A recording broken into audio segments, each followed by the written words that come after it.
if I run? That's liberating. What are you trying to say? Yeah, what are you trying to ask? Yes, we're liberating people to run. Yeah, He threatened to wipe out the civilization. Say again? He threatened to wipe out the civilization. Yeah, he threatened to say that because that's the way he bargains. He wasn't going to do it. Get over it, basically. It worked. You want to know what blows your mind? How did it work? This trade is broken. There's no ceasefire. Wait, Jarl. How did it work? It worked. How? It got a ceasefire. It scared their asses. That's how. How long did the ceasefire last, Normal? So far it's going fine. No, it's not. Yeah, it is. Kristen, I invited you up. There's no ceasefire happening There anymore. is a ceasefire. Israel and Iran are not at war. US and Iran are not fighting each other. But yes, There's no ceasefire. Yes, you are. Don't make a personal attack. I'll send your stinky ass down if you make a personal attack.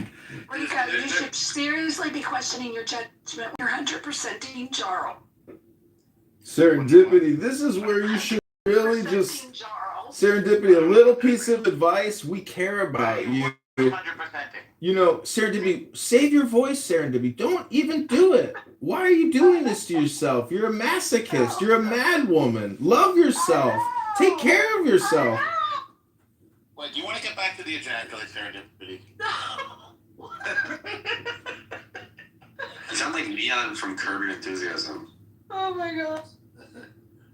Go on, man, Larry. That's one crack. Hey, Larry. The hell is wrong with the ejaculate? That was actually funny. Larry? Yeah, Did you put your foot all the way up his ass? That's why I'm knocking that lying. Larry? That's how we roll, Larry. I thought we were cool as out, Larry.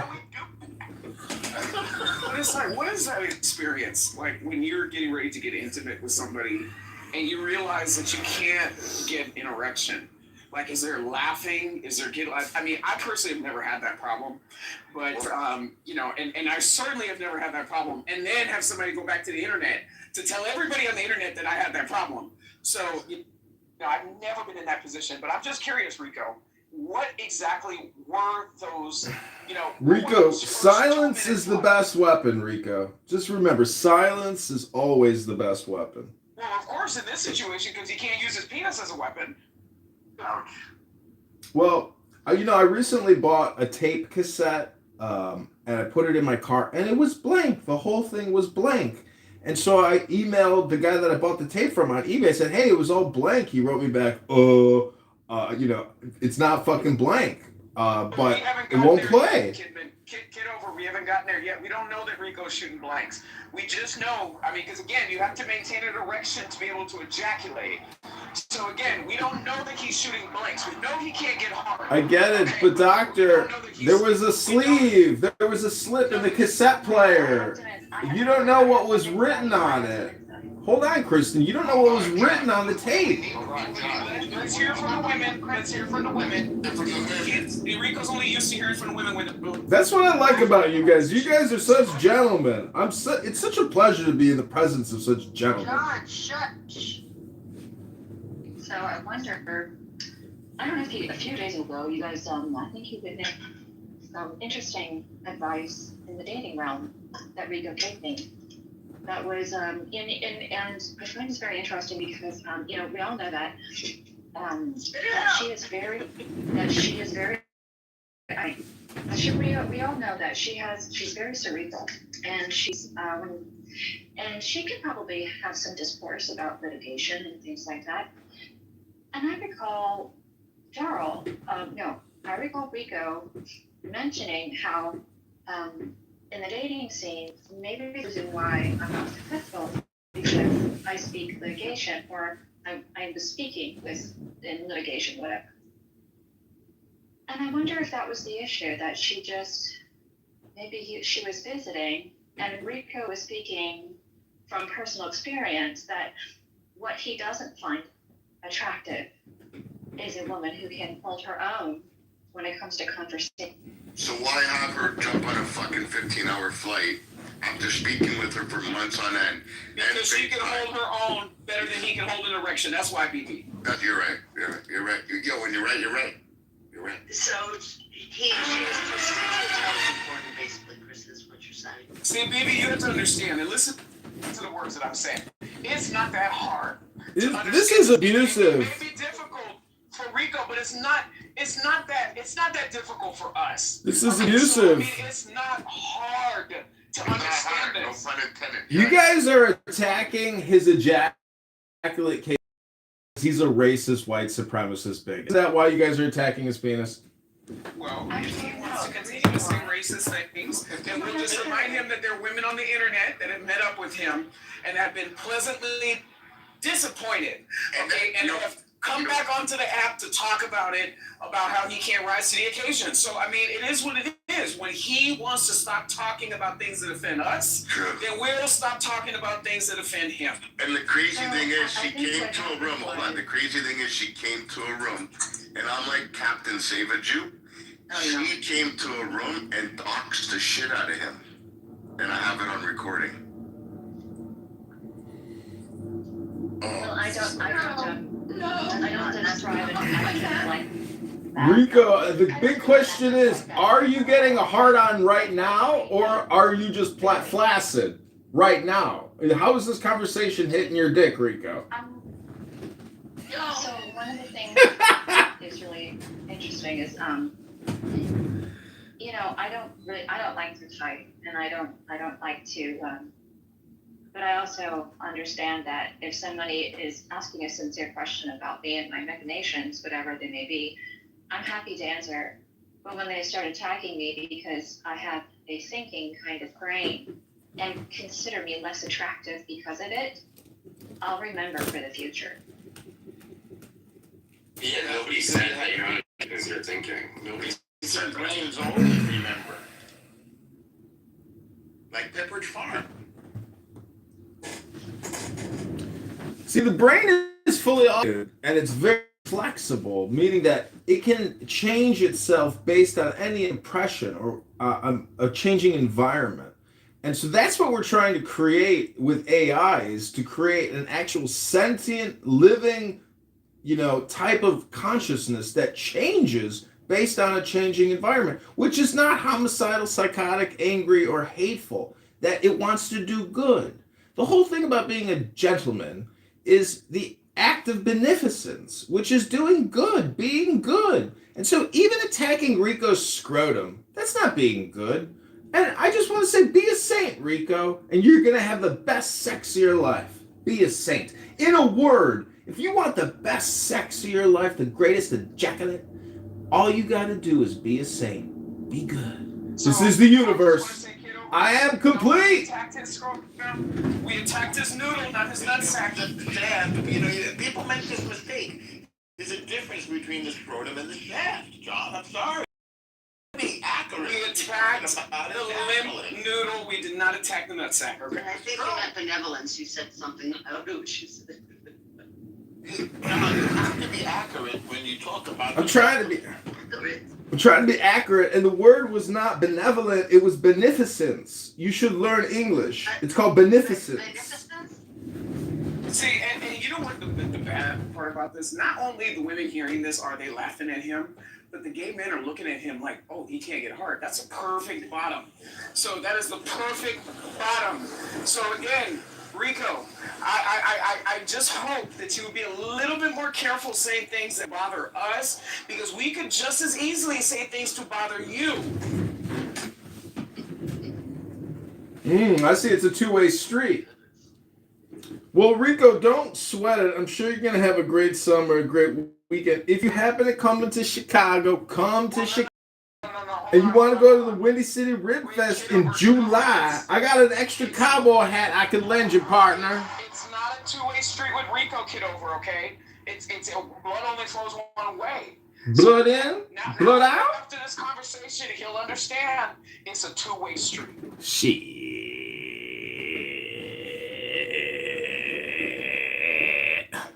Well, Rabbanu Shalom, it's almost Shabbos, and I do have to make the most important call of the day. It's not to my psychiatrist, it's to my lawyer. So, Anyways, I gotta call Danny Dubenstein, and I hope everybody has a great day. Miss you, moron. Still at $25 a shot. This is almost the end of Pesach, I think. Oh, Are you doing Mamuna? Mimona, yeah. I've never done it, and I've always wanted to. Oh my God, you gotta knock on a Moroccan's door and ask for some titty. You know, BB, I'm a little bit disappointed at what he took his psychiatrist for his attorney. I was really hoping he was still in contact with his psychiatrist. It would be a boon to all of mankind. Rabbono Shalom, they want me to take all these pills and go fight in the mountains of Afghanistan, but they said the pills could kill me and make me crook. It'll destroy my liver in extreme temperatures as I'm fighting the Islamic jihadists. Wait a second. You're talking about that anti-malaria drug, Larian? I did a story about that for 60 minutes. Are you talking about that drug? You know, Rabbono Shalom, I don't know. Is it in the glossary of my Tanya?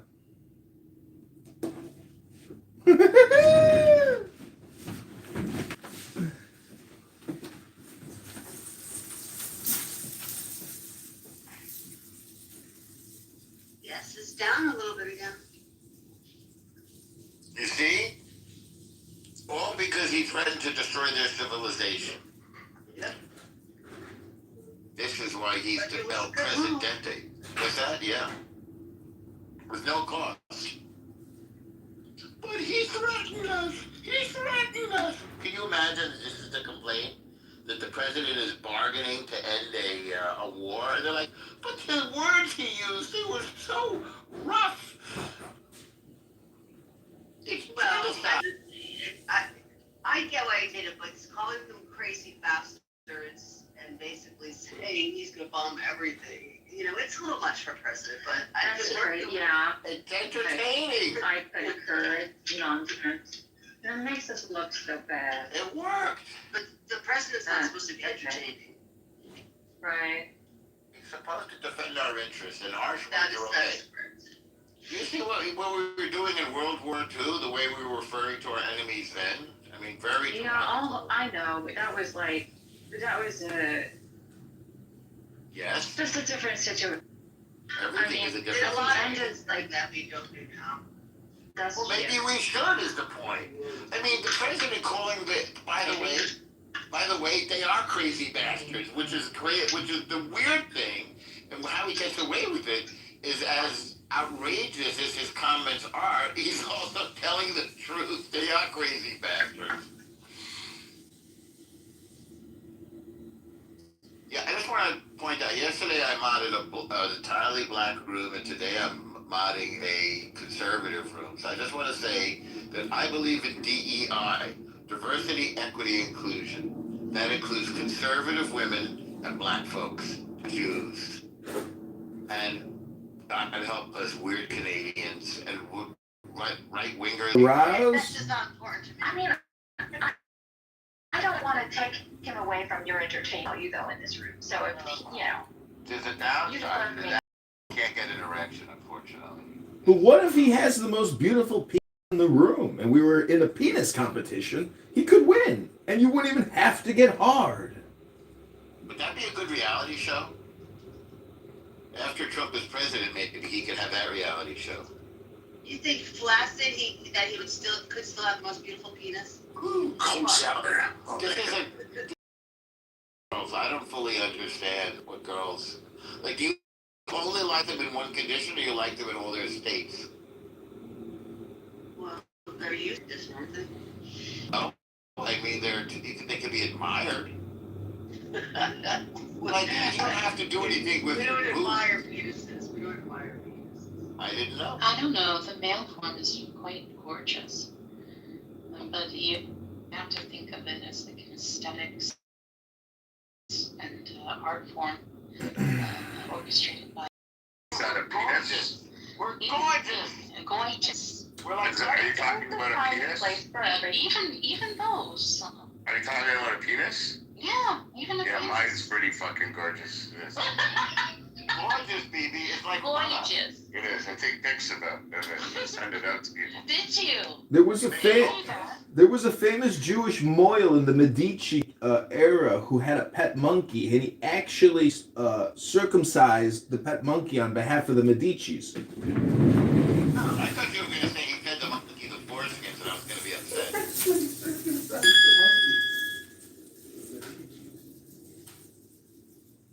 We all know that they make the foreskins into a backpack, and that if you rub it, the backpack gets bigger.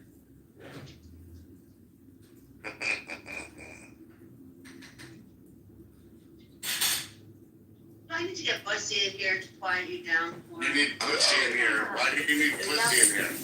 Whoa. She said pussy. Why did this stuff get fucking out of control? Yeah. I need to get pussy in here, I just heard. I don't know if anybody has heard, but I've actually been contacted. Who's at the bottom that says fuck RGC? Is that Rich?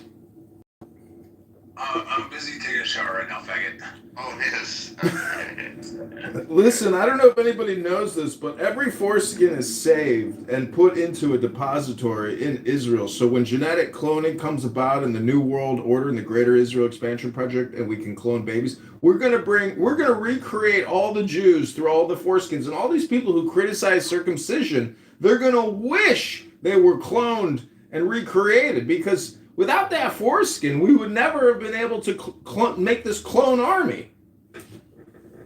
I was in a room yesterday where people were saying similar things about Americans, and they also said that Americans keep babies, and it was very interesting. It's really interesting.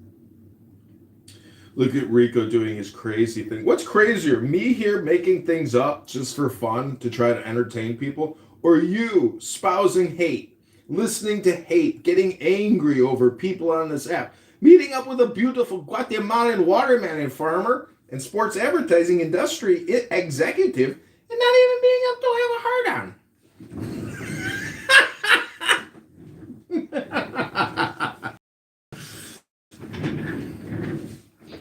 I seriously thought about becoming like a artist that just does a lot of like nudes. Nudes seem to be like a booming business in this modern world. Everybody wants to see everybody else nude. What's all this now?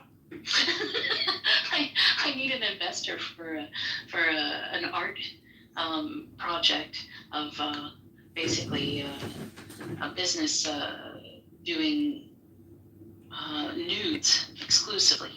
Because it seems to be like short film about a nude resort. Really? Yes, near Palm Springs. Oh, We're in Palm Springs. my goodness. See, if you wanted to raise There's money, a lot of them around the world. There are people who go from nude resort to nude resort. there's people that live on cruise ships. But listen, if you wanted to raise money with your nudies, the better approach would be is to say, I have pictures of myself butt naked right now I want to sell. There's just $1 a piece. Who wants to buy it right now? No. But wouldn't you agree that there's certain action shots people want to see? And for somebody like Rico, I mean, given his situation, I can imagine it's a little bit hard for him to do. So, I mean, it's if you're going to take nudes, at least be standing at full attention, No, drawing other people's nudes. They get the pleasure of having a nude that is not just a picture, but a work of art. Oh, wow. And, I'd like to commission you, actually. What's your lowest commission? I don't know, $300. $300. All right, well, I would like you to paint a picture of a skinny white guy that works in finance with a flaccid penis surrounded by watermelons. He's not that skinny. I just sent Dr. Adams' picture.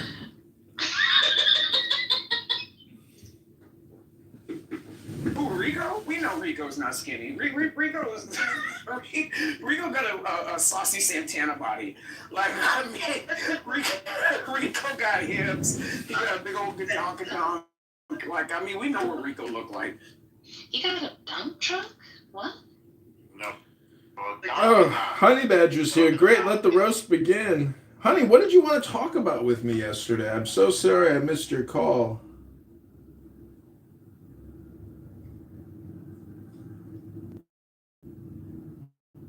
Oh, Kevin is here, the ultra fascist, the sickest of them all. You don't know what words mean. One day, I pray you will learn what words mean. I understand the power of words, and I watched that disgusting, horrible film, 30 Days in Sodom. Oh, I puked in my mouth. And look at you going around with that PTR projecting that disgusting movie. You must have not liked the anti-fascist critique. Also, it's 120 days.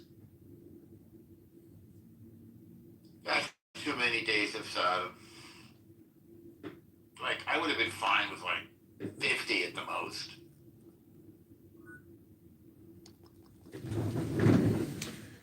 So at the Easter party, He keeps on bringing.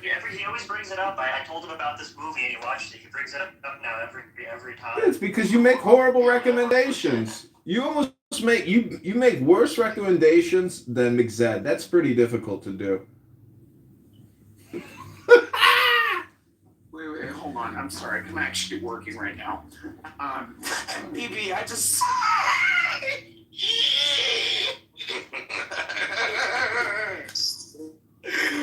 Now Rico looking like Patrick Star from SpongeBob. Like this is crazy.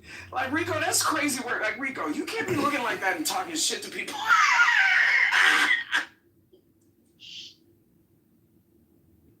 Oh, Keegan's here. His little Nazi supremacy room with the Nazi spook Sig is here. He must have gotten bored. Not enough people to throw out.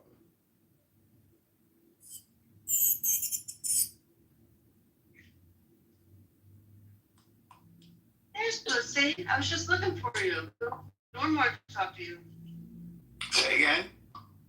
Hey. Well, I was looking to take the test, and it says, "Is the United States damaged from within?" Yes, You mean the poll? absolutely. No, not at all. Where I'd rather be fucking. And now that's an obvious answer for me. It's just the fact that it's going to be permanently.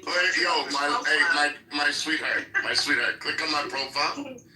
Okay. Click on my profile and look up all of my last hot takes. I love them so much, BB. I want it to be like 100 of it.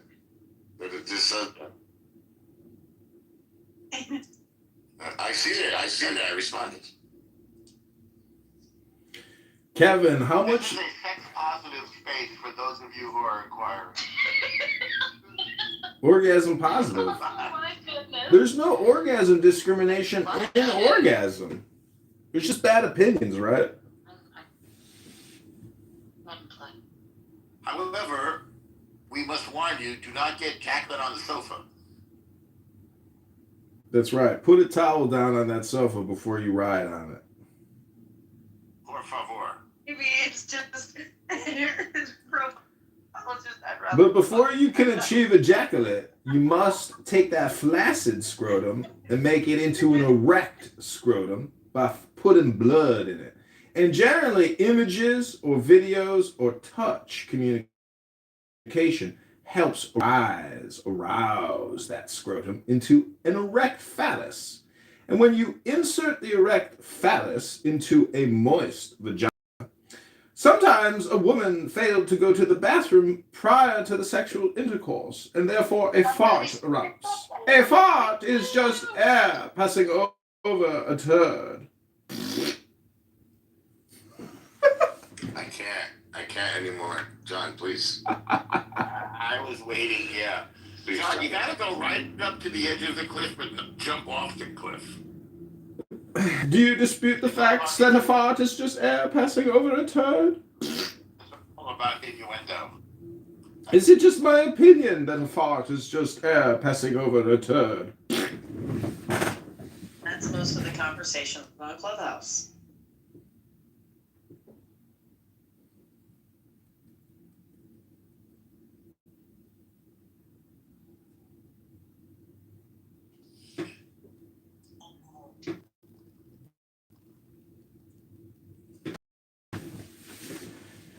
You see, I didn't jump off that cliff. I'm on a paraglider. And people on this app don't understand the difference between an opinion and a fact. When you say that your opinion is a fact, and I say it's an opinion, well, who's right and who's wrong? It's the same thing with air passing over a turd.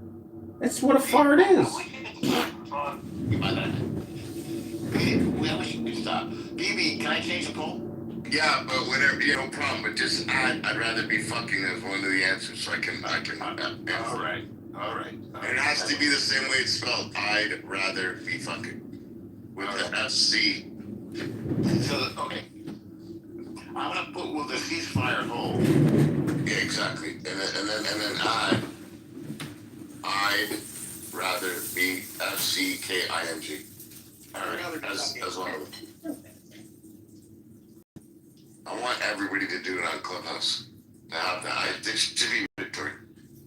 Appropriation is usually most people's motivation for,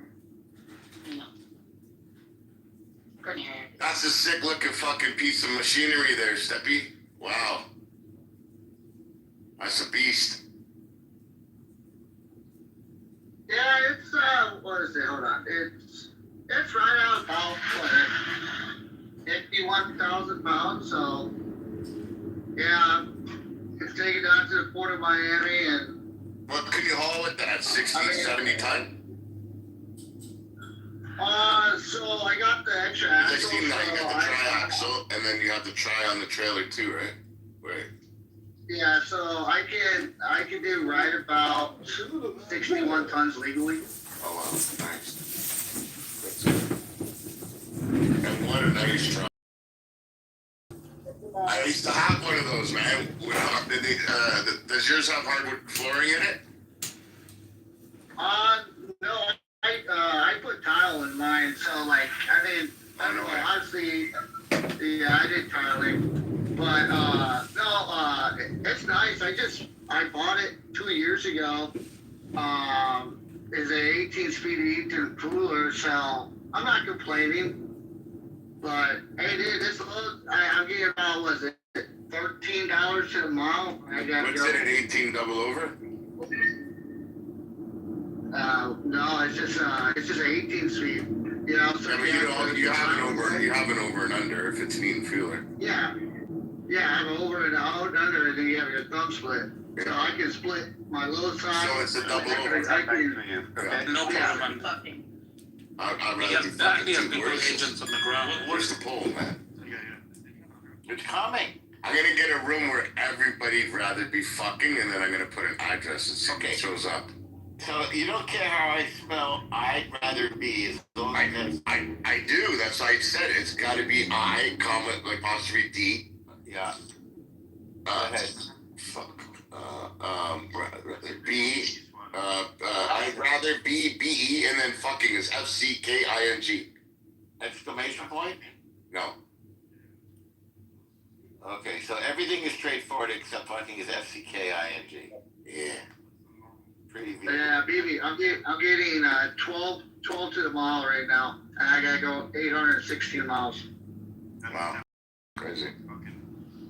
Oh, nice. Okay, good. There you go. Well, it's a serious political discussion, man. Love it. We're considering the events of the day in context.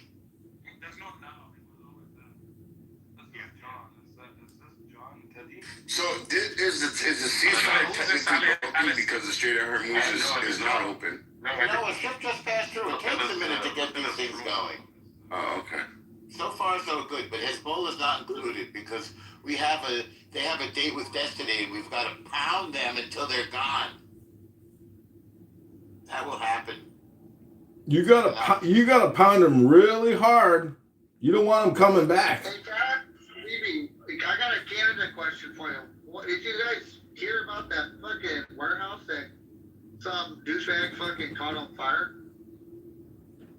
I'm asking BB, not Jarl, because Jarl is just Jarl, but BB's the true Canadian. No, live updates Iran wars. Strong responses. Israel attacks on Lebanon. I'm just reading that. There is a what in Canada? There's been major fires. A dome was lit on fire. A sporting event, a giant warehouse. Some asshole went through the warehouse and lit the whole place on fire. In Canada? Yeah, a Muslim. Yeah. Isn't that a coincidence? Canada. Johnny, I did not see that coming. A Muslim? Are you sure? Would you please check again? It doesn't seem like it's possible. I was listening to that on the XM radio, and they said it took like 100 firefighters to put out a warehouse, and like some employee went on social media and basically videoed him lighting it up, saying that because he's not paid enough, that's why It he's doing wasn't it. today. It was yesterday. Yeah, yesterday, not today. Yesterday.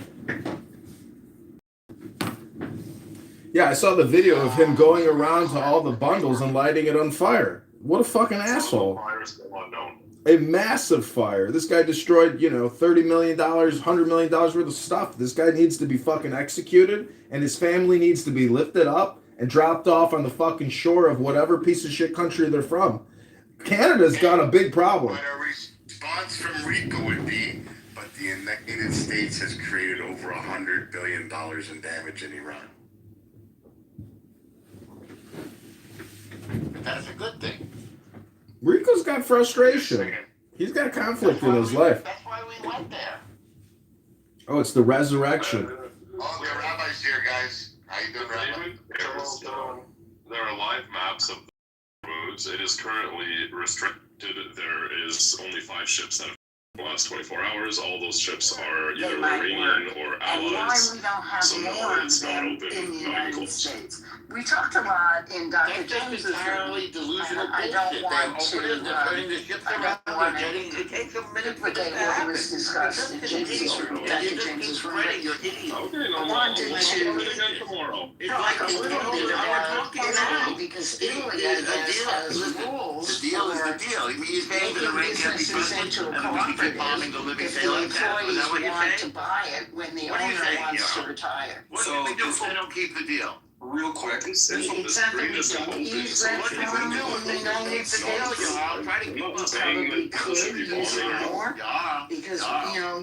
we get into one story and one way of thinking, and that one way of telling our story is the story of endless growth. And it's stupid to think that anything can grow endlessly. And I'd like to give you one statistic, which is that the United States GDP did not grow last quarter. That's very different for us. Dr. Francine, I find the endless growth interesting. As we approach the fusion era, it'll be really interesting. Like, what is growing? What type of growth? What allocation to what? Because I think there is a lot of possibility to endless economic growth. It seems very possible. I imagine it could be achieved simply by UBI as well, which is really quite cool. I think it's interesting approaching an economy of limitless, like we spoke about about a dozen minutes ago or so. Approaching an economy of limitless, we could create an economy of universal thriving. Think about the economic growth from like Pareto growth or Rawlsian growth. We focus on those left Help behind. me out, because I'm not familiar with Pareto growth or Rawlsian growth. At this point, I've become just a little old lady. Yeah, and what's the fusion era, and what do you have any citations for this limitless growth? Aren't populations going to decline? Don't we have climate change? What are you talking about? David the Cynic. It's called philosophy, David. Maybe you should try to read a philosophy book sometime. He's talking about, mysticism, David. I got it, but I was addressing Austin, so I'll handle it. Clip it. Austin, Okay. can you add some specificity for Dr. Francine and I to what you're talking about? Yeah, it's interesting. We have an economy, I mean, like a standard supply and demand curve. You want to create scarcity. Like, that's a game. Like, in economics 101 or 102, like you see the supply and demand curves, and if you're able to alter the supply curve very significantly, you have an interesting kind of economy where there's scarcity. There's also an incentive to create monopolies. But think about all the economic growth. This may not be infinite, but I think infinite's very possible. Think about all the economic growth that is in a state of potential, because we're creating systems of subjugation. We're purposely depriving folks of resources via various strange things that just kind of happen. Hey, Beaver. With, You there? I just want, yeah, my guy, thank you. To be honest, Rico, I don't understand why you're saying because the straits closed, the gas price is going up is affecting us because it cuts off supply in the global economy. Hold on, Rico. The last time I checked, America does not buy oil from Iran. Okay, but America will sell oil to people who are short on it. Like, do you not get this? Which way does the oil go? And if it goes to other countries as well, People are so fucking stupid. price going down. Either they're stupid or they're expert rage baiters. Rico, is the oil a free market? An open market? It's an open market, yes. Okay. Do you know what the word arbitrage means, BB? Tell me.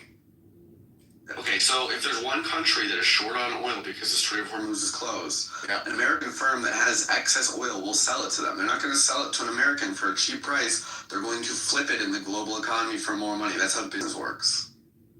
Okay. What else? Okay, so I got 1, 2, 3. Jarl, Rabbi, and Rico all think alike. Okay.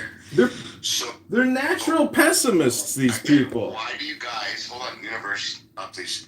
Why do you guys defend the enemy? How are we defending? We're not. This is ridiculous. We're looking at our position, whatever benefits the place that we live. No, Rabbi, you spend too much time trolling. I can't take you serious. Rico, you constantly, and you already admitted that it's because you're looking for truth, but you still haven't answered why you're defending the enemy. I'm not. I'm defending what I believe to be true. So you don't believe that the IRGC is a terrorist organization? I think that's a subjective term. Like I said.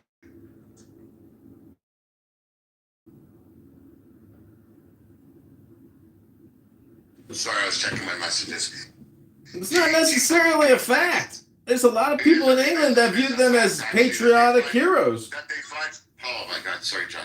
That they fund Hamas, the PIJ, the Houthis in Yemen, Hezbollah, and many others.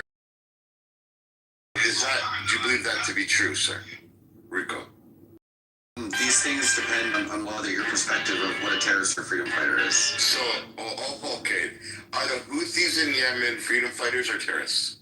I don't know enough about. Hold on. Yes or no? Freedom fighters or terrorists? Are they or not? Because we're gonna get to the money shot. I already know the money shot for you.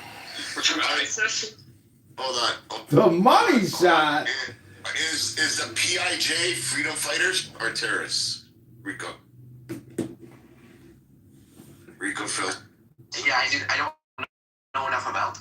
Is Hamas freedom fighters or terrorists? I know it's the money shot for you. People that support Hamas would say freedom fighters. What do you think? What do you think? Would you think they committed a terrorist attack on October 7th? I think that they're on the other side of the fucking world, and I just don't care about them. Do you think they committed a terrorist? Okay, that's not. He's buying bathing suits on Amazon for the summer, man. He's busy. If you don't think that was a fucking terrorist threat, then you're a disgusting individual. Rabbanu Shalom. Kitty, was the American Revolution a terrorist attack against the British government? This is the point I'm trying to Hello? make. Have you read the Declaration of Independence, Rico? Or do you just talk all day? Do you read it? Hello? What's in the Declaration of Independence, Rico? What does it say that the British would do to us? Hello?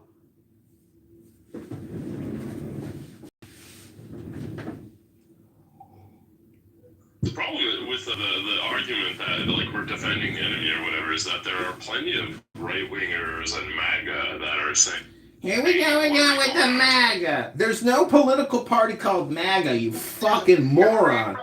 I'm a Canadian who harbors more unrighted and terroristic individuals. That's all Canada does. You know what I mean? Oh shit, they're designated as terrorists. Canada will take them in. Fucking IRGC sympathizers, fucking Canada will take them in. You know, I'm just saying. So, Joe, your opinion really doesn't stand point here. Just so you know. Justin Trudeau abandoned his wife, abandoned his children. He's dating Katy Perry, a witch. These people are satanic. That's why they've taken in the great Satan. Kenny, stop telling me to stop. I'm trying to correct Jarl here. Jarl's got brain damage. chill, bro. Stop yelling, bro. My ears. Hello? This topic is the same as Hello? I've heard Pepe, and I've heard Sig, and I've heard many of other right-wingers say identical things to me and Rico. We disagree on just about everything else, but we can see the truth. I know you're not calling Pepe and saying right-wingers. Well, whatever they are, I usually agree with them, and I usually disagree with them. They're definitely... Pepe is not a right-winger. Like, is it right-wing unless they agree with you? No, Pepe is not a right-winger, and neither is Sig. You have to be. You've got to be really far on the spectrum when. Tucker Carlson. I mean, I'm forgetting. They're not right-wing anymore. They're bad. We don't like them. Exactly. Let me ask, if we're defending the interests for the United States, how are we defending the enemy? And how do we determine who an enemy is? It's very easy. The enemy is who our elected leaders determine our enemies to be. People here want to go back on what we voted for. Our president is a part of our history now. His library, his books, his publishings, this is all historical day to day. It will all be historized, capsulized, and put into his new tower in Miami that they're building, the Trump Library, which I'm sure a lot of people will rage to project and cast it onto him. He's the evergreen catch-all, and that's what these losers on this app don't understand. Jarl and all these people who constantly use the term, these MAGA people. There's no such thing as MAGA people. There's Americans, and there are Republicans, and there are Democrats, and there are libertarians. Libertarian is your third option on that ballot. And that's why I'm running for mayor of Chicago as a libertarian candidate. I give you some advice. Your efforts would be way less wasted if you fucking knocked on doors instead of wasting time on that. Coming from a guy that works at Arby's, you know, you're not. I'd have hired a political consultant, Dr. Chihuahua. Did he just tell you to stay on Clubhouse all the time, or are you with us? No. Instead of like dedicating your life to bettering your city, to being of service to the people of Chicago. Yeah. Is that his advice? Great job. What is your deal, Danelle? Like, why can't you just accept that he's going to be the mayor? Like, speak it into existence.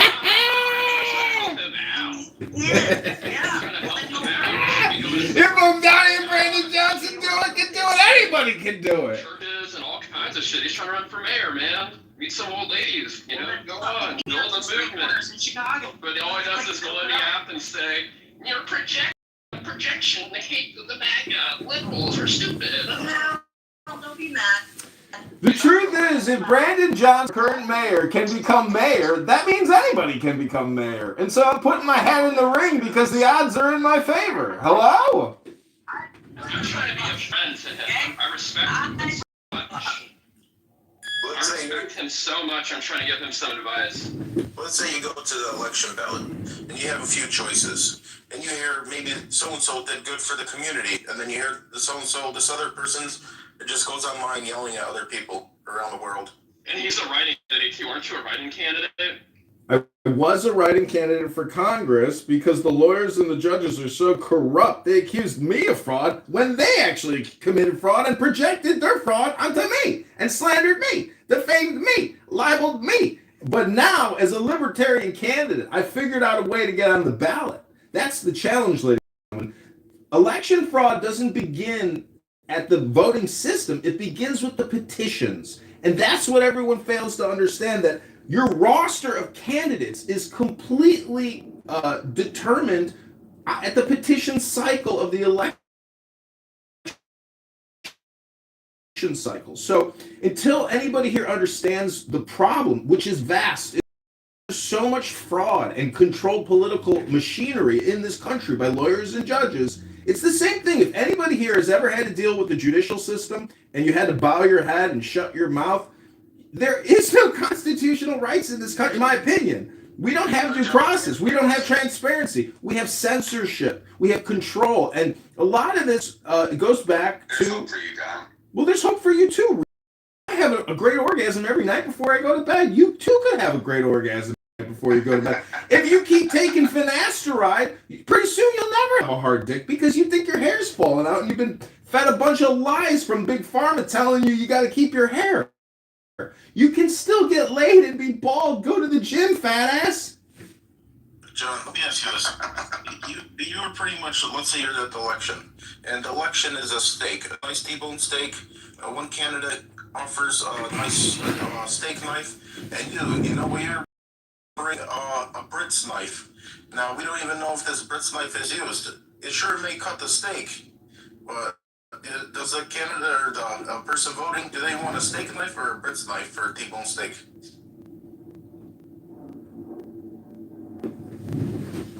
You've heard his head too much. You'd have to call up his political consultant and ask him.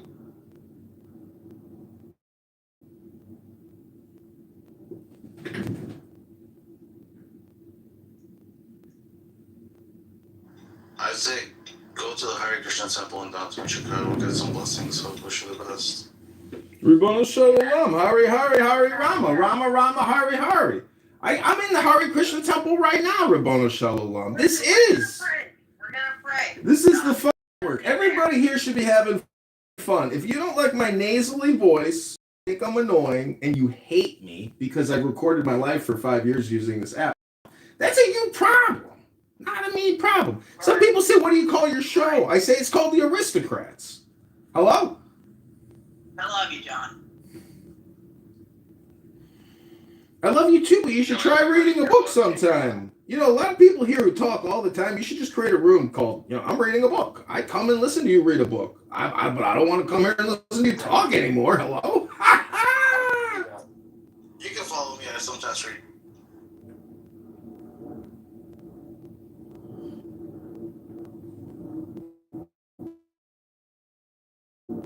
And Janelle, I don't know why you're. John, he's one of my babies. We read books, we meditate, and transcend political differences. Okay. It blows the average conservative mind, but there is love between many. Yeah, I heard something about talking about politics. I heard something that JP Morgan's the bank made a statement that April 15th will be, quote unquote, the last shipment of oil from the Strait of Hormuz or something. I don't know if that's true or false. That's what I heard, and it's just scary.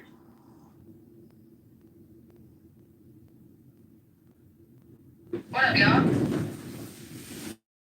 Sweet, you're scared. You're shaking in your undie pants because the Strait of Hormuz isn't going to be open? Are you kidding me? You know, the fact that they are blackmailing people to use a public access waterway, when did Iran own this fucking ocean? I don't understand it. If they are blackmailing ships to use a channel and they're buying the oil from them to begin with, isn't that their transportation charge? Why don't they just get it, from the first transaction? So the blackmailing is over. Trump has told them. I hope everybody knows that we've crossed the Rubicon as Americans, and we're all in it together. It's one ship. It's one house. There's no outside. There's only this thing called the inside.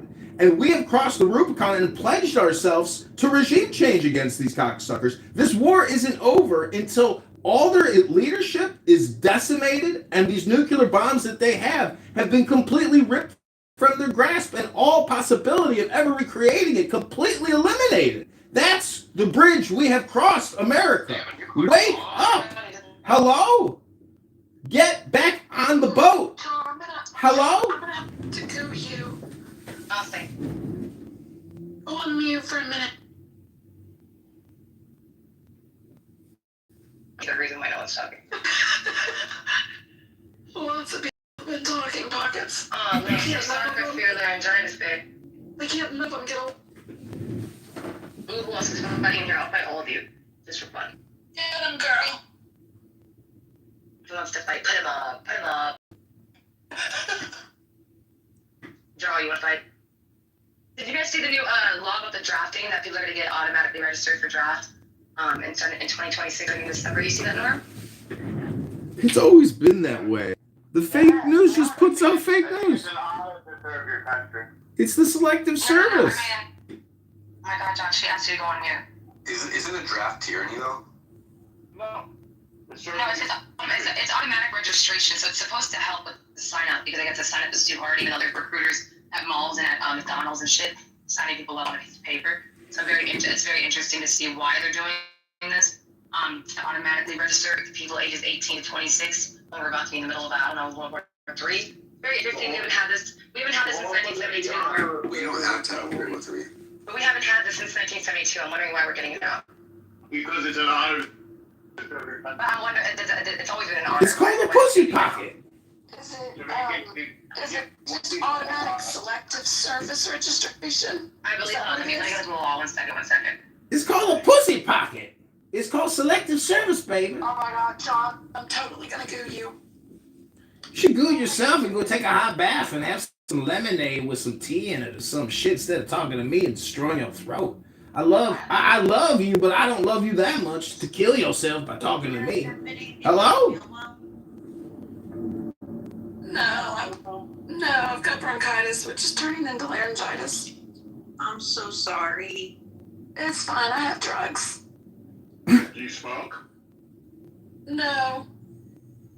Good. Have you had That bronchitis was sad. before? I'm sorry. Not very often. Pockets is nothing new, baby. I'm telling you, everybody at birth, they know your social security. The selective service already takes care of all that shit. You ain't gotta worry about it, baby. Ain't no rumors of war or World War III, baby. It's just a pussy pocket.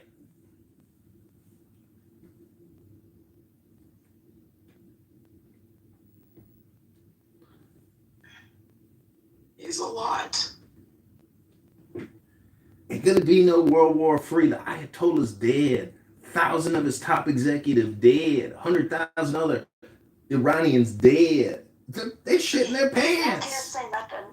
Nobody else is talking, and he can't stand the comfortable silence. So. Oh, I can't stand it. I'm just saying, it's a pussy pocket. It's a pussy pocket. That's all I'm saying, baby. It's a pussy pocket. So here's what it says. That the automated registration for selective service does not bring back a military draft, but rather puts more people in the pool should the government decide a draft is necessary. So the update is going into effect this year, takes the burden of registering with selective service off young men and shifts it into an automated process. Federal law has long required that the male U.S. citizens and legal immigrants register with selective service system. A list has been used to be in the past to identify people eligible to be drafted into the military. The automatic registration does not bring back the draft, but rather puts more people in the pool should the government decide a draft is necessary. Automatic registration for every male. Yeah, so the last time the country resorted to a military draft was the Vietnam War. The current United States military is made up of only volunteers, and there's no indication the nation would return to a draft unless necessary. Right, that's our government. That's the government that you live in. And I know, it's the government I did not vote. But she's speculating that this is in anticipation of World War III. I have dual citizenship. I definitely not reading America. You got a pussy pocket?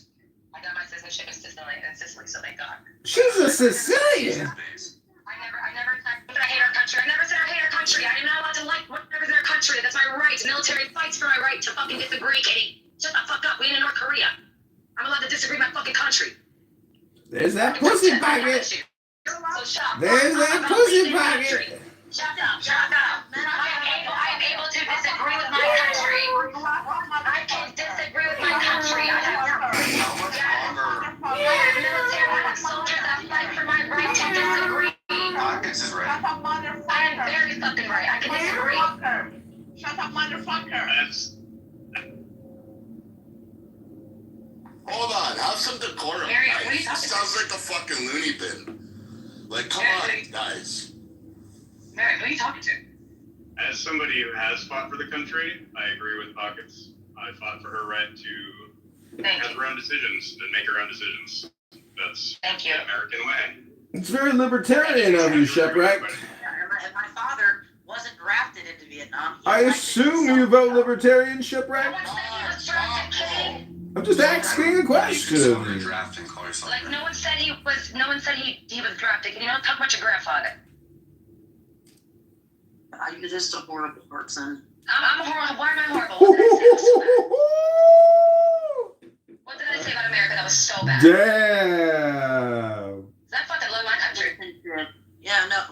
Dual citizenship, of course, because I have another culture, girl. I'm a third-generation immigrant. My grandmother's not from here. Let me have that right to do so. America gave me that right to do so. The soldiers still have that right to do so. That's fine. I can have dual citizenship. My grandmother is an immigrant. Happy trails to you. See, honestly, you have an issue, because guess what? I'm doing it the right way, the legal way. So shut the fuck up and deal with your shit. Deal with your problems, not mine. Deal with your issues. Because I did it the right way. I did it the legal way. I did it the paperwork way. My pockets. Yeah, so goodbye, love. Pockets. Pockets.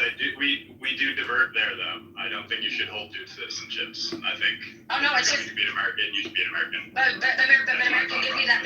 America gives me that right. Oh, I know. Yeah. So do we agree with our country or That's not? my line of contention. Yeah. Right, but do we agree with our country or not? Okay, cool. I know. Right. Yeah, no, So. I'm on board with you. I'm just saying my personal opinion of the matter. Yeah, I love my country so much. I'm going to utilize what it offers me. Absolutely. Yes, 100%. And if I want to go live in Sicily and I want to have a business there and I want to, spend time with my family there, I'm allowed to do that.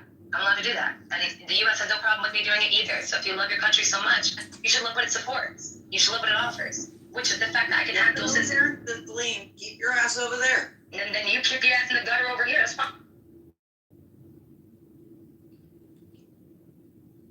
What the fuck? My grandfather fought in World War II. What do you guys say now? 10 times more of a man than you are. I'm a woman. Thank God. Thank God. Hey, Nick. Also, I'm a nurse. So what the fuck else? What do you do? Yeah, she really did, bro. I did, because you're saying things out of your ass. No, people agree with me. That don't even fucking pertain to you. And I'm then talking about my life. And then waving your little dual citizenship flag. Because you told me to leave. This is all from your response to me. Maybe don't say shit that is out of your ass.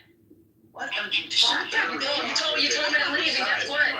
You said, Kitty, you told me to leave. You said leave, stupid. You said leave, and I said I got dual citizenship. I am leaving. So what are the now? That's what y'all tell people. You're North Koreans have a mindset. You tell people who disagree with your country to leave. You tell people who disagree with your country to leave. You tell people who disagree with the country to leave. When that is our right. How much longer until some supporters are chanting 10,000 years at Trump? Shut the fuck up. Oh, I didn't even vote for Trump. Fuck Trump. I know, but what I'm saying is how much longer until the Trump cult is chanting live 10,000 years like in John in the North? Exactly. How much until we're licking his fucking picture in our home, making sure there's no dust? Like, man, support your soldiers. Stop supporting this fucking dude. Support your soldiers. Support your people fighting for this war, dying in this war. Support them. Like, what's going on? See, when Rico says that there are Trump cultists, he's a retard, because look at Joe Biden. Were there Joe Biden cultists? Were there Barack Hussein Obama cultists? It's called the election. It's called the presidency. It's called the branch of government. What Rico is saying is retarded. I mean, I think it more means like the cult of MAGA is like this new idea of like, a president can do no wrong. And I know that some of you like on this room are like, no, I can say he does wrong. But there's a lot of people in MAGA who will say that everything that he does, there's this bigger and broader plan that we don't know about, and that's why he acts the way he does. And I don't agree with that. I think that, when he says things, he means it, and he'll backtrack when he gets caught in lies, and we just have to hold him accountable. We can't hold him accountable. Yeah, so exactly. Actually, I agree with you on that. Every politician lies. Every single politician lies. I don't care who you put up on the block. Every politician lies. Every Democrat, every liberal, every fucking conservative, every independent. Yeah, dude. And I don't even think Trump doesn't have control. He's only been in office for 2 terms. Our problem is the House. Our problem is the Senate. Our problem is Congress. Can I ask you a question, Pockets? Yeah. You love your parents, Steve? Well, yeah, my mom's passed away, but yes, I love my father. Okay. Did they ever tell you a lie? 100%. Yeah, they told me I could be whatever I want to be. That's all. But you kept supporting them because you were a great child, huh? No, because they created me. They're my creators. They're my parents. Huge difference in my fucking. Well, but they gave you a home and they fed you and they gave you respect and freedom. Yes, without having to pay taxes or anything. Yes, they gave me that out of the kindness of their heart. Well, you still had to pay taxes. You had to do. But I didn't pay them. Yeah. But you did. You had to do dishes. No, honestly, it didn't. They didn't kick me out the house if I didn't do dishes. That's the difference. No, but it's semantics. Can you see how upset? I hear people.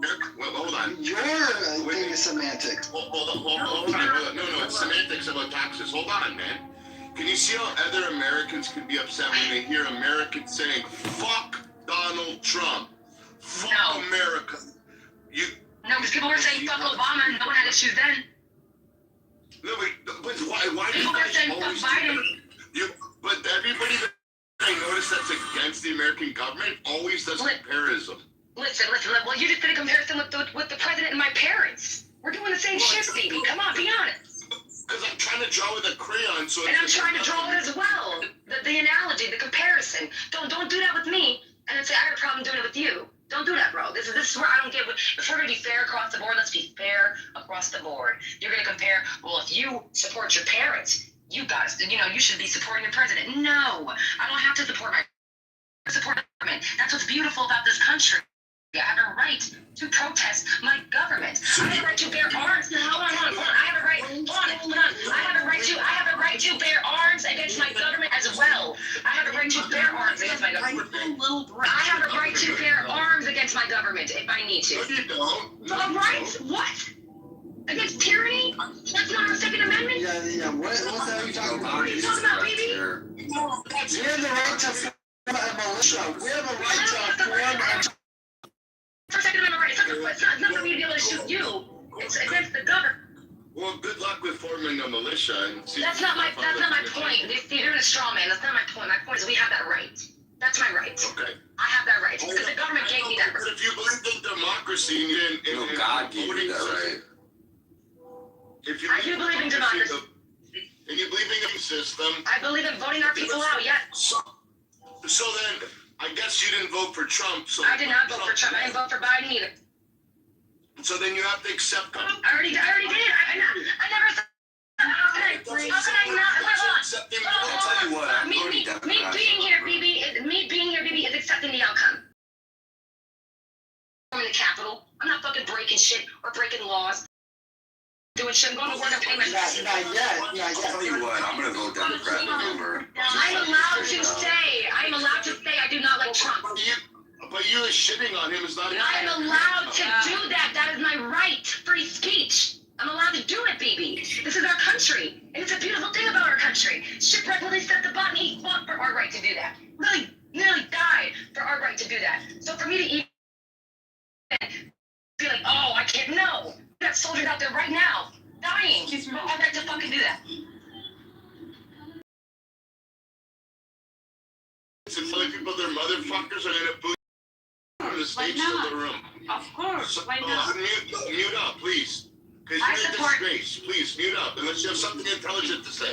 I love this country, baby. I love our country. What I don't like is our politics. I don't like how our politics have become. I don't like how they are literally making millions, putting it in their pockets while people suffer on the streets. I'm from Kensington, Philly. I watched the Democratic Party destroy my city. I watch the mayor still to this day destroy my city. There's no retribution. There's no building. There's no fix my city. And yet the Democratic run.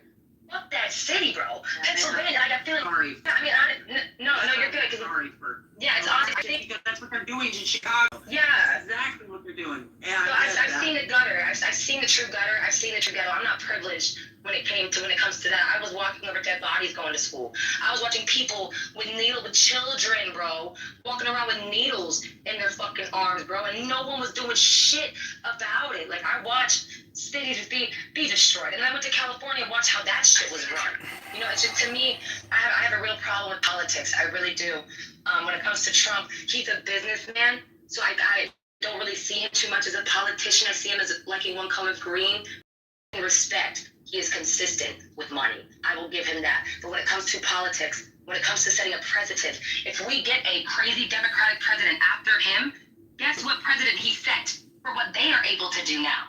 Because he is setting a standard of what presidents can now do. And we won't be lucky next time someone else gets elected. Because it may be some fucking tyrannical Democrat liberal that's going to do what he did and say, oh, well, Trump did it, so can I. And guess what? They will be able to. That's what I'm scared for. That's what I'm worried about, is that he's setting things that he may be able to do, and he may be doing it for the right reasons. He may be doing it to make us some money, make sure our economy's good, because our economy's booming. I'm not gonna lie, our economy's doing a lot better than it was. We have a tyrant. When we literally have a tyrant in office next term, we're gonna be saying sorry, and we're gonna be thinking to the fucking city, yo, you gotta calm down a little bit, because this is not gonna help us in 10 years. Dead, gone. So it's just, that's what I worry about of what he's doing right now. I get it, he may be doing it, you know.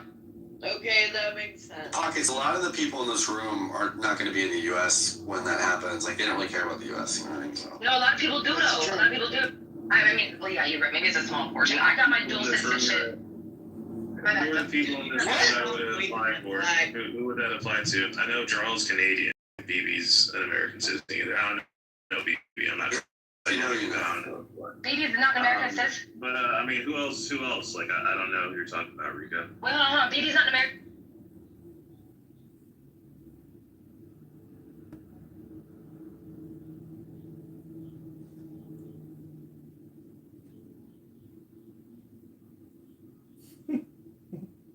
Always about the access, but I'm Bridget.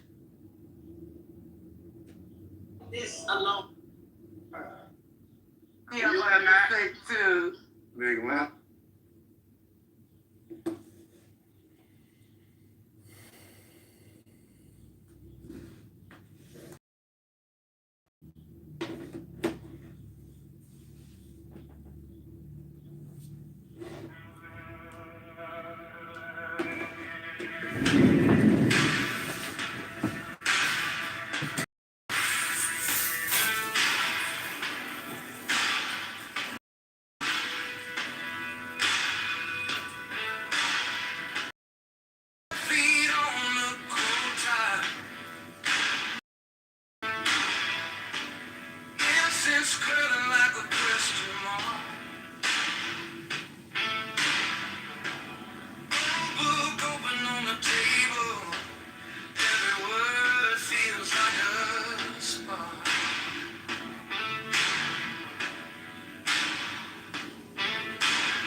strange calligraphy, spelling out your freedom.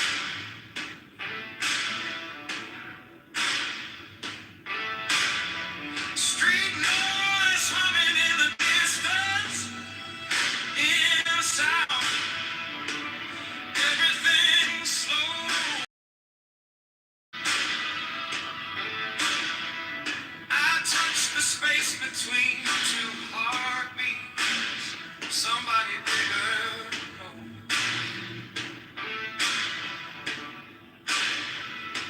I am a lantern hanging in the dark, giving a flame by an endless heart, setting the chaos, fighting the fight, riding this thunder on a river of light. Oh, I am a lantern swinging through the storm, carried by a power deep in my soul.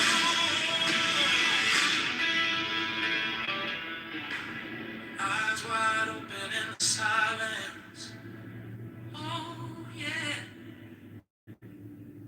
Colors blooming in the night. Every breath a little sermon. Every doubt turning into sight. I am a lantern hanging in the dark, giving a flame by an endless heart,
Still I found what I see.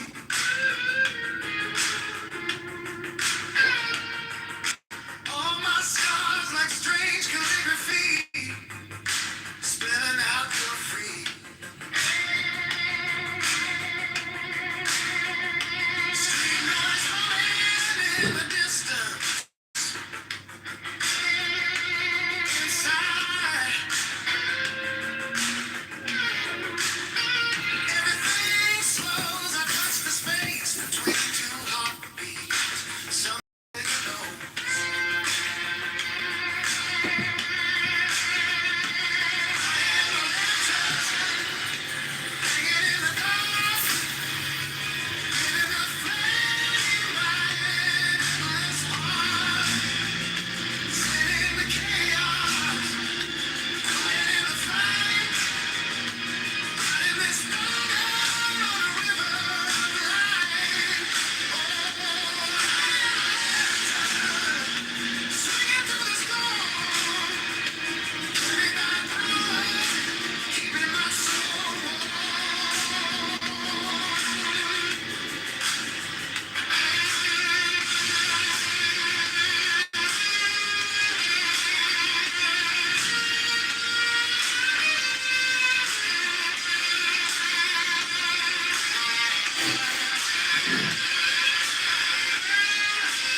colors coming in the night. Every breath a little sermon, every doubt turning into sight.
Silver dust, edge of a thought.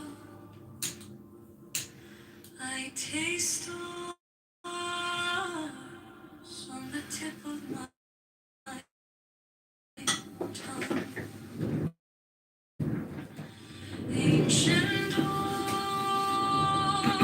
in the iris of night slowly turn as I breathe. Come undone. In the dark of my room,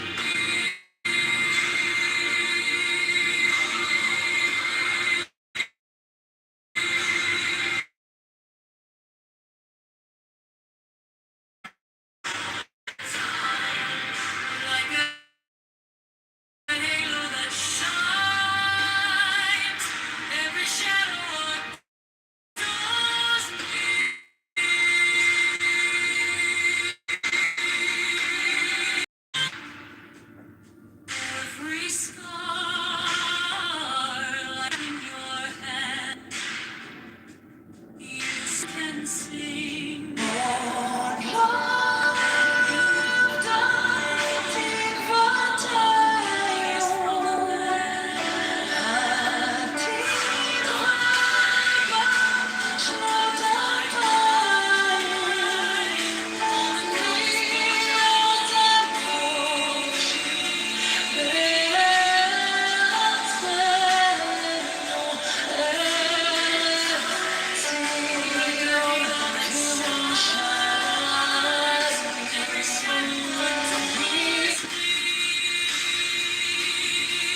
with public speaking is when people start to like just give it to be like to earn this round. It's just a given fact that you're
the reality is the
Silver dust on your eyelids. You breathe in galaxies. Stained glass in the black sky tilts and turns over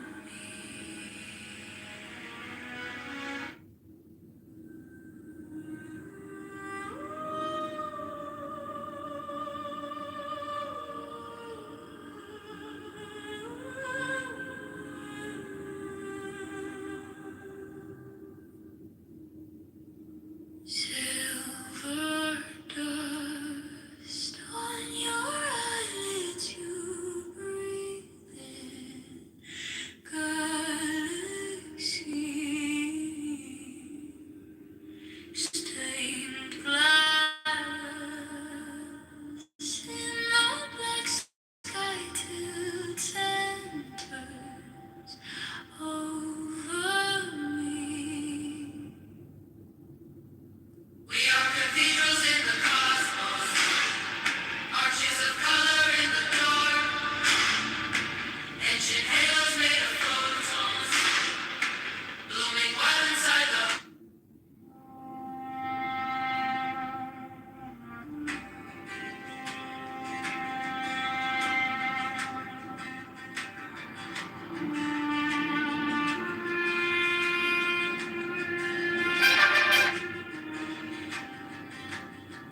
Knock on a door made of your own ribs, dust on your lips, thirst in your eyes. Carry a bucket down to the river. The river lives.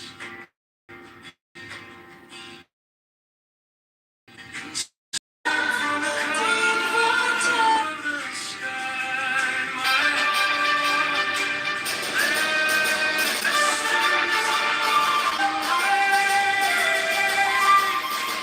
wisdom is hiding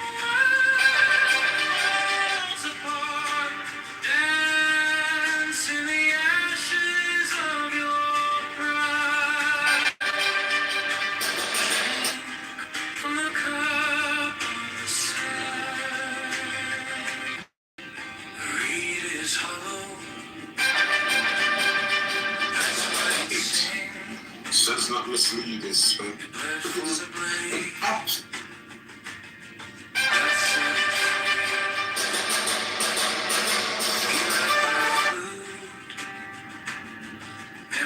and open. Let every loss and to breathe. Drink from the cup of the sky, my heart. Let every question dissolve in light. Wisdom is hiding in what falls apart. Dance in the ashes of your pride. Drink from the cup of the sky. You search for the sun, holding a candle. You wrestle waves on a drop of rain. Put down your book, listen to silence. The one you see, saying your name.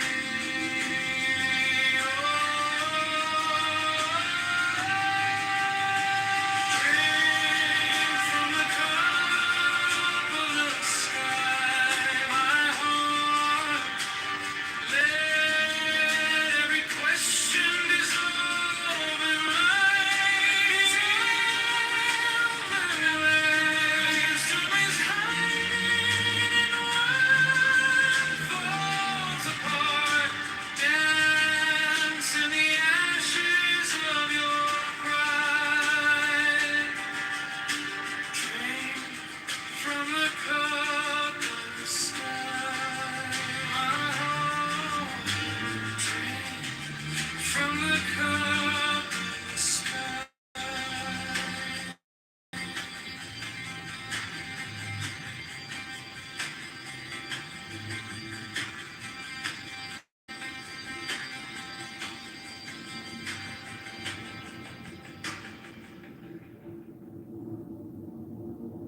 You knock on a door made of your own.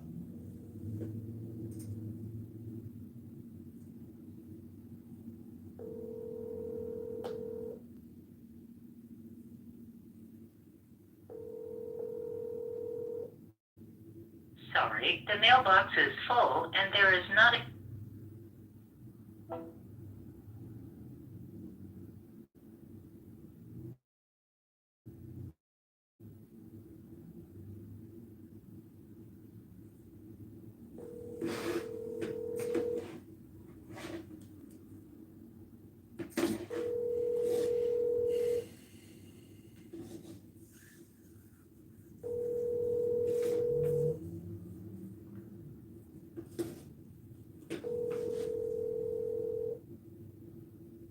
Your call has been forwarded to an...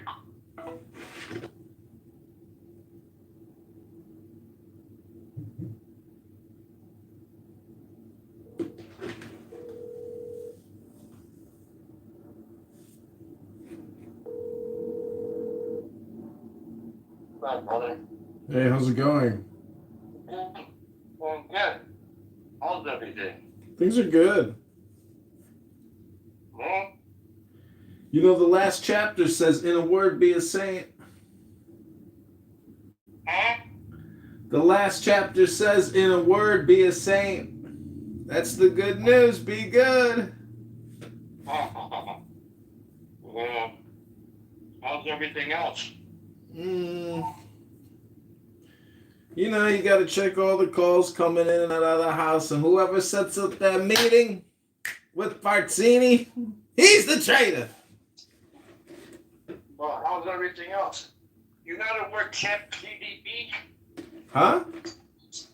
You know how to work Chat GPT or whatever it's called? Yeah. I need to do something. I don't use ChatGPT. I use Grok, but now they ended Sora. Sora was, you know, the big fish. They didn't end it. I'd keep creating more videos. And what about the other one? Is free still, Chat? Grok has one called Imagine, and you can do pictures to videos, but Sora created videos that are just incredible. Oh, AI. Yeah. The shit.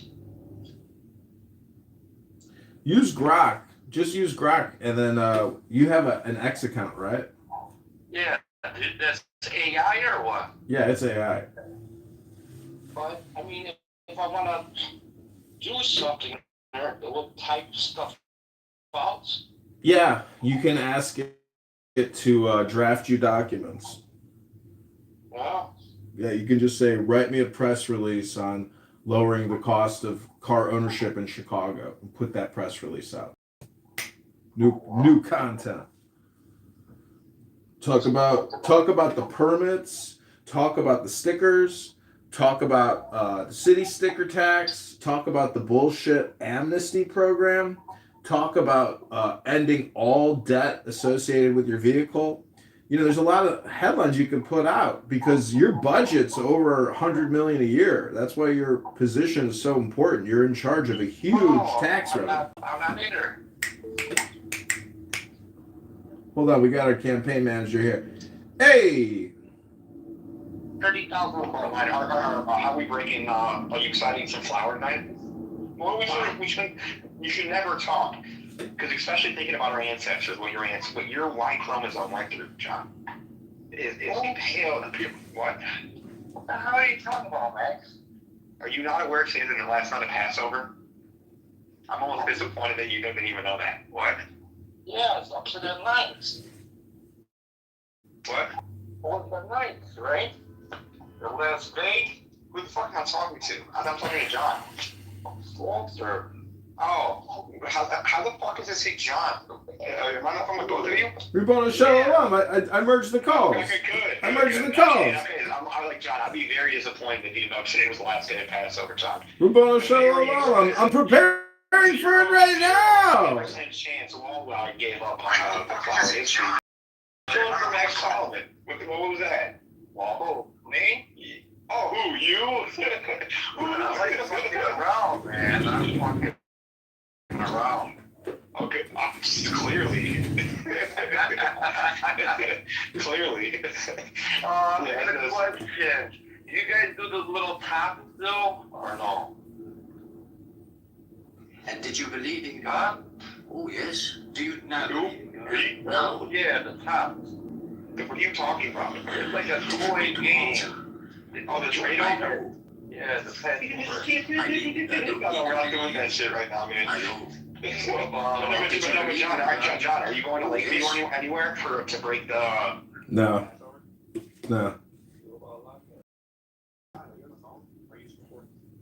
Yeah, on the phone, but I'm not going to Lake. John was recording. That's always on that. My office is always live streamed. But, you know, it's an innovation, technology innovation. You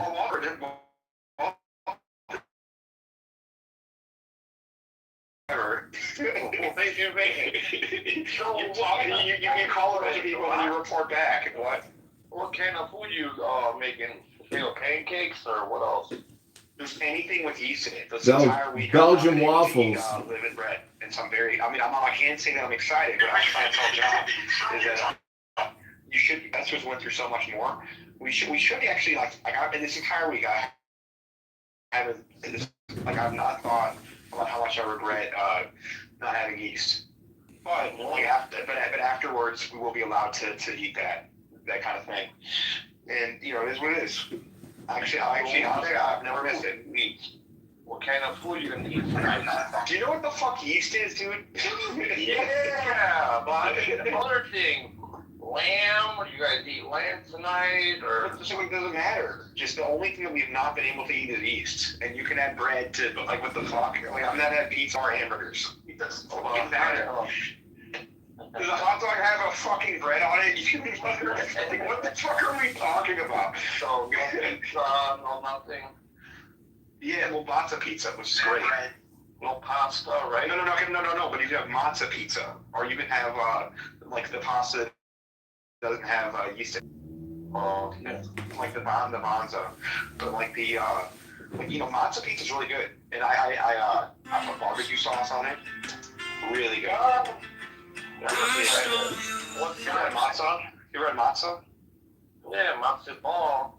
Well, we're going to show. Matzo is kind of like a cracker, and so basically you put it's like basically a large cracker, and then I put sweet-based barbecue sauce, and then you put cheddar cheese, some mozzarella. Sweet-based barbecue sauce ain't no kosher barbecue sauce. Yeah. Baby, you gotta get yourself some kosher barbecue sauce. I ate a pita bread with like white sauce. Almost. John, can you fucking believe this guy? Can you fucking believe Walter loves food.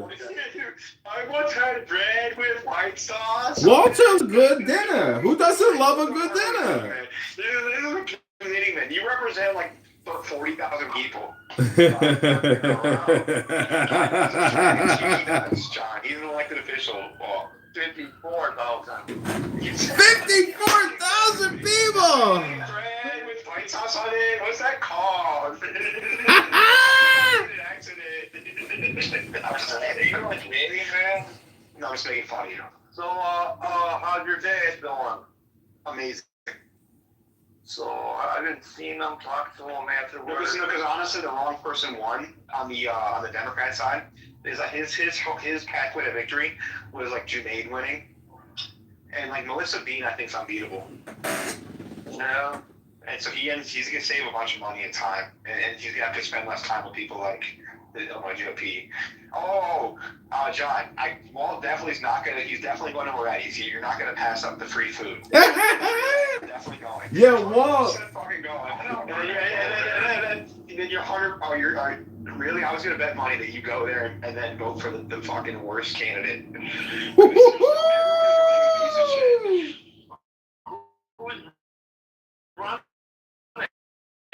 Anyway, it's Jack Carr and T.J. Brown and Julie Cho. They all suck.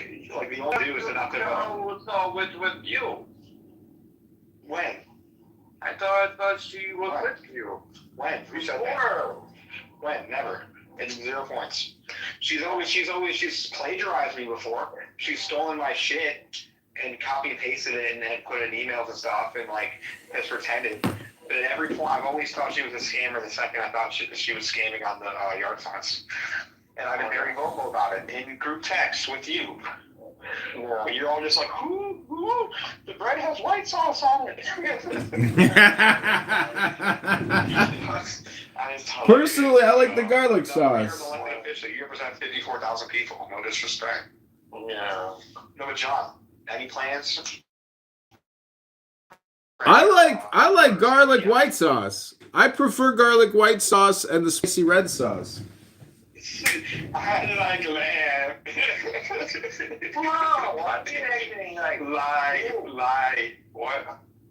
You were getting high? I'm trying to fit in. Something? No, I'm just trying to fit in. Trying to get to the gym. Like he made himself co-chair because of perception, and then he resigned twice out of perception. We have to give him credit. He understands that perception is reality. Is on the self-proclaimed treasurer. You're a mayor candidate. He's not for real. You know what's amazing is there should be if the people only understood. You're ahead of the curve. You're ahead of the curve. I'm not I don't know. You're ahead of the curve. Yeah, this is the way people should actually be using social media, is just to try to control politics at scale, because it's all projection. Aaron gets it. But he's got no reach. He's got no audience. It's pathetic. No. He understands how ridiculous it is that he could just say he's not. He literally just said he's not that fake news. That he's not. He just got elected. It's not like a debate. That's not like are you pro Trump or anti Trump. You just got.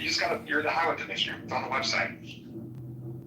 You get paid $20. You have a paycheck that says $20,000. Well, what's amazing is, I mean, he had Darren Bailey had $30 million the last time he ran, right? And I was looking at that. No, he didn't. Well, I was. That's perception. Did he? I don't know. No. No, you said it. I don't say. That's the number I've heard. You said they were mailing. You said he had 30 million. There was 30 million who had it. I don't know. The Illinois GOP? No. So basically, if you have a PAC, you can't coordinate with the candidate. Oh, I see. And so Dan Kraft and the guys who play by the rules PAC and Dick Elon had $30 million to support Darren Bailey, but he couldn't touch the money. And there was a whole lawsuit about was there coordination between the two. Oh, I see. Damn. Yeah, so he actually, so Darren fucking dipshit Bailey had like 40 grand or whatever, or 100, whatever. He had some money. I was looking. I think he's raised 16 grand in the last couple months. I was looking at Jesse Sullivan's Instagram account from when he ran for governor. Listen, if that guy can't win, Darren Bailey ain't fucking winning with Aaron Del Mar as his running mate. You know what I'm saying? No. So not a chance. No, you didn't see Jesse Sullivan's neshama is that basically Jesse Sullivan, when he started off, he was totally bought out by the consultant class, was a robot, was fake, was annoying, untrustworthy, sketchy, had a lot of questionable ties. But then over time, you saw that he was a real G-teamer and he was about that life. He didn't really become himself until the last 3-4 weeks of the election. And then after the election, I am so impressed by him, a true religious person that's successful, has a nice family. And he thought oh, I'll hire service. And it didn't. He would have been the perfect candidate. And did you see his running mate? She was the perfect running mate, Kathleen Murphy. So wait, are you going to go to Moretti's? Because that would be a really great filming event. Only if you go that we can live stream. Are they? They're not going to let us into the proceeding, right? It's going to be the same closed door. We'll do the same shit. Yeah. No, you're going to talk to the manager. We're gonna miss. Let's just be low profile. Not really.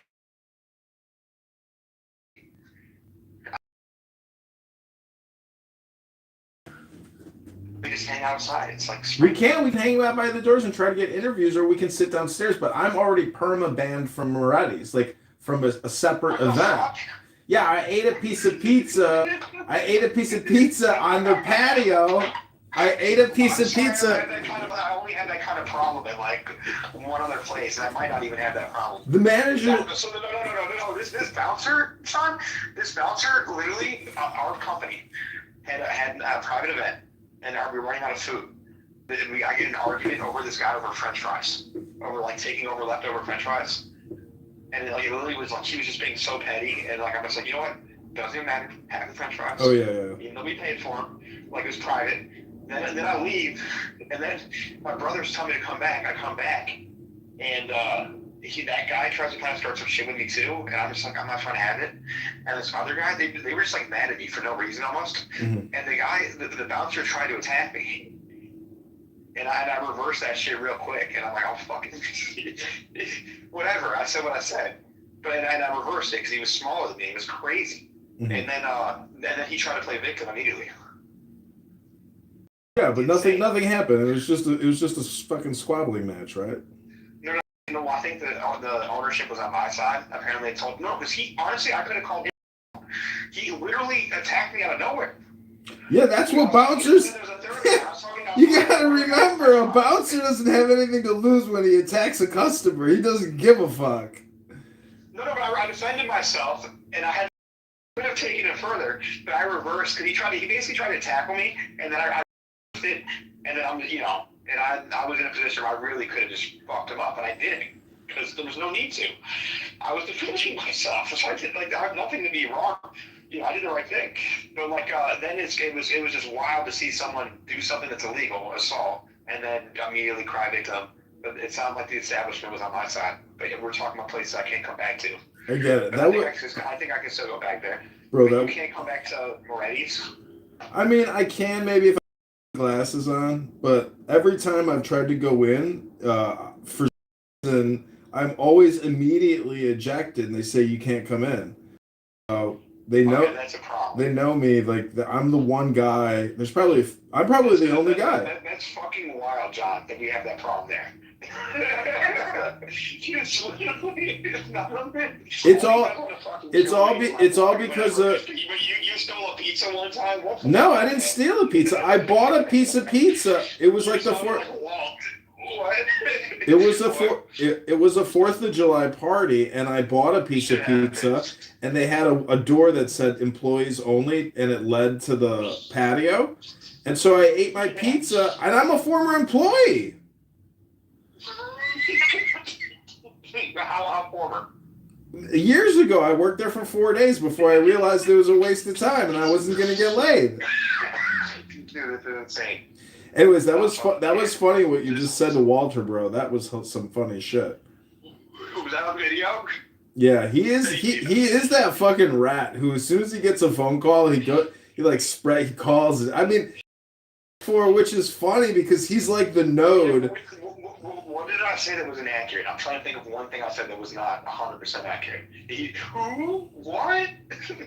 And then he runs to like, hey Perry, hey Steve Bolton. Guess what Max and John are looking like? Here's the situation. I was just kidding with the Max Solomon thing.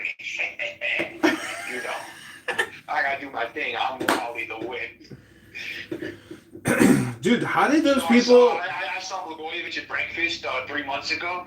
You know, that's how connected I am. What's with? I don't believe those write-in numbers that these people claim they posted on Are you Facebook. fucking kidding me? Max Solomon got 8% of every Republican that voted for Max Solomon. That's the biggest fucking. And Perry's being a bitch because I want to challenge that. That's clear. Can you figure out how to challenge that? That's obviously the biggest fraud. If you got 8% of the vote, are you kidding me? 8% of all Republicans knew. Okay, so. He couldn't even get enough signatures to get on the ballot for governor. Big guy. So this is one of the interesting things about the election that you and I. 2,000 fucking people in McHenry County are just like, yep. And the 3,000 in Kane are like, Max Solomon? Are you kidding me? So there's 2 challenges I'm gonna make for the November election. How much time do we have for this one? So the one guy I'm gonna go downtown and file against. No. For Max Solomon, how much time do I have for him? Because that's the one I totally call bullshit. That one. I don't know how you can challenge that one. I think you can challenge it. You'd have to challenge. I don't know. That's probably. I don't know. That challenge for that's over. What are you talking about? Yeah, no. So, anyways, I'm trying to talk about that this guy, Siglio Lopez, an alderman here, he's running for Congress in Chuy Garcia's seat, and he's running as an independent. And so that means that his requirement for getting signatures is impossible. If that fucking loser gets on the ballot, I'll shit myself, because if we challenge his petitions, there's no fucking way that he can get on the ballot. So that's one challenge. That's a moral challenge. And who I'm going to challenge, or I'm going to file a blanket challenge. But now I know the actual process and documentation to actually submit to require the full audit. So, and as you know, the audit in the Chicago Election Commission is different from the Illinois State Board of Election Commission. So we get to actually go and confirm the signatures, which will take weeks, right? It'll be insane because it's 15,000 signatures. And if you correctly challenge just about, let's say even half of them, it will take forever to go through that challenge. Forever. It'll be crazy. True. But we can actually get somebody that most of these petitions are bullshit. Inaccurate. And the fact that it has to match up and there's 10 variables that you can challenge, there's no way they'll get through an actual challenge. They think they'll slip by because there's nobody in the world exists to even challenge these people but us. That's why we need more information warriors, an actual capable committee person, instead of fat people, obese people who talk about white sauce on bread, who represent 50,000 fucking Chicagoans. I mean, bro.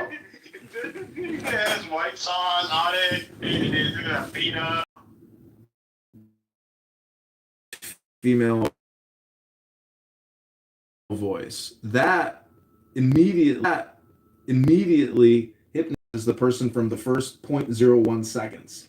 Is a persistent female, it persists.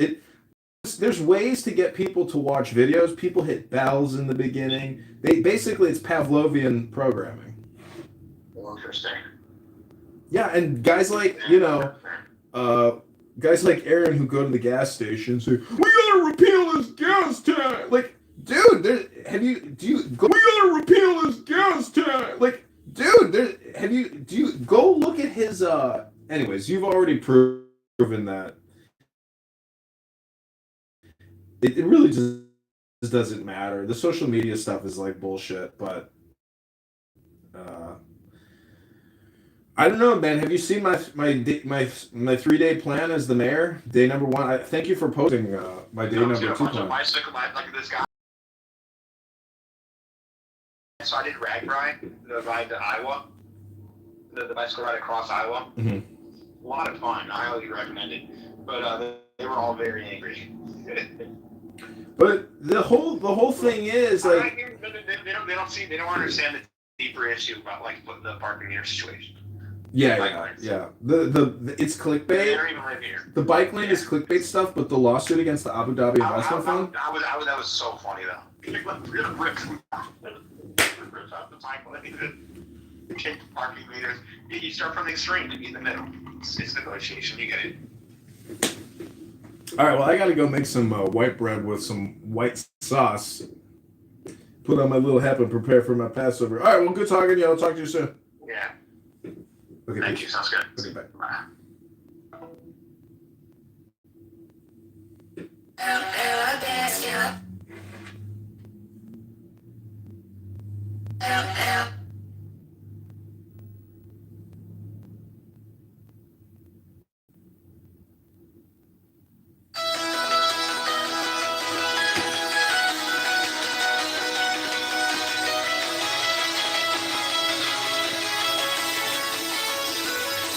Careful study of these books will enable the pupil to speak in the language of his master and facilitate communications with him. The pupil should endeavor to discover the fundamental harmony of these very varied works.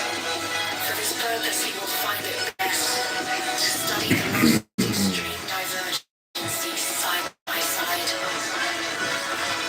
He may at any time that he wishes apply for examination in this course of reading. During the whole of this elementary study and practice, he will do wisely to seek out and attach himself to a master, one competent to correct him and advise him. Nor should he be discouraged by the difficulty of finding such a person. Let him further remember that he must in no wise rely upon or believe in a master. He must rely entirely upon himself and credit nothing whatever but that which lies within his own knowledge and experience. No, it's a book with and I love it too. We here insist upon the vital importance of the written record as the only possible check derived from the various qualities of the experimenter. Thus let the work be accomplished. Yeah, let it be.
Careful study of these books will enable the pupil to speak in the language of his master and facilitate communications with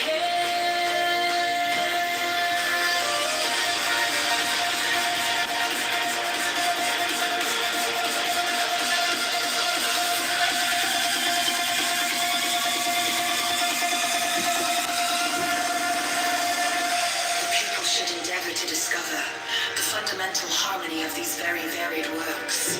For this purpose, he will find it best to study the most extreme divergencies. He may at any time that he wishes apply for examination in the source of reading.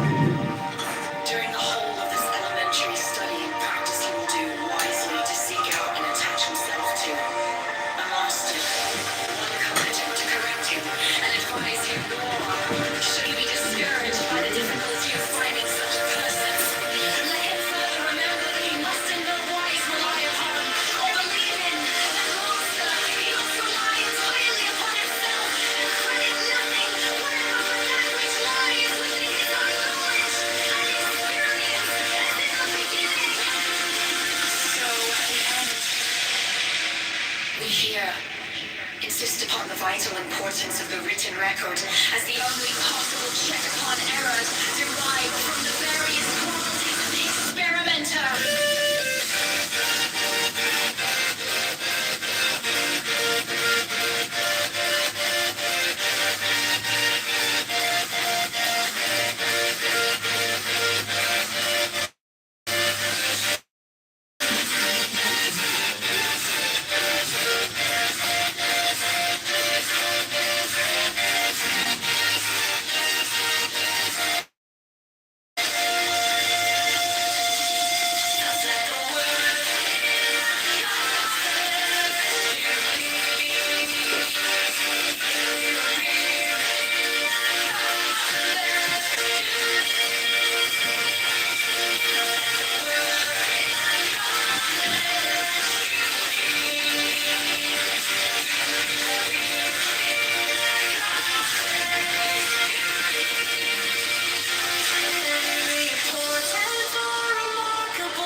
Informed of the circumstances.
The tall turkey, tongue was by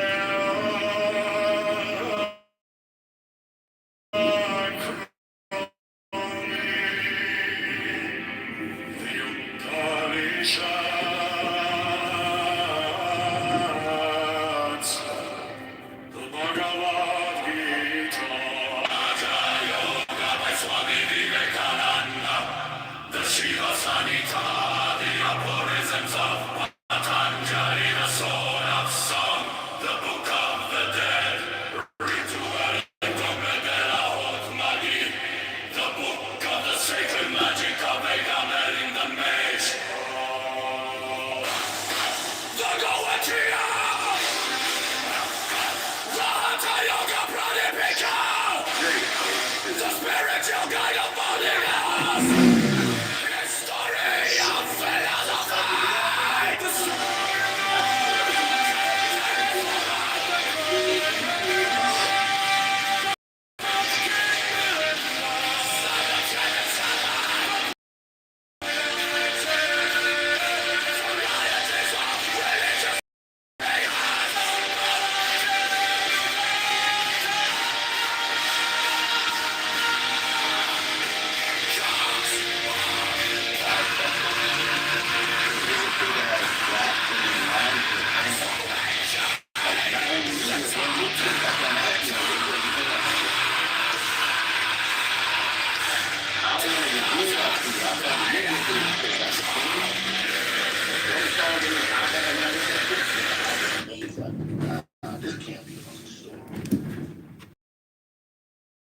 Right there, nigga. Did you just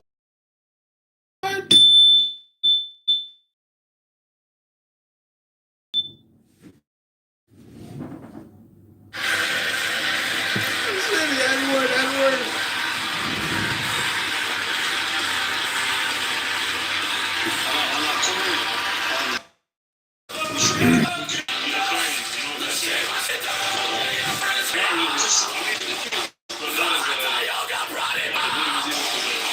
The spiritual guide of bodiness!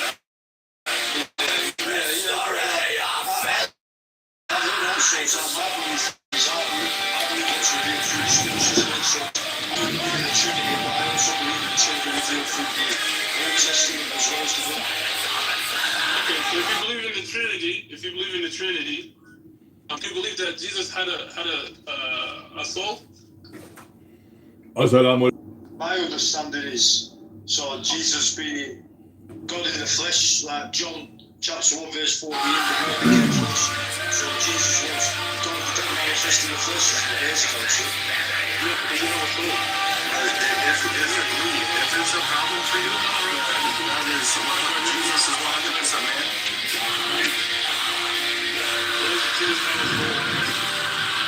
What do you mean by soul? Can you explain soul?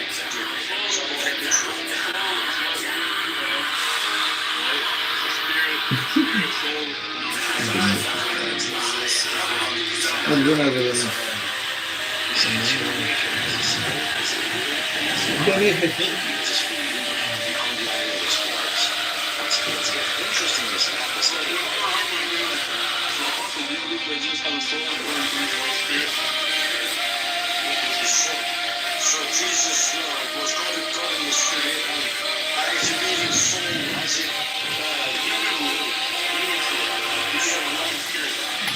so a mental emotional soul. Is that what you mean? When you die, your body. So my was Hello?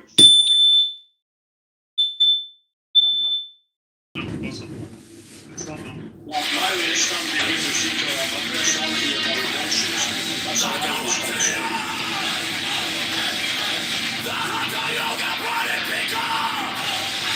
The spiritual guide of bodiness! History of philosophy! The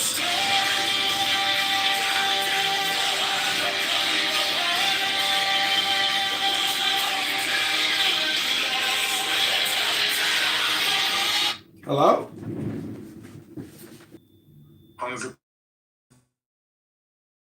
fine. Oh. Hello? Hello? Hello? I'm in there with them, and I'm running out now. I killed them. Who? Both of them. Oh. There's another one in there. There's three. He's got a red jacket on. There he is. Hello.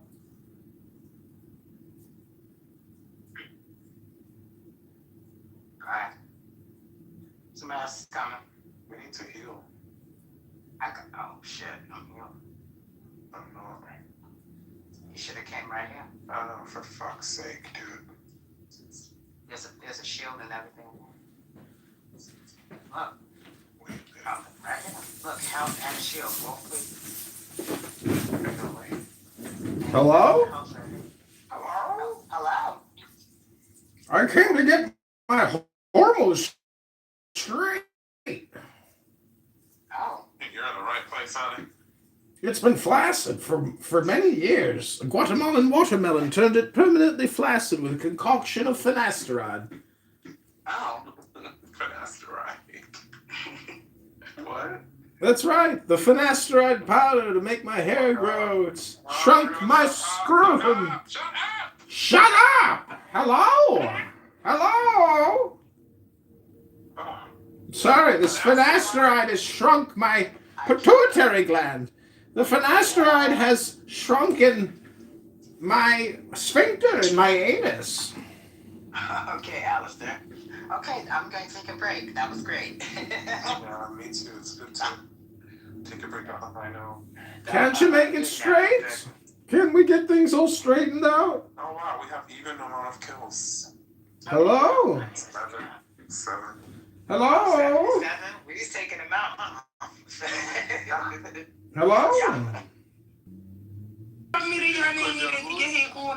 جدی راست میگه منم به همین خندم گرفت معارف اگه دقت کردید دوباره رفتاری کردی که مهران که تو بازی شنده مافیاش رفتی تارگت کردی رفتی اوشنی که از مهرانم کاور کرد و تارگت کرد اصلا این دقیقا همون کاره کرد من واسه مهران همینجا خنده گذاشت کار سوپرفول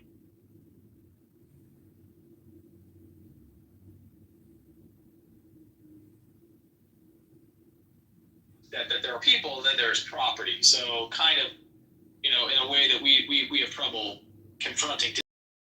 Oh, they had no issue with this. They knew her, and they didn't think it needed to be explicitly stated. But the fact is that the 10th Amendment, the Bill of Rights, added in order to ensure the ratification of the Constitution. The state legislatures refused the Constitution as it was. And so they were promised that if they would ratify it, that the first thing that would be done was there would be these amendments. The Constitution would immediately be amended to include these things that the states wanted. Why don't we just read it instead of talking about the progression of it, Diogenes? No one wants to hear it. No one wants to hear it read. So we want to hear about the history progression from you? Hello? We're having a discussion about what the Constitution says in full. Lord, ask Kitover. History, got it. According to the Constitution, they did not. I mean, like, if states can secede, the question is, like, by which the government has the right to rebellion. When they feel that it's within their right. Foremost, the federal government doesn't have the authority to quell a rebellion without either the governor requesting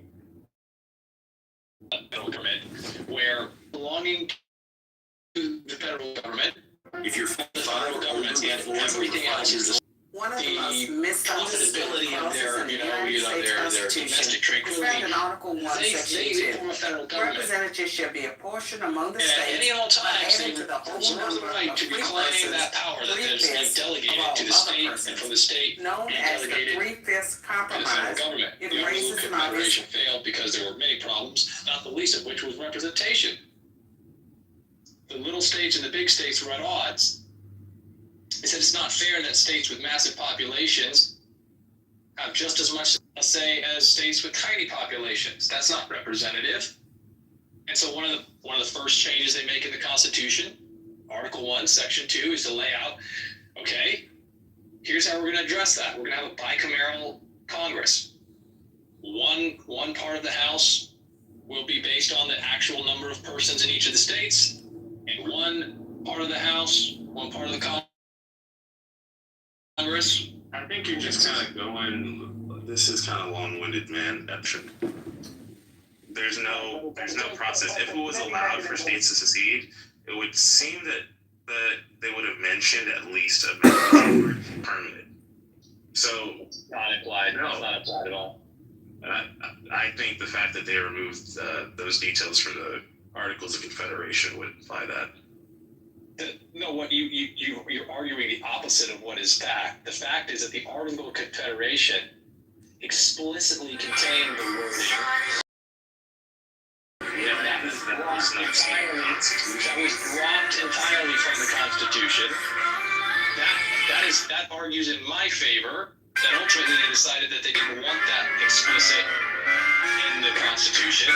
They decided not to do it. Not only that, but the 10th Amendment specifically amended the Constitution to ensure that it was crystal clear. Anything that is not explicitly given to the federal government remains the power of the states or of the people.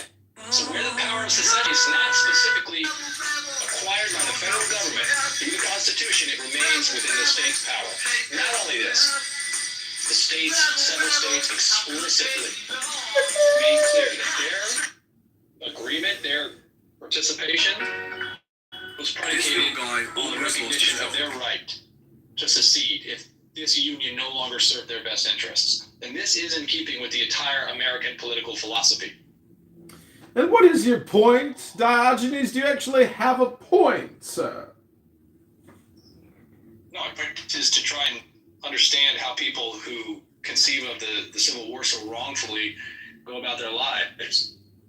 Got it, but we're not living in 1865, are we? It's 2026, if I am correct?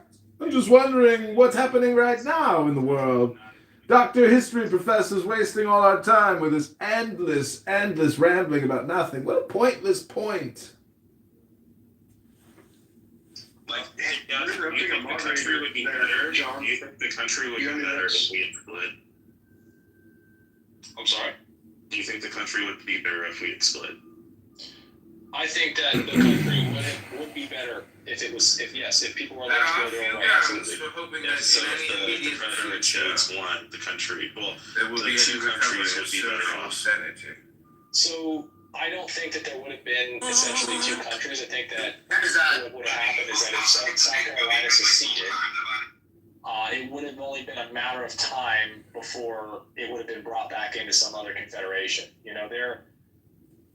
When you live in close proximity, you have a choice to either be violent and fight to the death, or get along. And I think that eventually it would have formed some other kind of.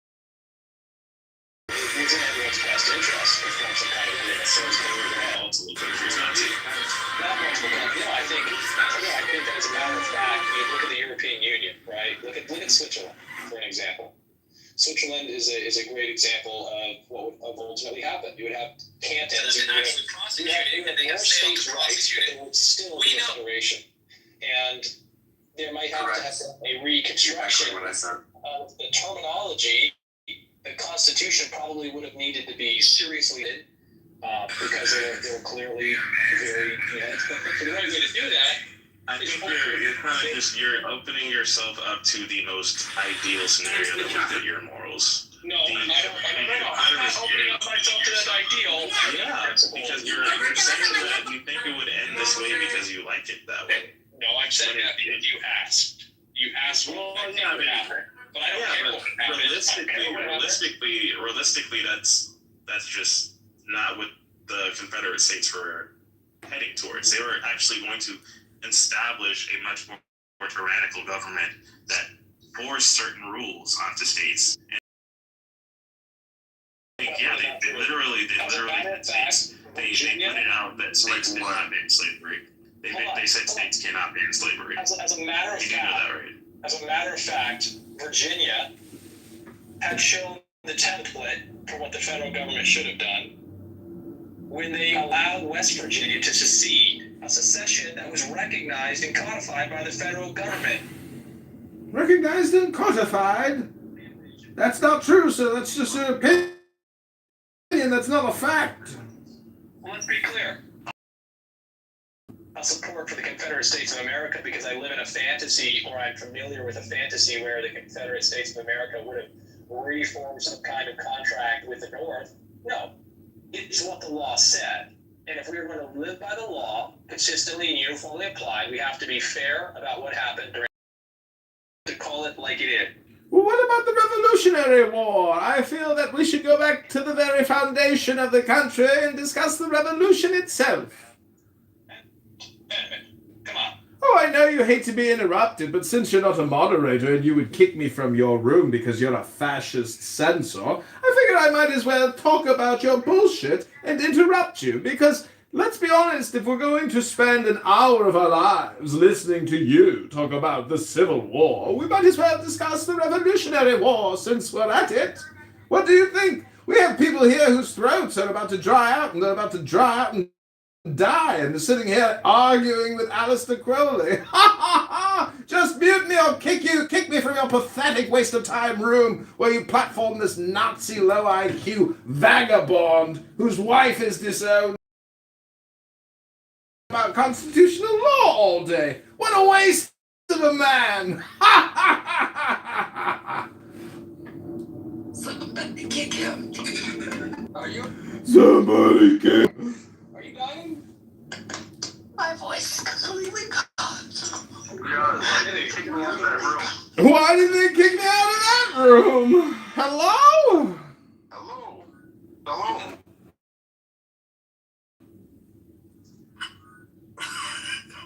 Dr. Edwards here! Never fear, the Christ is near! So sorry for interrupting your entertainment, your other pet poodle dogonies. Sean. Diogenes was making the implication that the three-fifths Judaism is the fastest growing religion in the Middle East. Serendipity, if I may. I was pointing out. Yeah, tell her.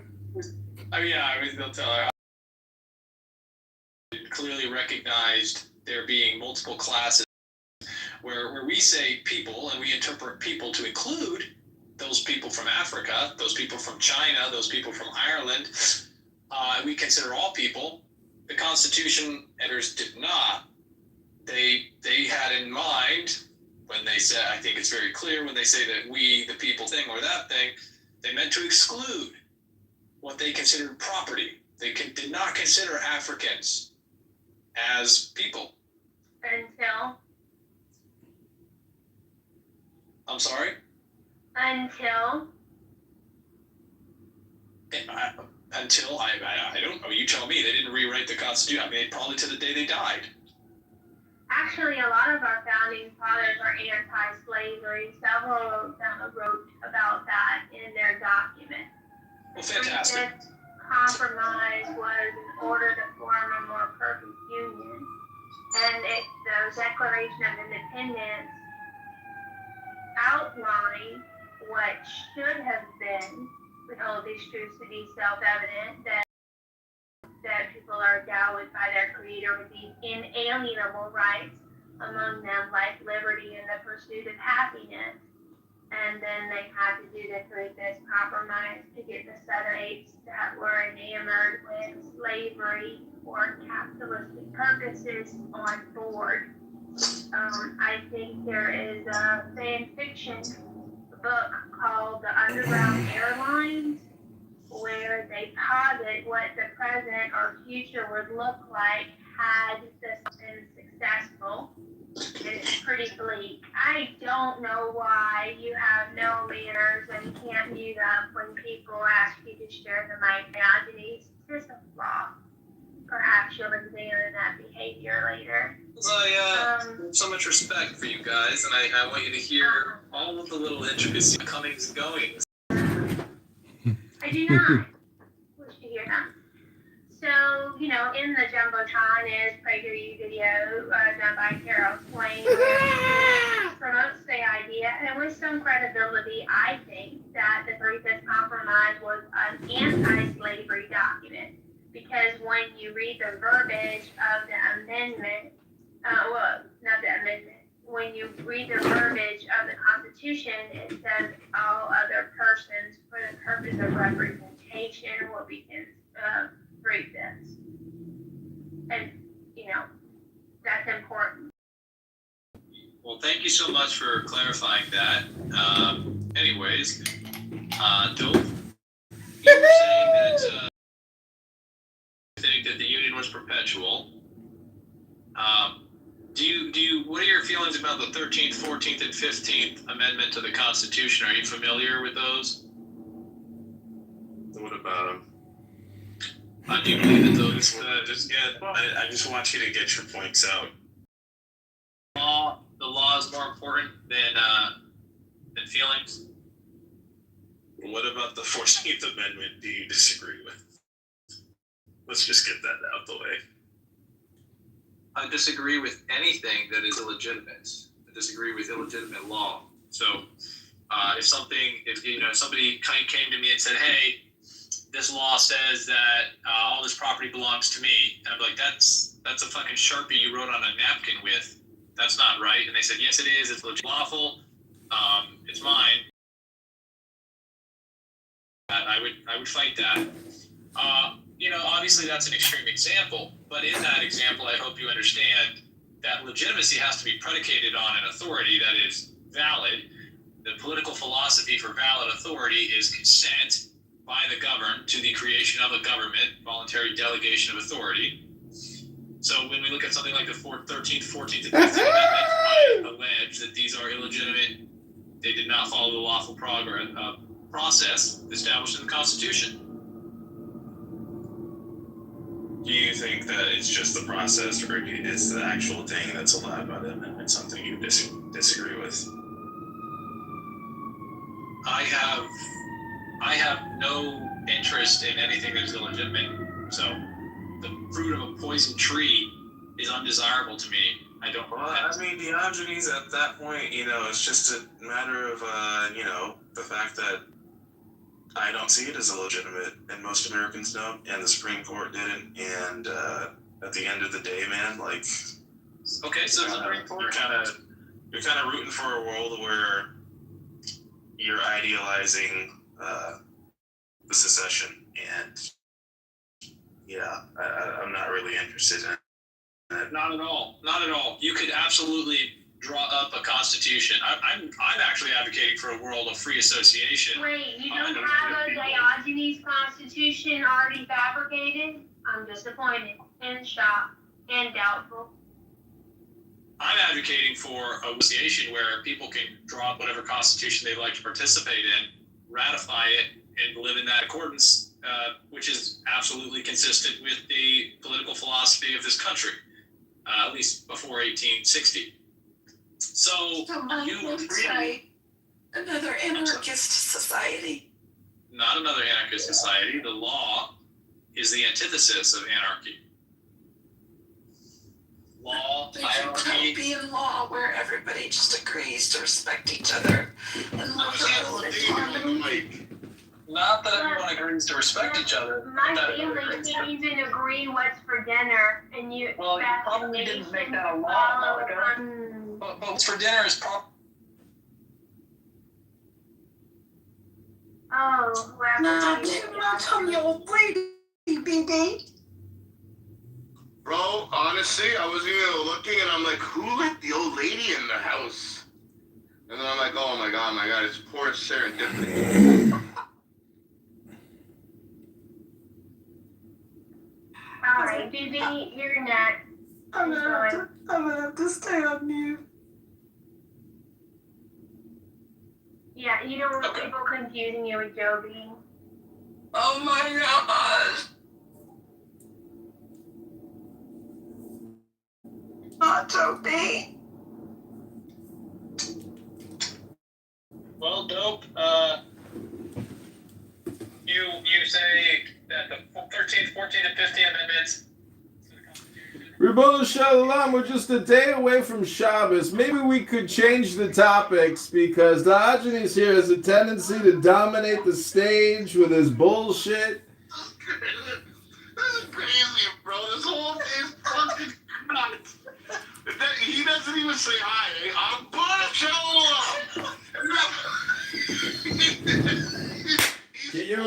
show the lungs in, boys and girls. John is the best, bro. He's got to be the best personality on Clubhouse. My gosh. Or the most consistent, I should say. Rapona Shalom!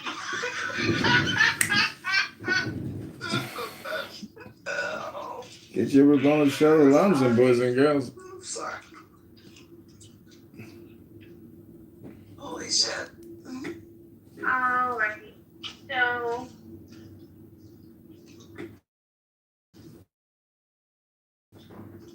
The 3/5 Constitution and the Bill of Rights. I don't know. Gotta go to PragerU if you want the real interpretation by a conservative black woman now.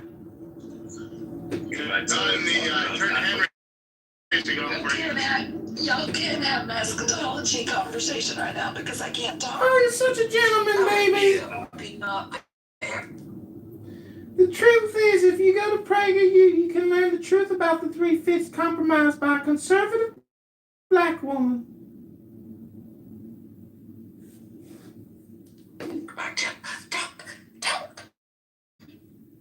Please, serendipity, save your voice and conserve your health. The truth about the 3/5 compromise by a conservative black woman. I put it in the Jumbotron. It's PragerU. A bigot, a racist, a sexist. He's all alone. His wife left him. He's broke. And he's out here trying to teach you all about constitutional rights when this dumbass should actually probably try to figure something else out and how to use his time more creatively. I'm complete. My name is Monica. God bless all. Alright, not mad. Just pet. Not mad. Just pet. I just unblocked this one account of yours. I'm going to regret it because I always regret giving you another chance. But hey, Walrus, how are you? Like, are you feeling better or worse about Trump? Haven't checked in on you in a couple days. What'd you say? How you're feeling about Trump and current circumstances? Disappointed.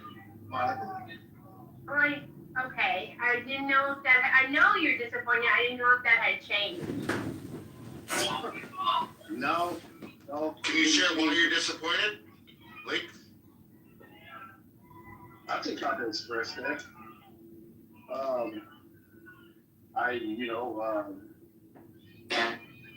Well, I'm sorry, a little distracted. I was really in listening mode. But, yeah, I mean, you see what's going on? from your point of view, a lot of people are disappointed, but some people are disappointed for different reasons. Like, were you looking for action, like boots on the ground, that 48-hour deadline?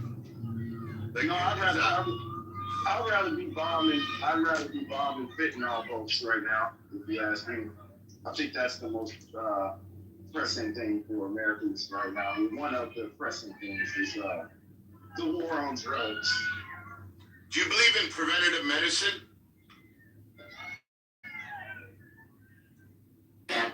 Yeah. Like, do you believe when you were a kid they told you to eat carrots so to help with your eyes? Yeah, but I don't see how we're bombing Iran. I'll tell you my point. And it's not a gotcha moment like, yeah, I got you, Blake. No. I want to kind of paint it where I can express it where you understand where I'm coming from. So when we were kids, we were told if you eat this vegetable, your eyes will be stronger. If you drink milk, your bones will be stronger. And when I see the kids that actually listen to their parents and they drank milk and they ate carrots and they ate vegetables, they're pretty strong and healthy fucking kids, right? And then there was the parents that didn't give a shit and said, eat whatever you want. And they fed their kids bags of chips and garbage and takeout. And those kids usually ended up with all the acne and in an abusive household. And they didn't really go nowhere. And that's just from my experience. My whole point is, what we do today will affect our tomorrow. By taking out a terrorist regime, we'll have a better tomorrow for our children, our children's children. Great point. agree. I agree. Correct. I agree. And I also think there's a such thing as finite. We have an infinite amount of young men to throw at all of these adventures, and have an infinite amount of money to throw at these adventures. I think we could have sat this one out. I think we got a lot of stuff right now that's pressing, and we also have historical. I mean, if you want to call it history, I'm old, but not that old in the spark of history. So I'd say I'm 42 years old and probably paid attention to what's going on for about 20 of them. In the last 20 to 30 years, I kind of witnessed the kind of pattern, and then you do a little history. Listen, man, there was no W. History. Listen, man, there was no W going on. City work, eh? Yeah. Since we confiscated our tools, we have to dig with our hands. Well, you have to. That's just the way it is. So keep up the good work. Fucking slave. Smart move. Very smart move. Show them what happens to anyone who opposes the creative director.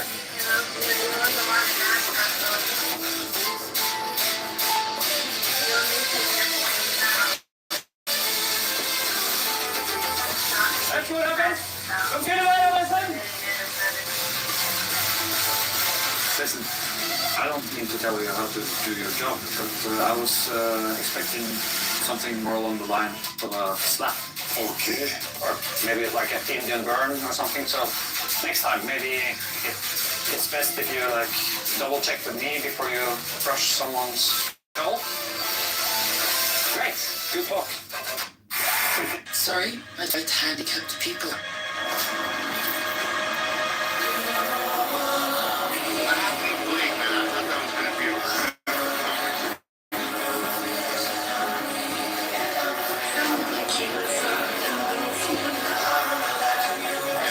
I don't have a weapon.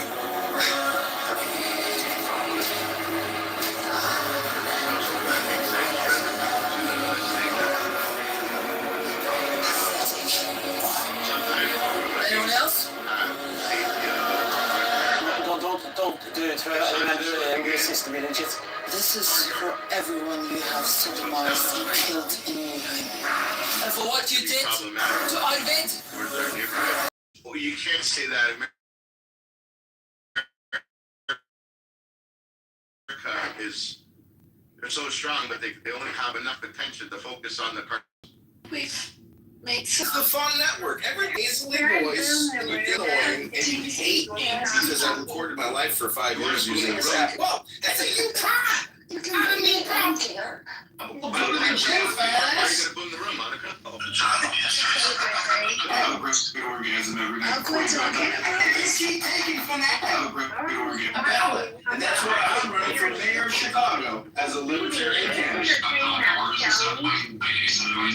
Which I'm sure a lot of people will probably try to commit hate against because It's good for someone to say and buy their voice. Not at all. She should be resting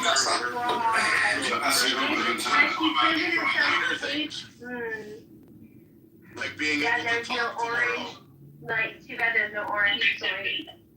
Blake, you want to see if your audio sticks?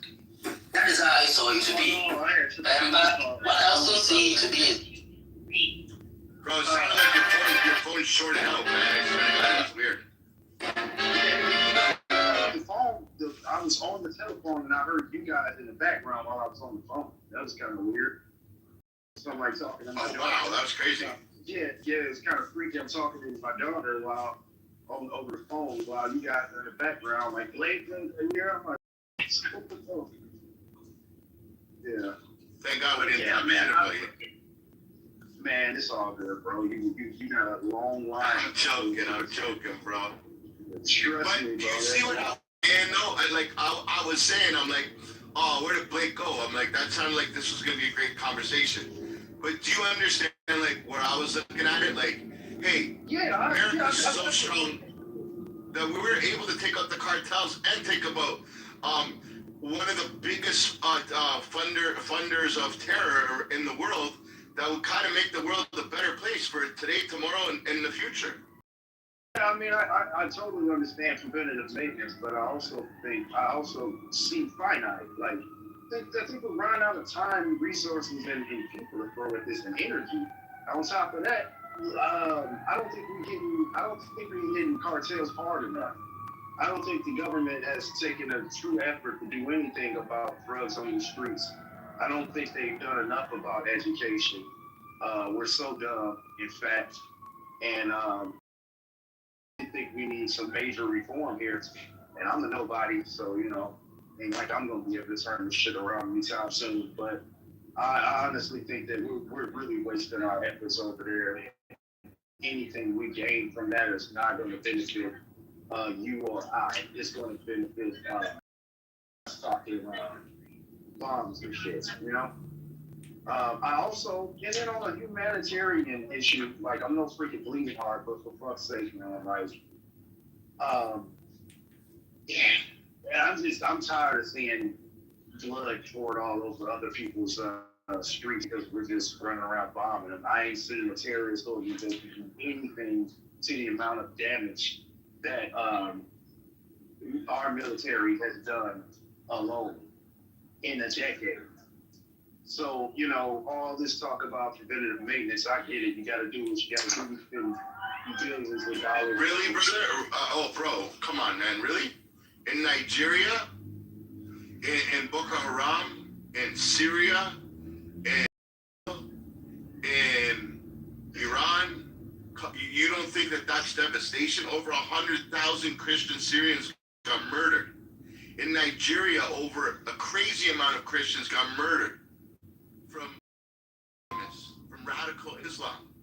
Yeah, I know, but what does that got to do with? Like we can try to pull a straw and say, oh yeah, because they're the biggest Muslim country in the world that funds all of the terror in the world. Man, look, I'm at the point where I don't really believe all of that. I don't believe all of that. There ain't enough evidence on the line. I've heard these people say so many things about things we shouldn't be scared of, and it just it's actually documented though. It's actually documented on who the IRGC. Like, if you want, you can even do a simple, like a grok or whatever you use for your AI, and just say, who does the IRGC fund? Yeah, so the IRGC, they got like the cash app. It's like, oh yeah, here's $2 million go do terrorism. Like, come on, man. Like, we can't even figure out where this dope money coming from, man. Like, this is dark money. This dark shit ain't gonna never stop. They here, they doing what they doing, man. And I'm like I said, I know terrorism is an issue, but I don't think right now dealing with Iran is a priority. On the list of America first. America first. It'd be nice if we got enough young men who ain't. But that's America first, sir. Let me get this. I'm saying, I think it'll be a beneficial. I think it'll be very beneficial to America and the world if we get more of these young men off fentanyl and off of what's the shit they smoke. You got all these young niggas around here smoking. What's the shit they smoking out, man? Smoking whatever they smoking, man. I'm saying these kids are drugged up. They're all fucking faggots. They can't lift a finger, man. Like, the only thing we got is these athletes, and half of them are fucking. It's like, look, man, focus on America getting healthy, wealthy, and drugs free. I would spend a quarter of the fucking budget that they spending on bombing these Iranians right now, and it'll still benefit America tremendously. Like, dude, like nobody's been able to answer about this WMDs. 30-something, will be on 20 years later, almost 20-something years later. The goalposts and the excuses have moved so far to the point nobody cares. And 30 years from now, nobody's going to care that we bombed Iran. Nobody cares that we were cool with Saddam when Saddam had a problem with Iran. Like, nobody cares that, we were cool with the Taliban. Like, nobody cares. It's been so long ago, and it just keeps on moving. And the deep state pockets keep getting what they want.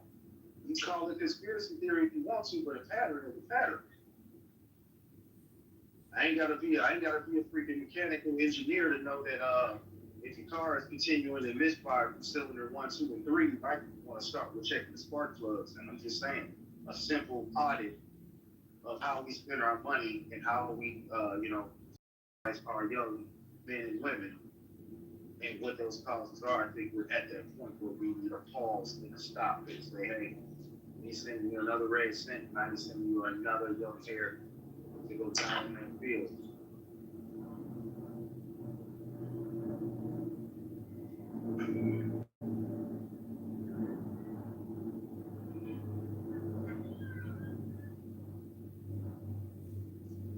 Blake, does your mic work, bro? What? I think we've been trying to hear you, but I'm not sure if it works. Hello? Hello?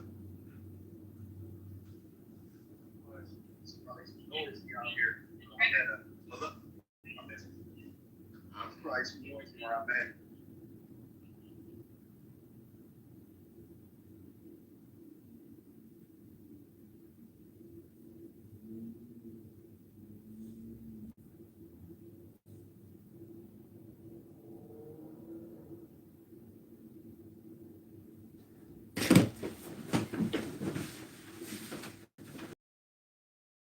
Yeah, like even Harry put in the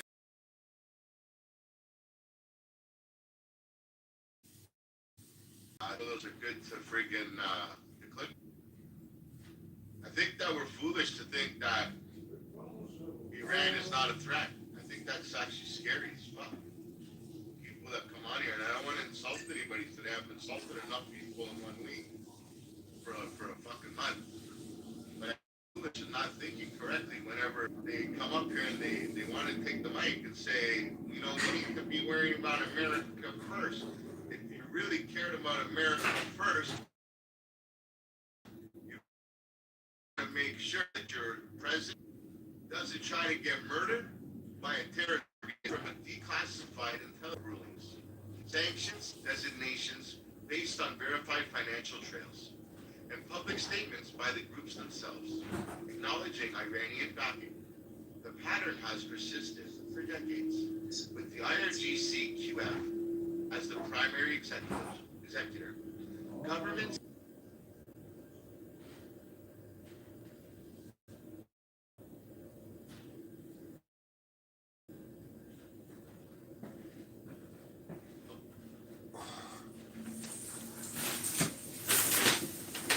You're unmuted while you're masturbating. Here we go. Ribono Shel Olam.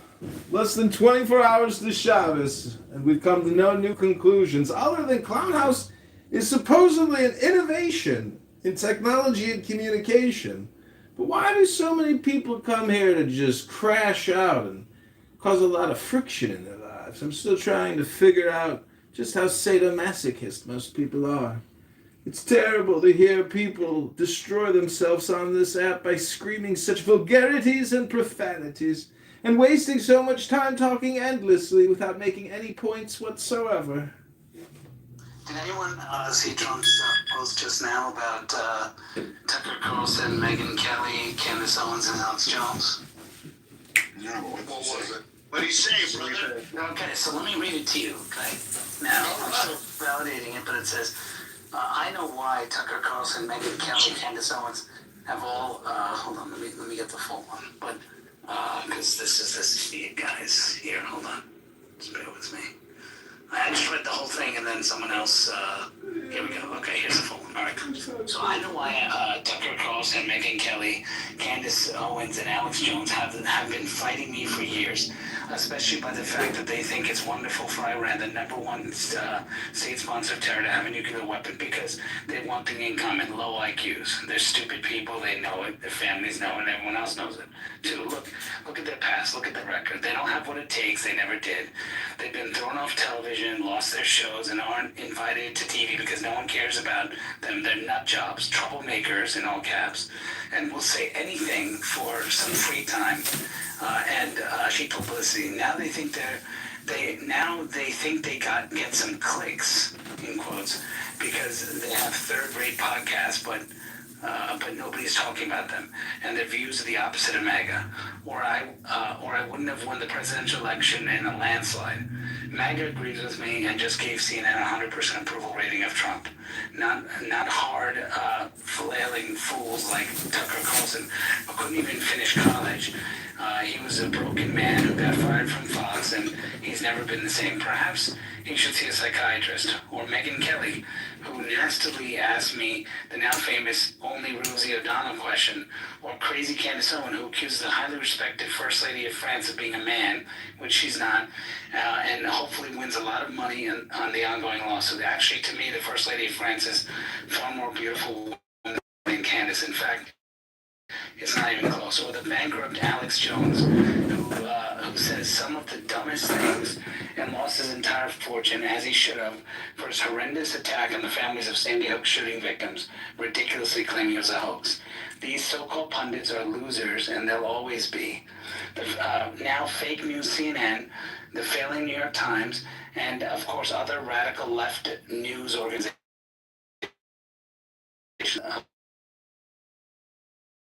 As president, I couldn't get them. I could get them on my side. After a few times, they go down.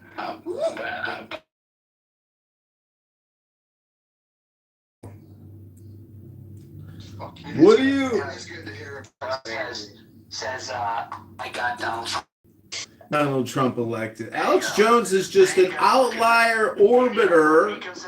Alex Jones predicted 9/11. He should have predicted the lawsuit that bankrupted him. How about that? Well, who predicted the bombing prior to 9/11? Was that a setup? I haven't looked into it enough. Oh yeah, of course you haven't. The children. He can't wait. What's amazing is Rico can tell you everything about the children that were shot up in Iran and killed, but he can't talk about the children that were killed, American children.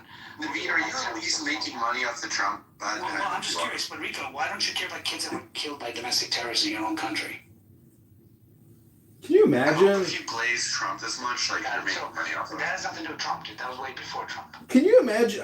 Rico, I gotta say, it's guys like you who come on here, whether you present as a rabbi or from Trump or from Israel, from the God, like, dude, is your whole life just about trying to create a profit? I mean, I like that, but by even talking about it, that's clearly also take it easy. King Nav just read us a very important, pronouncement, which is the ultimate reframe, because Melania is a movie star. Mar-a-Lago is worth $1 trillion. Everything is beautiful in Trump world, and the truth is, people that hate it, are they losers? I don't like to think that they're losers per se. I just think that they're complainers. Hello? Yeah, I mean, look, if I look at it this way. If somebody believes in Alex Jones, I have one of my closest friends who I grew up with is a big Alex Jones supporter, and he's even able to say, hey, no, dude, obviously we know Sandy Hook was disgusting and what happened there was horrible, and he actually defends Alex Jones, saying, no, Alex never said it was a bunch of actors. He said it seemed like he's at least able to do that. Iran, but he can't tell you about kids like that. To me, is disingenuous. And my friend a few minutes ago saying, like, Donald Trump is disgusting. I hate him. I can't believe he's doing that. Alex Jones has been right more than he's been wrong. But when you're an honest broker, you'll say, hey, I believe this, but I do believe that my side is wrong here, and you're able to do it. Someone like Rico doesn't do that. Rico would just do that. We can have an honest Every accusation, calling somebody dishonest, every accusation is a confession. No, he's just roasting you a little bit. You are, what am I? That's what I just heard. This app is a roast app, and everyone is worthy of being roasted on here, even including King Naveen. Everybody is. Even earlier in the room, I said to Rico, I can concede that Israel is at fault for a lot of things. Would you be willing to concede that Iran is at fault for a lot of things? He couldn't do it. I said, hey, Americans were killed and savaged by Iran and killed, like literally, they've taken our people prisoners, raped them. I never said Iran. He said, did you read the letter? Did you read the letter? Gotta read the letter, because the letter says that didn't happen. And I'm like, well, actually it did happen because it was all over the news and the Ayatollah bragged about it, as did Soleimani, about doing it. And, you know, you couldn't just say, oh my God, that's disgusting. I can't believe that someone would do that. I still think Trump was wrong in what he's doing in Iran, because this is not how you handle it. Yeah, it's a respectful conversation and I can have a good conversation with you. But when you try to say that, hey, you know, Iran was right, no, that never happened. Those people who got raped and beaten and destroyed, that didn't happen. And when you say, oh, they don't deserve to be avenged for because they're just Americans, you know, then leave the country. I'm too scared to go. Why don't you go to Iran? Try to save them. Right, saying that the U.S. is not to hold anybody who opposes them accountable. Joe, there's crossover. Far right and the far left. There's crossover. Chomsky by on democracy now. This is what on the right.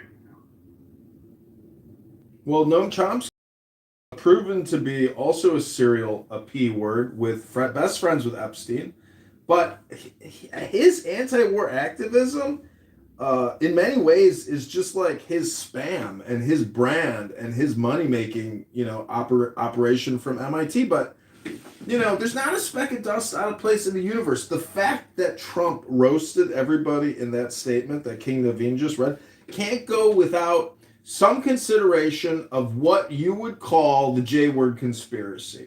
But the truth is, Rico, guys like you fail to understand the scope of the problem. It's not just Israel and the J-words as that lives in your, you know, little compartmentalized brain. There are other people out there and other groups of people that are far more dangerous and far more of a tax on we the people other than the J-words and the I-word. You have to look at the Saudi Arabians. They are the biggest tax and the biggest liability for the United States of America, but they're also our best friends and allies in the region. And Rico, if you were to go to Riyadh or, you know, or go to Dubai, like, these Arabs are awesome people. They're wonderful people. So your complaint, Rico, again, it's a you problem. You shouldn't have a complaint about anything, in my opinion. I mean, you know, except maybe a flaccid dick. Yeah, no, but look, you know, there's, like I said, I'm willing to say, I know Rico's not, but I'm willing to say, you know, there's a lot of issues for which what, you know, Israel has done and whether they should be held accountable and all that stuff. The thing that I think is interesting is people are now calling out one major piece of hypocrisy. Iran has talked about destruction of America. The Ayatollah has been on record talking about killing every American he sees, and he's talked about destroying America. Okay, Trump says that four-page letter they wrote.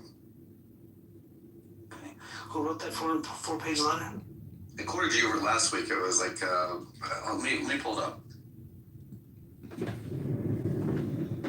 So you don't even know who wrote the letter that you don't know. And by the way, I quote his title verbatim. I don't want to be correct. Yeah, but I want to know this, Rico. I want to know this while you're pulling that up. Why do you trust that letter as if it's the Bible?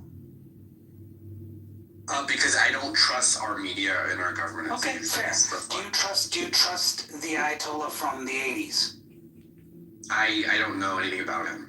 Okay, but why don't you go on Iranian state media and look at the statements he said? Then you'll make a comment saying, well, that must have been made up by CNN, where he talks about destroying America. In fact, he ran campaigns in his country talking about killing Americans. And he talked about the main goal of him getting a nuclear weapon is to destroy America. And then destroy Israel. Okay, I have a question about that. And about the modern opinion. Can you guys hear me? Okay.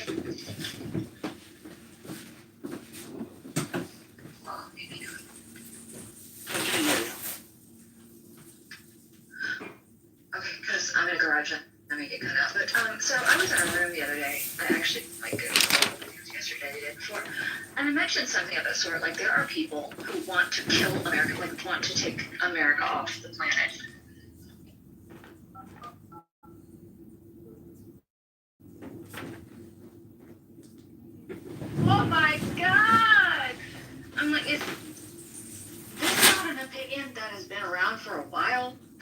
anything new. So why is everybody acting like, I don't understand. Am I? Well, because Kristen, what's happened is people don't actually look up the facts and they don't look at history. They trust social media like Rico. He looks at social media. He doesn't validate what's the history of this. Hey, what did the Ayatollah? Okay, the link's right there. The link's right there. Yeah, I understand. So again, look at what he's doing. He's linking X thing, right? If I ask, why doesn't that matter? Tell me what. No, hold on. Tell me what the Ayatollah. Watch this, everyone. Tell me what the Ayatollah said in the 80s about America. Watch this. Rico will say he doesn't know. Watch, Rico. What did the Ayatollah talk about doing to America in the 80s? Why don't you He tell already us? said he doesn't know. He already says he doesn't know. He doesn't know, right? So he But doesn't know. what I do want to know is, Nor does he care, right? Okay. I think what matters is the No, letter they is that published true? last Do you week. care or not? I think what the letter Yes they or no? It's a published yes no last question. week. It's a yes no question. No, actually I don't because You it's the don't. 80s. Okay, so And I'm talking about the letter that was in published the last 80s, week. The people. So Okay. Rico's saying the people that Iran killed. This is what he's saying. The people that Iran killed. Okay, they were Americans. He doesn't care about because those people died in the 80s. Who cares? Yeah, exactly. So he does exactly. He's saying those people, it doesn't matter. What he's saying is, if you kill someone now, 20 years from now, I don't care about it. They're useless people. They don't need to be avenged. That's what he's saying. Okay, that's probably why he, thinks the Holocaust didn't exist or whatever. He doesn't care about it. That's fine. He said that many times. Then he says. Then at the same time, he, if I say what about the knives? Oh, that doesn't matter. What about the 20? Oh well. With Vietnam, because they killed a bunch of U.S. soldiers in the 60s. He says, I have a letter. About? What? I thought you don't care about what happened before. Oh, so you know about Vietnam? Yeah, I'm being sarcastic. So you know about Vietnam, because that, I guess we're willing to look into what happened there. I think what's so crazy is you guys both think you're right on this. Deserve to be attacked again, and they deserve to be attacked back. I've been consistent in it. On the other hand, Rico says, well, who cares? Links in the chat. This is what Rico says. Rico, guy, right? I know. Everyone read the letter. They never done anything wrong, and yet their leader in the 80s and 90s. Now, by the way, this letter includes the 80s and 90s, which tells you that Rico's a gaslighter, because in the 80s and 90s, their own leader. Every accusation is a confession. Yeah. I think what happened in the 80s. No, I'm asking you honestly. The Ayatollah was lying in the 80s about killing Americans, but this letter is actually. You're saying? Just be honest. Most people alive today were not alive in the 80s. What's the median age? Like 33? Wait, so you're saying that the IRGC didn't exist in the 80s? Most people alive today. Are you saying that the IRGC? The guy who wrote this, alive today weren't alive in the 80s. the guy The median age is like 33. The guy who wrote this in the 80s about killing is you're citing the letter, which is that murder. Comment about cutting benefits. There's videos of things that occurred.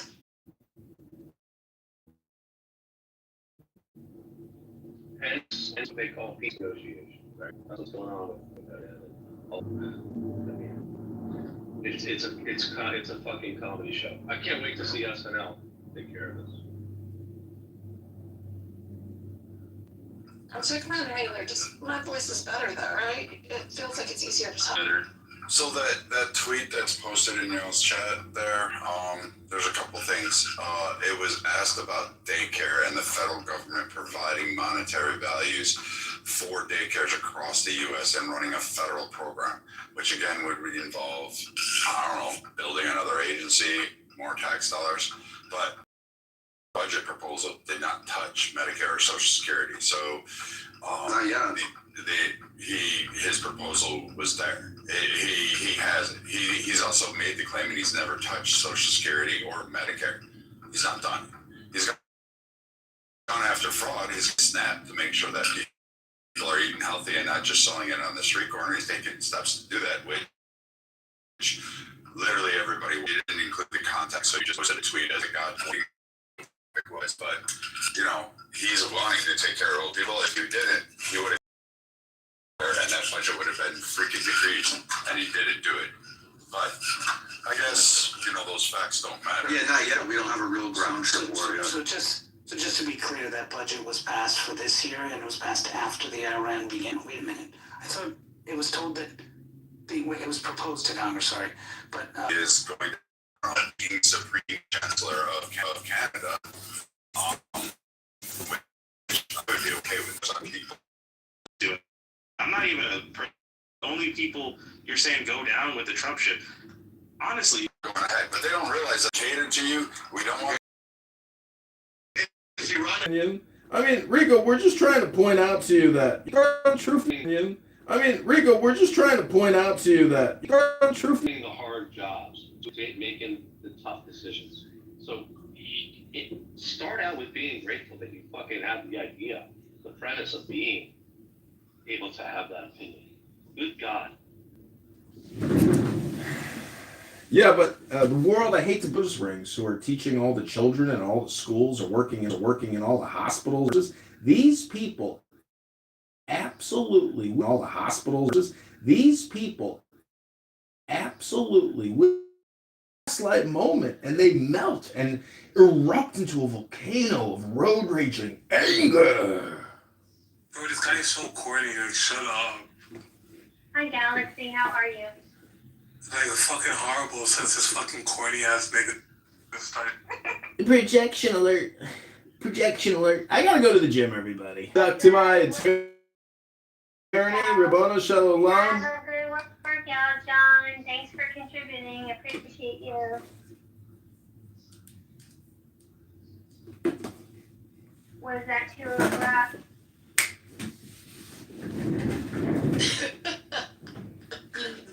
It is never too abrupt to get that shit.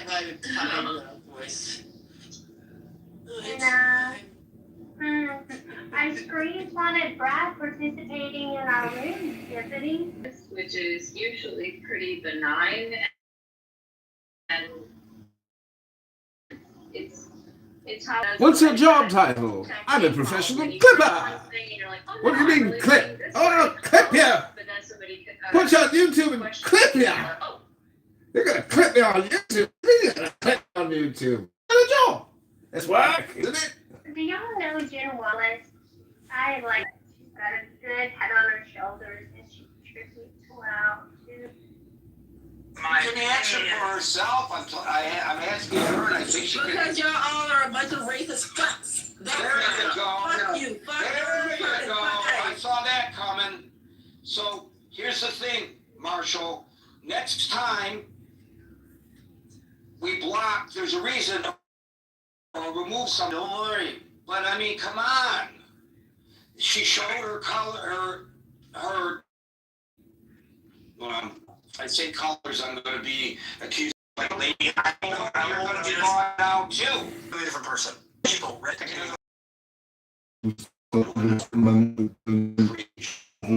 But we try to have one another, and that is.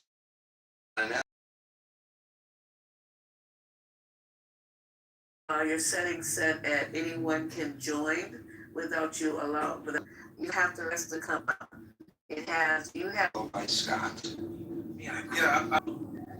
Aside from the new opinion when it comes to politics, I just would like for everyone to put a lot of things into perspective.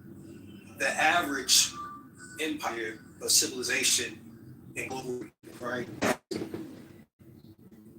only survives 250 years. Civilizations that fail is due to self-destruction. Things are being put in place to protect us from other countries. The reality is 80%, you have an 80% chance of this thing falling to the ground or burning to the ground from us fighting one another. And when we have these conversations and we talk about, Trump leaving or, us putting Trump out, I get it, right? Some people, they're not feeling the way that he's been moving, but here's the reality. If he was to be removed, what happens after that? What is the after effect of that? That's a civil war. People say, no, you're crazy. That's not going to happen. Why wouldn't it? That's what do. That's right.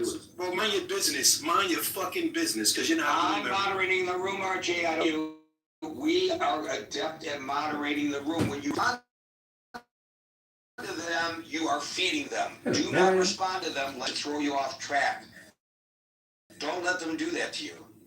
Right. Appreciate it. So again, when we look at these, I'm just curious to know our people. Do people really understand what's happening and the possibilities of what can go on, or are people just spoiled? They just spoil you with free thought and free voice. But yeah, I think that a civil war isn't possible. I mean, personally, I study tyrants. I have a love for tyrants.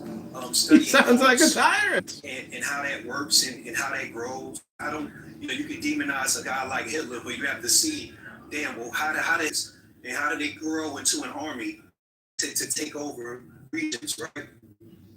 I think people really need to just sit back and study what's going on before they find themselves in a situation. There may be a little different of you're starting some. Hey Gary, I'm glad you're feeling better.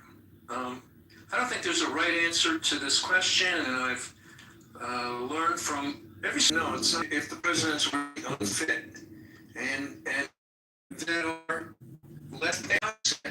What's the vice president of the cabinet?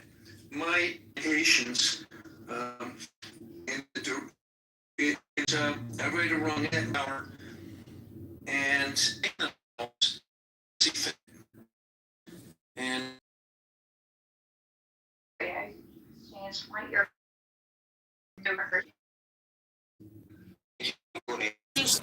People want to make yet they're probably in no position to men unhappy with the I don't know what to call it. Is that the moderators here like to have? They enjoy them, and they're willing to listen. That the moderators here like to have? They enjoy them, and they're willing to listen to a diverse range of speakers from culture that is prevailing because of speakers from culture that is prevailing because those. Your work done. It was fantastic, and so all I'm trying to say is, oh, you're one to talk. All I'm trying to say is, oh, you're one to talk. All I'm trying to say is, John, you've only been gone 5 minutes, bro. What is setting that I will sweat today. My God. Yeah. Yes? Good. Excellent. What I'm trying to say is that you all have to admit that other screamers are Democrat liberal leftists. And the fact that they can scream for pacifists, these people, in my opinion, are the worst amongst us. If you don't study, or you don't play music, or you don't read books, or you don't know about what they like, do they?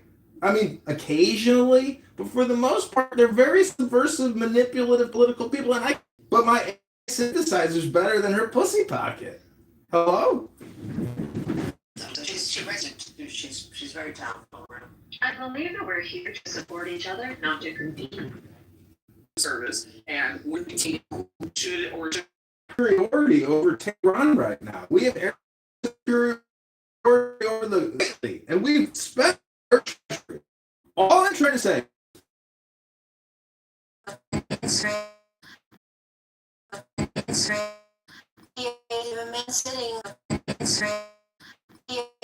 Sitting with horrible and this guy looking with horrible and this guy looking that he did that. That's what I'm wondering.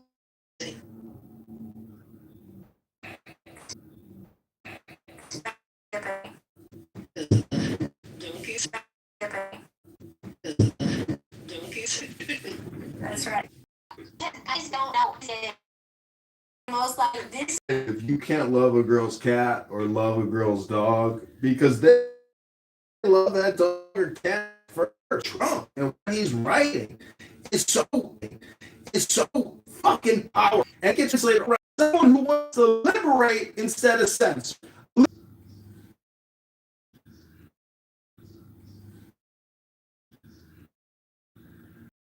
You know exactly.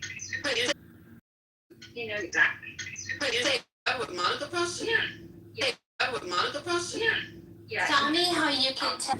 Well, I know that all of his videos are already, but you can also tell, like, how can I articulate?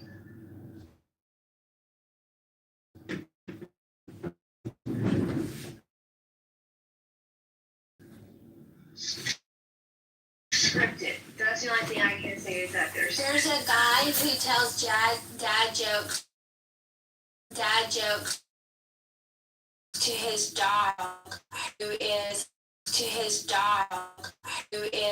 a hyena. Oh, that's hilarious. gosh. No,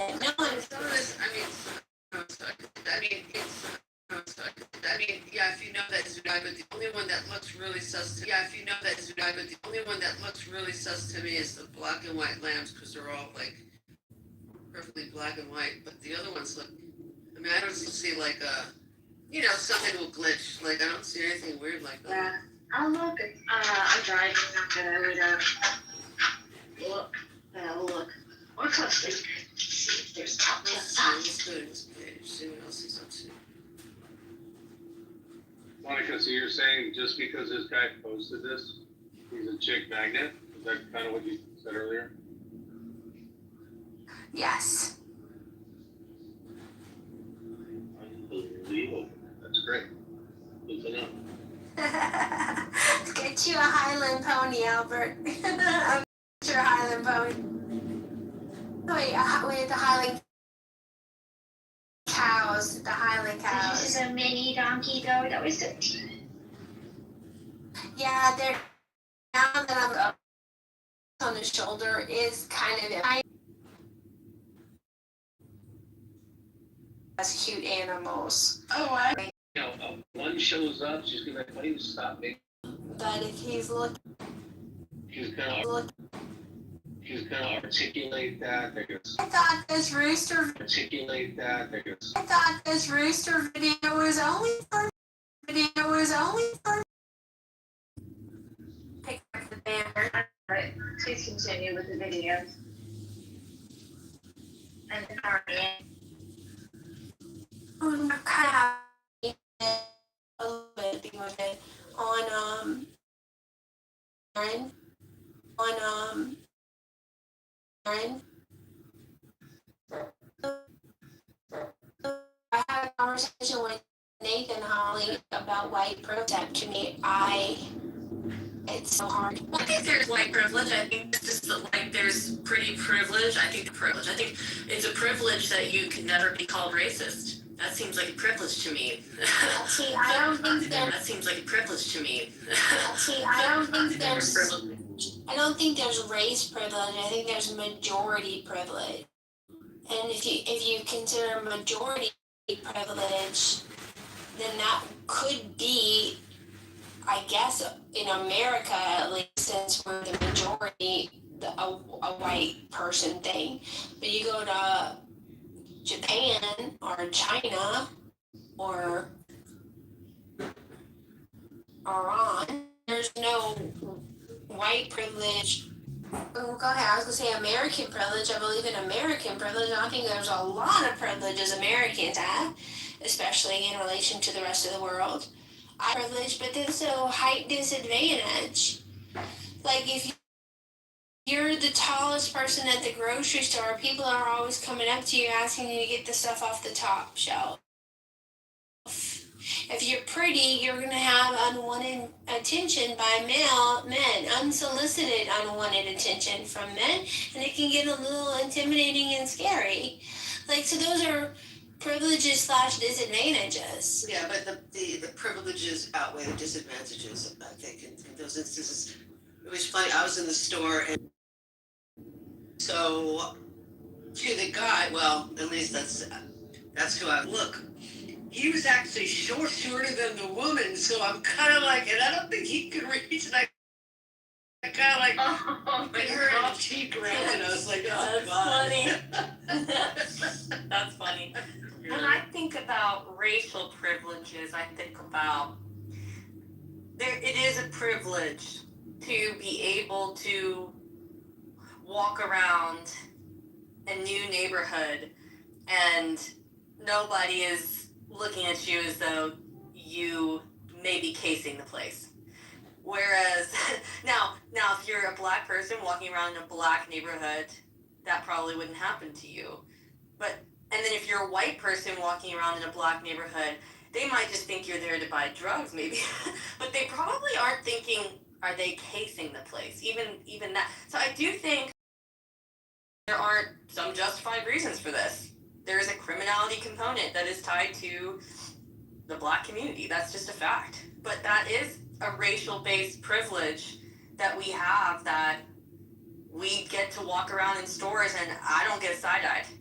And I do think that happens to Black people purely because, so that is a privilege. But is it Not, it's privilege, it's a Black person disadvantage. Oh, Jing. yeah. So yeah, privilege that, or is it that certain things shouldn't be happening to people just because they're not white? You know what I'm saying? Is it a privilege not to be harassed by cops, or nobody should be harassed by cops? And yes, some people are treated unfairly. So I think, does that make sense what I'm saying? It's not that nobody should be harassed by cops. Nobody should be looked at for walking in a neighborhood. So it's not that we have privilege. It's just that some people are treated unfairly. But don't you think that white people are treated more unfairly by law enforcement when they're traveling abroad versus people of color? I don't know. Wow. How so? No, I'm asking if you're Yeah. question, because just places white people are treated for harassment and killings in certain abroad. I privilege to some degree here in the United States, but if you look at our country, Central America, South America, Africa, parts of the Middle East, white people are, targeted in different ways where I feel like people of color otherwise have an advantage and a privilege of not necessarily having the same experience. Interesting. So we got to think global rather than Scott, maybe. United States. And my brother, when he was elementary school, junior high school, there was a predominantly Black neighborhood by our neighborhood, and some of those kids went to our school, and he would go visit his friends there, and he would get his ass kicked because he was the only white kid riding his bike into the neighborhood. I mean, there's some places, Holly, if you want to, there's some places even in California, if you're white and you go into a place, you're going to be looked at in a way that's deeply dehumanizing, and you may question your safety. That's not something just unique to Black people. Now, when it comes to Black people shopping in certain high-end luxury stores, or maybe participating in certain aspects of business where their conduct and behavior isn't necessarily consistent with other people that maybe perhaps shop at those places more often, and they're singled out and targeted. I mean, there's many different reasons and causations behind that. Like when I see videos of smash and grab robbers running out of the Nordstroms, and I'm not seeing white faces. So I don't know. Like it's and how people are dressed. I mean, if a Black guy in a suit is walking next to me, probably not going to flinch, right? But if a white guy who looks like a hoodlum is walking next to him, I'm going to walk to the side, same if it's a Black person, whatever. So that has a lot to do with it too. And even in retail, in a predominantly white area, back when I was in high school and the beginning parts of college, at Hollister, it's like if you saw some trailer park white lady walk in and she's wearing cotton shorts and a tank top bra on, shout out to a lot of the women in Florida, you're gonna think she has an oversized enough purse, maybe perhaps she's gonna steal merchandise. I'm not necessarily going to prescribe that to somebody who's a minority that's put together, that looks like they can afford to shop there. They're asking for service in a way that's dignified to their client, to the people working there. It's just, I don't know. I just don't think that race notions, Adam. Well, I as a Black person, I can say in certain retail settings, my own people are not the most pleasant to deal with, especially if they've not reached a certain education level or a certain level of diversity and exposure. So that's just a fact.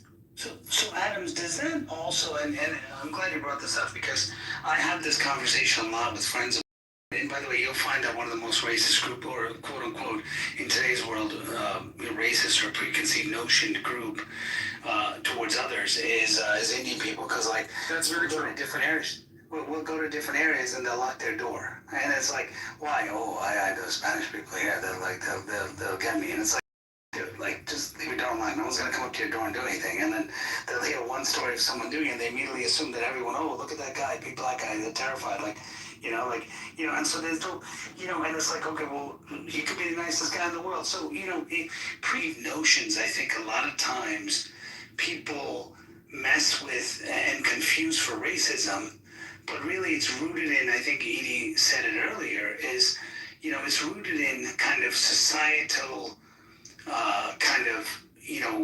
views. Like for example, a guy with a hoodie, right? It doesn't matter black or white. If I see someone walking at me with a hoodie from far away, and I, really can't, I'm gonna be kind of scared. Like, who the hell is that person? I'm not immediately thinking it's a black person.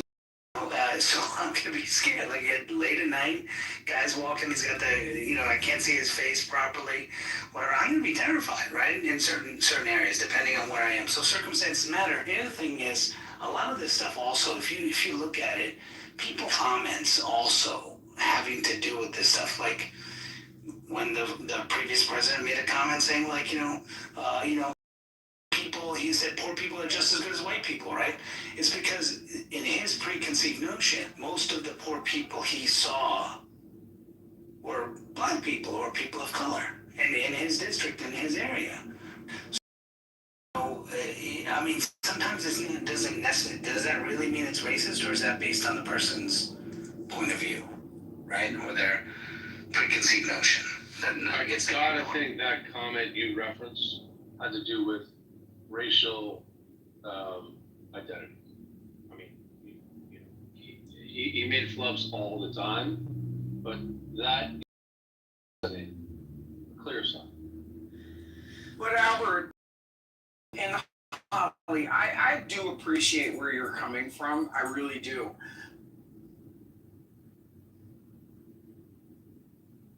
But I don't feel like black experience happens. And I want to go back to my point. My group of people are not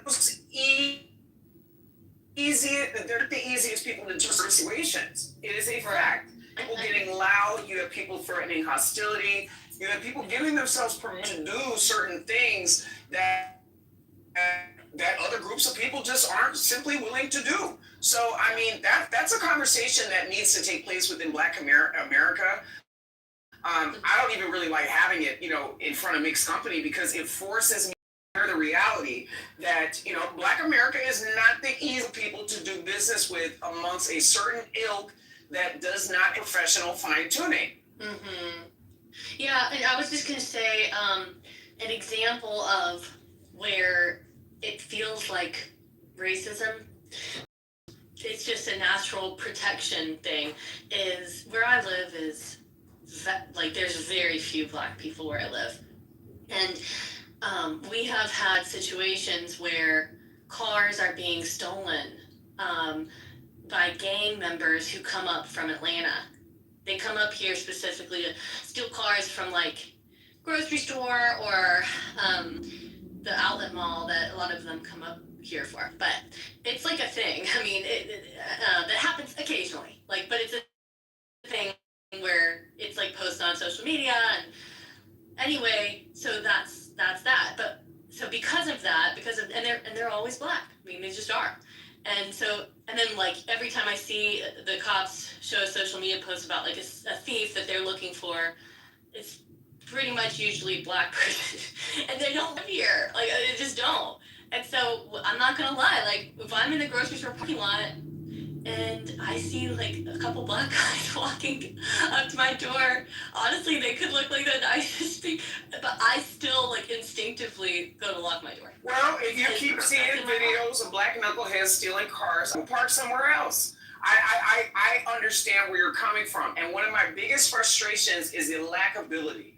Because you never see any videos of any Asian kids, right? So Black America would take this and not point to videos of other groups of people doing things, but say, maybe my black ass and my children's black ass better not be caught on tape doing some stupid ass shit like that. Because it seems like maybe perhaps other cultures have kind of adopted that sentiment, but for some reason, when confronted by what you just explained, there's always going to be some whataboutism, as opposed to uprising and maintaining a community standard to make it a norm to not steal, to run the risk of having a black child being caught on camera doing some stupid shit like that.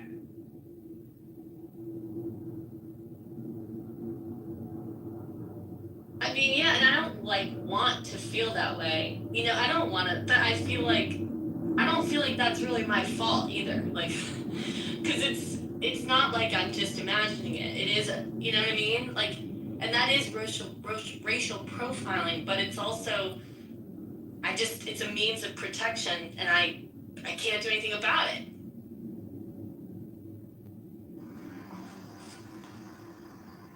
You know, I think you know, I think it is. You know, I think it's racial profiling, but I think that's just a product of living in America when you have people of various races, you know, living amongst each other, almost on top of each other in certain places. I think there are stereotypes that come with multiple races. You know, one of the things, we were in another room and we realized that in America right now, there seems to be a surge among white people associated with child sex abuse crimes. It seems like every time you see it's about some white teacher getting smashed by a student. You know what I'm saying? And they always, not saying that there's some black outliers, but it almost seems to be white, right? So it's kind of like a running. White though, huh? Don't you think? I feel like that's always been a white thing. Yeah, you know, and that's just one thing, but I mean, we don't decide tomorrow. And one of the things that you realize is that when most teachers in America are disproportionately white, when we don't decide tomorrow that no person who's white should be teachers, right? So I think it's just one of those things you just take the good with the bad, you know, like, you know, it is like. I think everyone on the stage makes good points. But I think every race has a dark stereotype that's associated with them based on that can be backed with some level of statistic. You know what I'm saying? Like, we found out the other day, there was a rich elite group of white people that was all eating babies. You know what I'm saying? The Epstein files. There was one black man in that room. The Supreme Court judge, that black dude, I can't remember who he was. You know what I'm saying? But everybody else was white, you know what I'm saying? So there's many, and a lot of us in the black community weren't surprised, you know what I'm saying? And I think the point I'm just making is that I think there is definitely a part where black people do commit, there seems to be a statistic outlier with black people committing crimes, right? But I think any race, if you actually look at it, has a statistical dark side that is backed up by numbers. That's about it. Rashawn, who told you that? Who told you about the crime stats? Who told you that? About the crime stats? Did anyone here say that to you? No. So I was like, we educated. Well, I didn't. Does it tell me more about it? Cause I just somebody said some really shit in another room a couple days ago to me about Americans eat babies, and I wondered where in the fuck did that come from? So okay, so it's the Epstein files stuff. Can you guys update me on that? I don't know. That's a long. Yeah. So there are many. This is what I came up on stage to ask, because I just asked it in the chat. Are you saying, because he just brought this up, we just found out a group of elite people were eating babies, and he said there was only one thing in the room, was the Supreme Court justice, and the only person I could think of would be Clarence Thomas. Are you saying Clarence Thomas was eating babies? No. So there's one of the I have to least spoke about. He was a victim of Epstein, and he spoke about notable figures that were in the circles. And he said when he was a kid, he said he remembers Clarence Thomas was there, and he said one of the reasons because Clarence Thomas, he said he didn't know who Clarence Thomas was. He just remembered his face. And he said the reason Clarence Thomas stuck out to him was because he was the only black guy there. Okay. What is this in the Epstein file book, by chance? But wait. Yeah, that's what he said. Your statement. Okay. Do you have the link to those? Hey, hold on, man. Can we get the source, please? Or the source? No, you're good. I just want to get the source. What file do you have the file by chance? So I would say in terms of like data statistics, so we went over this in another room, right? So we did a study, right? And on the race. Just this report about the data. It's the Bureau. I'm about to tell you.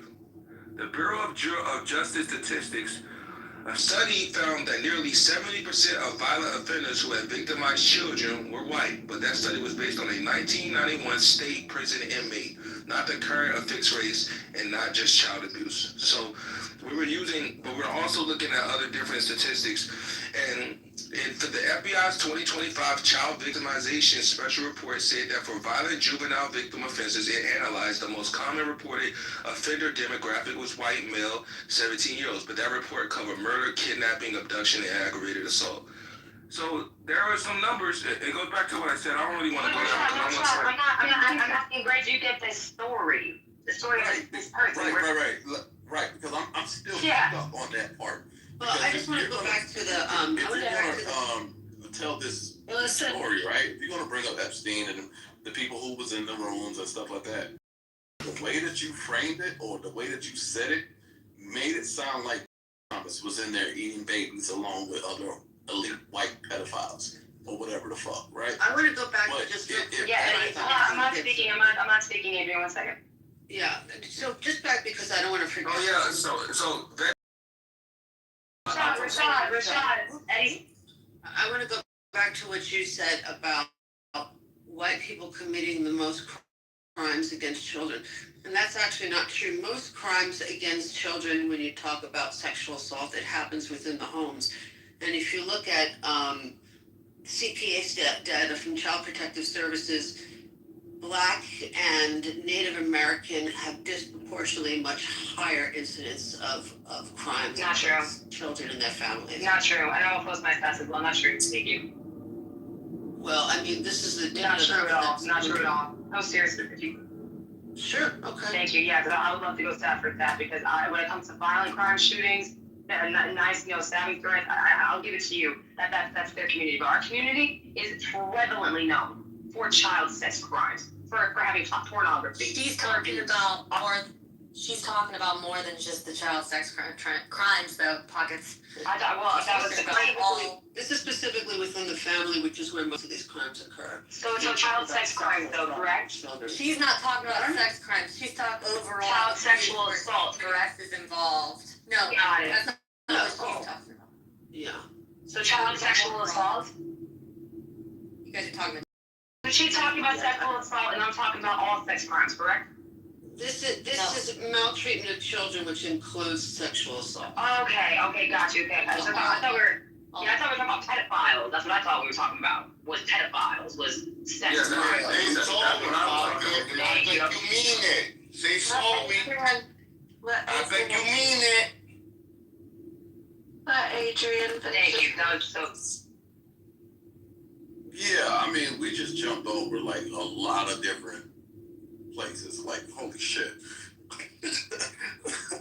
I'm still stuck on this Epstein shit part. I just want to say, Rashad, if you're going to repeat any of that, you got to articulate that better. Because the way that you said it, you made it sound like Clarence Thomas was in the room eating babies along with these people, right? And if you got that from a secondhand source from someone else, I would really, and I'm sure I'm not the only person who would really love to see the source on that. So where you got that information from, because we want to check it out as well. But again, if you're gonna, if you're gonna state something like that, articulate that better because you had to clean that up to make. All right, if you stop talking and look in the chat, you'll find the source. Wait, what the fuck, buddy? I'm just talking. He just said there was one black guy in the room. He never made that connection. You made that connection. No, he literally said it was a Supreme Court justice. I mean, But I never said. Wait, but I think it's crazy that he's listening. I said that there was a guy, a soldier who's retired now, who said he was abused by Epstein and Trump. He said when he was in those rooms, he said the only black person in that room was that guy, the guy you spoke about. And he said that The reason he always remembers that face, and I posted a link in the chat of his interview where he speaks very in detail about the experience he had when he was trafficked. And he says he always remembers that gentleman was there because he was the only black guy ever at the parties. I said that. Now, I spoke about two different things while I was giving my speech, giving my little diatribe. I said about eating babies, and then I went to something else. Maybe you blurred them two together. No, but if you take a minute... Wait, hold on. Okay. You literally said the words Supreme Court Justice. I can't remember his name. I'm talking about the guy you said is talking about, and I posted a link in the chat, sir, so that you can hear it, you can watch the interview, you can hear the interview yourself. Yeah, my bad. So if he did say that, I didn't hear that. My bad. Yeah, he did say that. I'm not sure. No, I heard it as well, because that's the only person that's Supreme Court Justice. Like our songs. Exactly. I know I'm not tripping. I'm not. Yeah, and then I am talking about Clarence Thomas. Yeah. Okay, beautiful. Okay, beautiful. Good. Love that. That dude, man. Thank you, because I was, yeah, thank you, because I was wondering what somebody like attacked me, and I was like, what are you talking? Okay, now I understand the correlation. Yeah. Right. The Clarence Thomas needs to be looked into regardless, man. That dude's money is a foul looking. So I think that dude needs to be looked into 100%. At least for money, at least for laundering. Because where the fuck you getting this money at? To be honest, I don't think lobbying really pays you that much. So I really think, yeah, he needs to do that. Sorry, I think Justice Thomas is innocent until proven guilty. Oh no, I was just talking about money laundering. I didn't say anything about.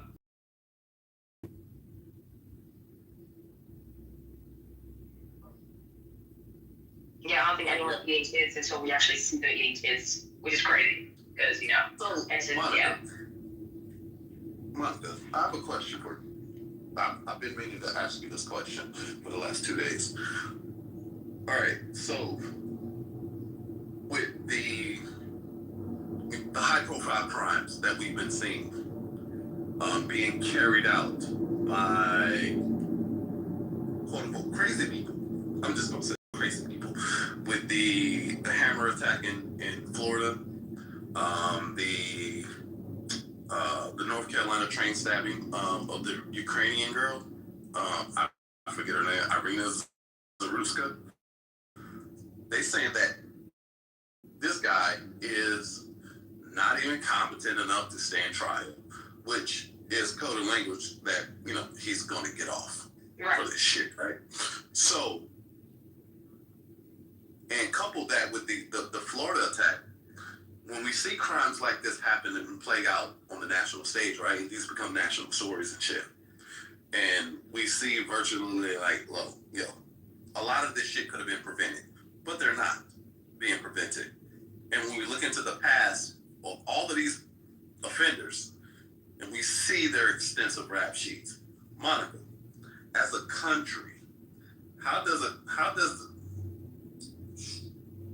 I phrase this? As a society in this country, how do you solve for this? Well, how do you remedy there's some data. Because I'm pretty sure a lot of people are fed up with. I have an answer. Yeah. Yeah. So the data suggests it takes 6 to 7 offenses before someone murders. So why was I think his name was Khan? Why was he on crime number 13 before he killed Arena? That was his 14th crime. And we need to look at the judicial system. Why are these judges, I think, overly sympathetic responsibility to justice?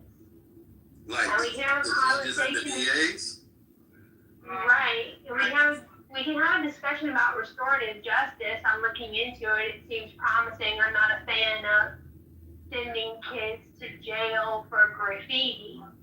But there's violent crime that's not being added. Like there doesn't seem to be a lot of justice in our justice system. And we're paying attention. And I tell you what, Adrian, Carmelo Anthony's case is coming up this summer. It's on the docket for June or July.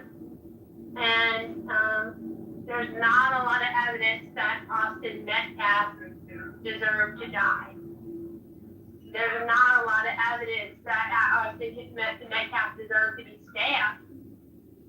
So that's gonna get the eyes of the nation, like Kyle Rittenhouse's Black Lives Matter security and subsequent fatalities. We're gonna see. I mean, because the reason why I asked, because I don't know, maybe it's just my I connect the dots here, or anytime that we see a breakdown in our societal norms, such as our justice system, and we see people that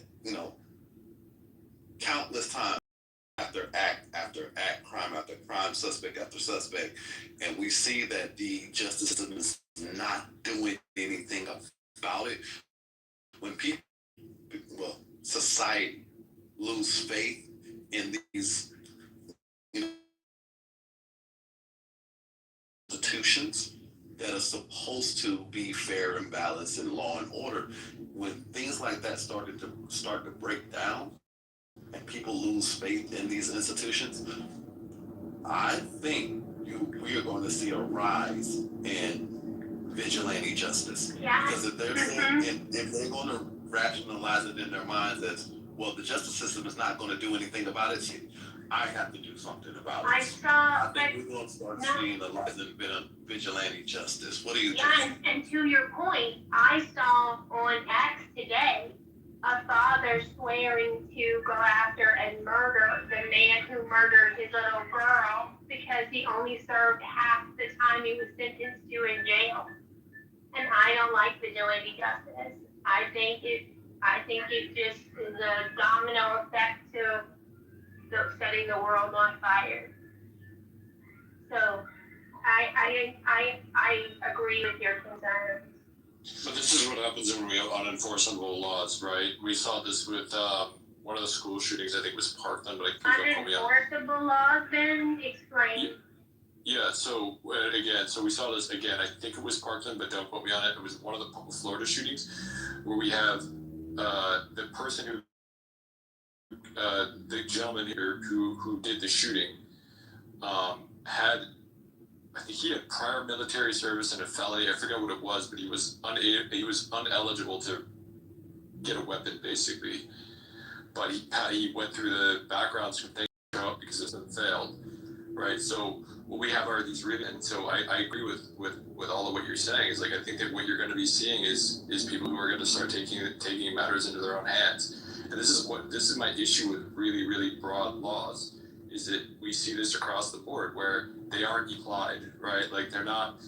The justice system gets to pick and choose who gets the hammer thrown at, or who gets thrown at them.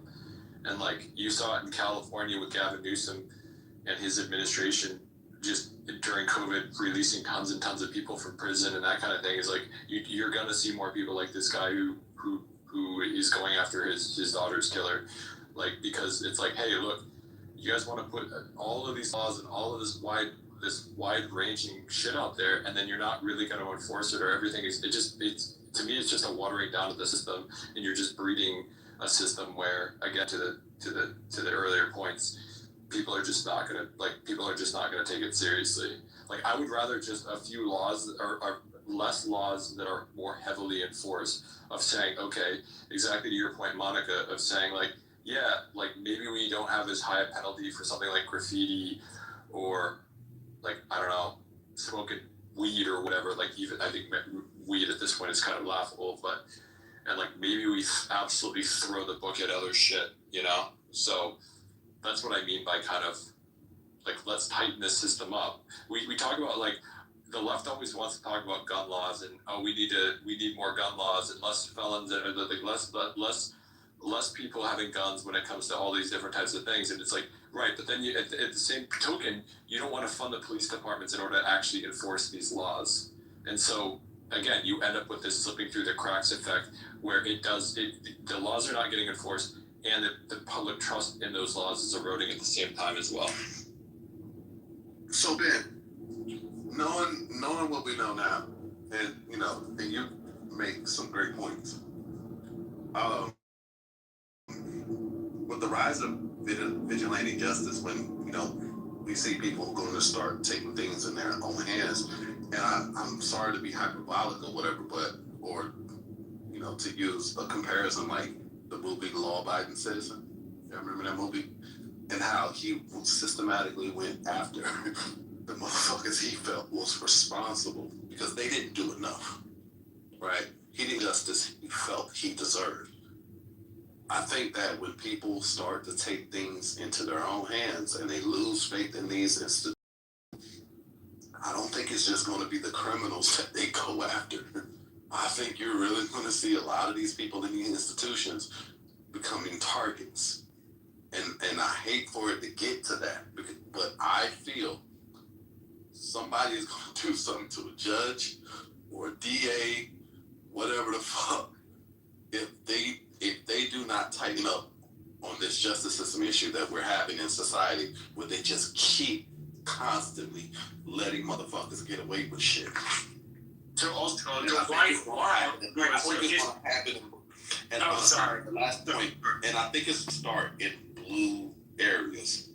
So let me just say this: like, I think what's going to happen first is I think you're going to see vigilantes, and again, like I think I think it was Monica that said this. Monica's point of like, well, we really don't want vigilante justice. Yeah, I agree. We don't want vigilante justice. I think we can all agree that we want a justice that actually works, and we also want a justice system that's perceived to actually work. But my kind of gut perception is you're going to have people who basically act in their own interest, i.e., like kind of vigilante justice, and what you're going to see happen is you're going to see the book thrown at them. So I agree with you, Adrian, that like it's eventually like it's going to trickle up, but I think it's also going to be like I think that you're going to have people who are vigilantes, you're going to have the book thrown at them, and then you're going to have the system further erode.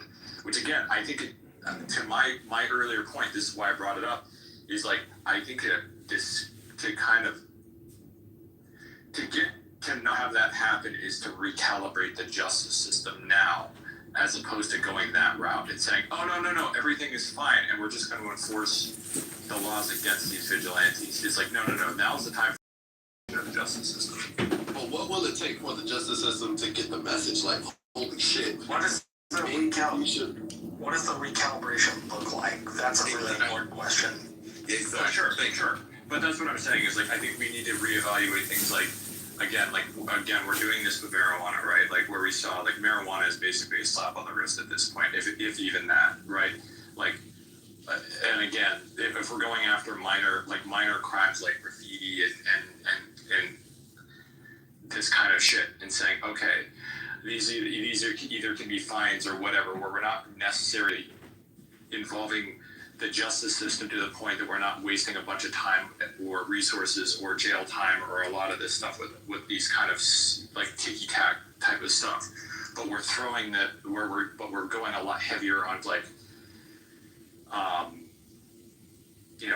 like austerity and that kind of thing, and saying, okay, no, we're like, if this happens once or twice, whatever, but like if it goes crazy, like again, like you're seeing a lot of these people that are, to the earlier point, these people have like 14, 15 convictions. It's like, well, let's go through these and say like, okay, like let's throw the book at them for the more serious convictions and actually put these guys behind, like, so that there's an actual incentive for the crime to not happen, or that there's an actual like, hey, if you do this, like you're gonna like they're like mandatory, no chance of parole type of situations, especially for shit like murder and that, like manslaughter, like that kind of stuff. But again, it's like, how do you do this on and this is a question I think is like, it might be a good Marshall question, but like how do you do this on a federal versus state versus local level? Because I think it's like, especially to Adrian's point, like these are eroding in these blue areas, like where you're seeing it a lot, again, where the like cashless bail, all this kind of stuff, right? Like Ben, can I respond? Yeah, go for it. Just one thought on something that you're saying, and not to answer the second question, but just on just generally, especially in blue area, I think you'll see as real estate values go down in these cities, you're going to see people that maybe were not so committed to making sure that this doesn't get worse, to getting involved because it's hitting them in the pocket. And I definitely think in cities, I mean, what we see in New York is weird because the other dynamics of Madani and other taxing issues and such that are coming in. But in urban areas where the crime has gotten worse, and you have soft on crime DAs and soft on crime mayors. So even if you have a good police force and they're arresting, but they're not convicting, or they're not prosecuting, and if they do prosecute and they convict, there's no, they're allowing repeat offenders.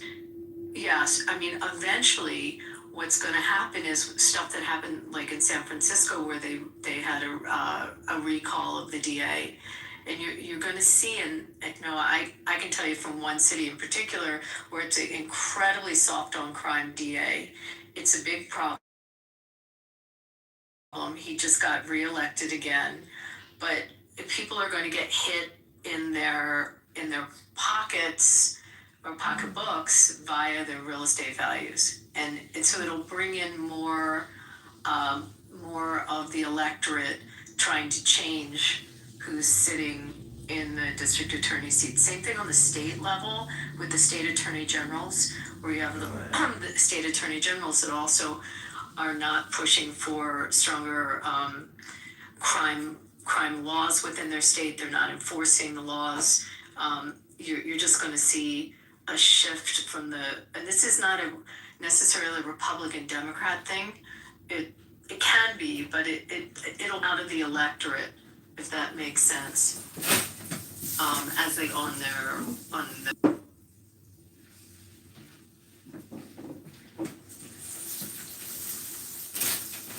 I mean, I can respond to that in the sense that, I agree with basically everything that you're saying, Abby.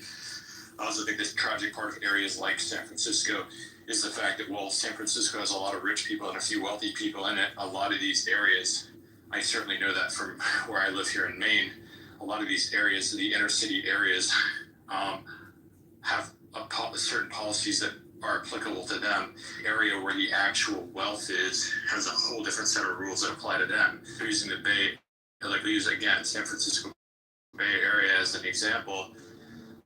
There's people in San Francisco, but so much of the wealth in the San Francisco Bay Area, East Bay, that area, you're looking up in the Berkeley Hills, you're looking out, it's not in Oakland, right? It's in East Bay, but it's not in Oakland. But what about Pacific Heights? What about all the great wealth there and those homes and what's happening for them? What I think is just if you drive through Berkeley, California, and I used to live in that area and used to work in Berkeley, you drive through those areas, there's tons of security, there's tons of cops, there's tons of all that kind of stuff.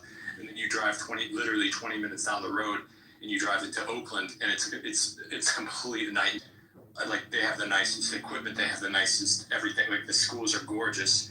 And then you've got Roots Academy in Oakland that's the teachers are going, trying to do GoFundMe's just to get enough books for their kids in schools, right? So it's I like what you're saying, I really do, and I hope that that's the case.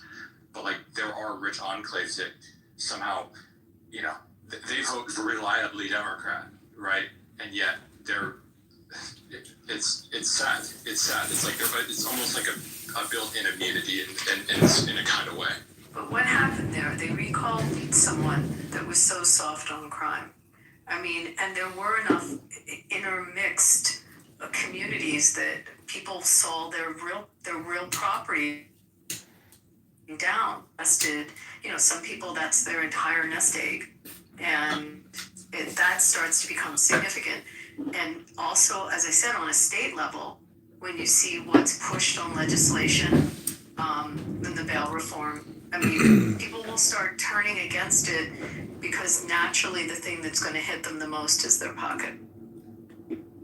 I just think, at least in the cities. I agree with you. But that's liberal policy 101.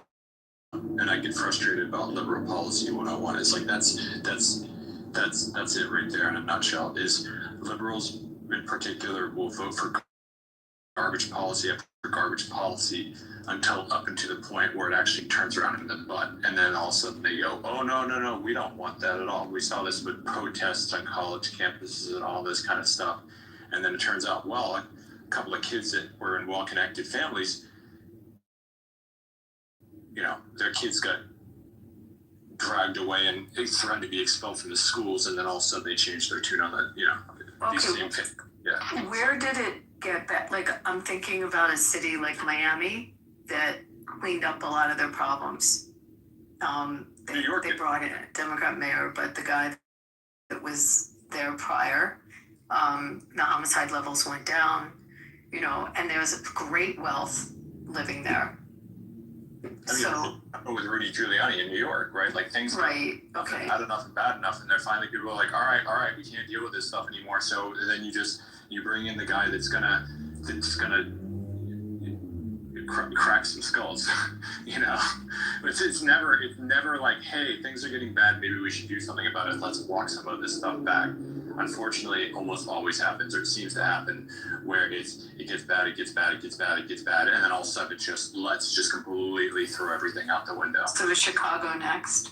The city that I certainly hope so, for the sake of Chicago. After they went from Lori Lightfoot, I forgot what the gentleman's name is now, but like from my understanding, it didn't really change much of the policy. Brandon Johnson. Yeah. Brandon Johnson, that's who it is. Yeah. Who basically isn't he basically the same thing as Lori Lightfoot? The new boss is looking like the old boss, and nothing is fucking changing. Nothing. Like, honestly, if you ask me, I think he's a few degrees worse than Lori Lightfoot, if we're really being honest. Right. Well, you brought this to put a pretty face on everything, and it turns out people just don't like the policies. Like we saw this in like Seattle, I think it was, where it's like all the police chiefs and fire chiefs and all that doing the press conferences were racially diverse and sexually diverse. And it's like, well, turns out you might need to change the policy. Well, that's the same exact thing that I said that happened here in my city, in St. Louis, right? Now, check the rundown of all the people we had in leadership at that time. We had Cori Bush. We had Tashara Jones, black woman. We had a black prosecutor, Kim Gardner. We had a black police chief. We had a black sheriff.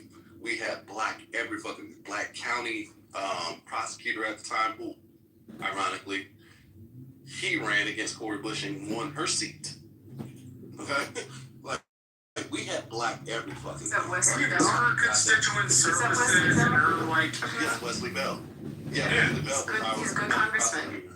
Because her constituent services were shit and her work in her district was shit.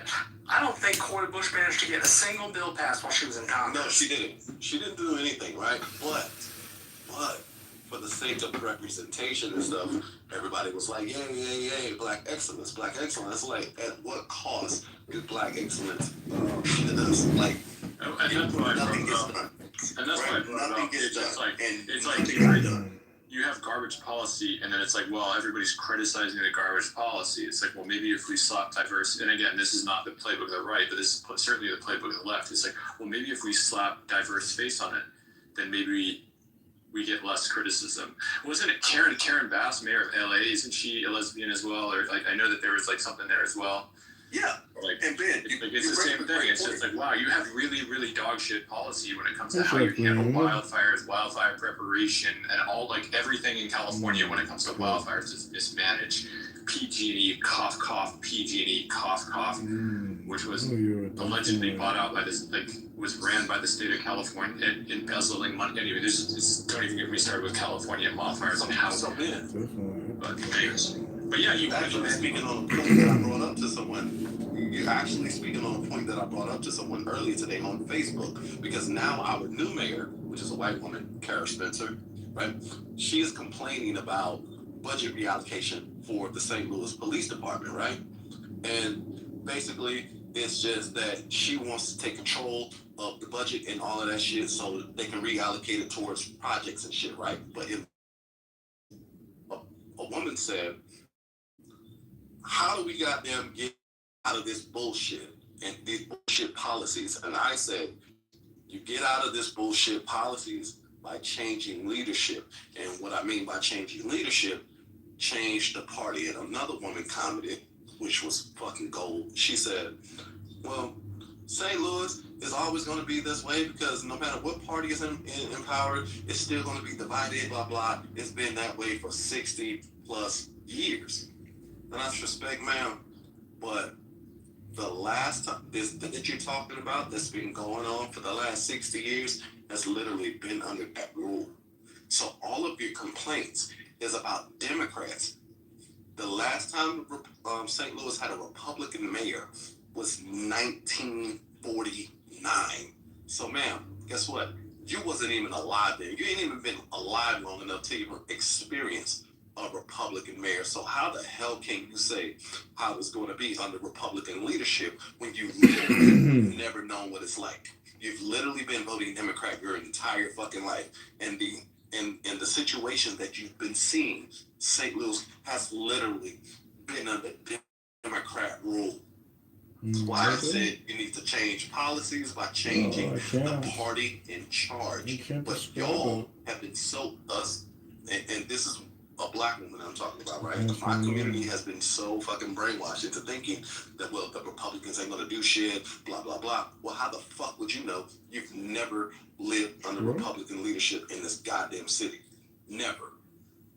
And you have had it in your state, though. I mean, right? How long has it been since governors? How long has it been since you had it in your Republican mayor in over about 100 years? But you're like the who's your governor? You're like the Rio Grande Valley, where we have been governed by Democrats for over 100 years locally. That's interesting. I didn't know that about you. Yeah. Philly's like that too. It's a mess. And now that's one with the soft DA that lets everybody out. And, they had a white mayor who was so liberal and he destroyed the city. They elected a black woman mayor who can't spell the name of the fucking football team. And supposed to be tougher, but nothing has changed. I mean, you feel it. You feel the crime oozing out of the streets there.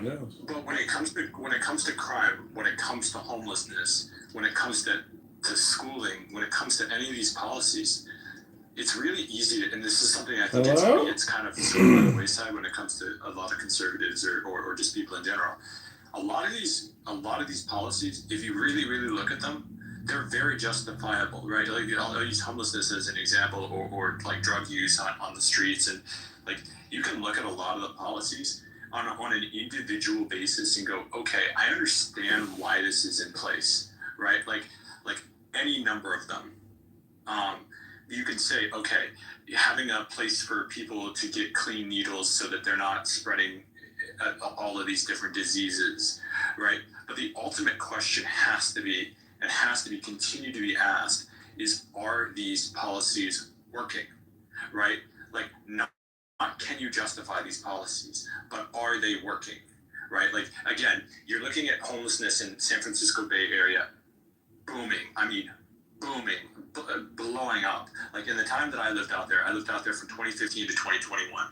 And these conversations, I mean, these like homeless encampments went from being like, oh yeah, there's a little bit of homelessness to like, there's full-on tent cities set up. Like there's full-on like legitimate like thousands and thousands of people. Because like we're talking like industrial complexes making in Washington D.C. Are you a sanctuary city? Yeah, I was going to say that's also very high property values, right? It's only room service, guys. Be there. Probably, can even move away. You can add anything you want. Like Hey, I didn't order a hamburger. I ordered this. The rental rates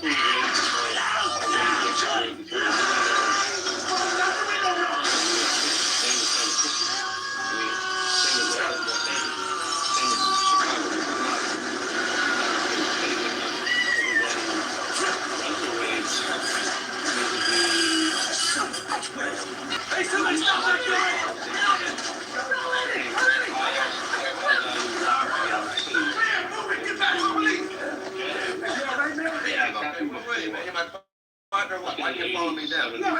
I'm exhausted. Last night I couldn't sleep, but when I did, I could hear bombs in my dreams. Nightmare situation. How could they be so evil, making waters out of children and innocent people? We expect the bombs not knowing where next. Huddle in the corner of my room, trying to protect my little brother. As the building chase like it's possessed, but nothing stronger than the way to be oppressed. I fall back with my lyrics and rhymes, living the times trying to put the Palestinian minds. What's hiding in the clouds, hanging over my head. My dad risks his life outside to buy bread. Or Airbnb. This is the very little secret. And again, I moved from that area back to my home here in Maine. You want to go on Airbnb and look at a lot of these rentals. Like Airbnb is gutting the rental market in a lot of these areas. It just simply is. Like you can't find a fucking place to rent. And I understand for the people that want to rent their houses through Airbnb, I totally get it because it's a lot easier. It's a lot of these areas that you can get a lot more money, et cetera, et cetera. But like we're gonna look at these policies and say, oh yeah, by the way, yeah, we're gutting our rental market, and then going, oh my gosh, what could we possibly do? It's like you're also making it harder and harder and harder and harder for businesses to invest. I have several friends of mine are real estate investors. Where do you think they want to invest? Do you think they want to or LA or San Francisco?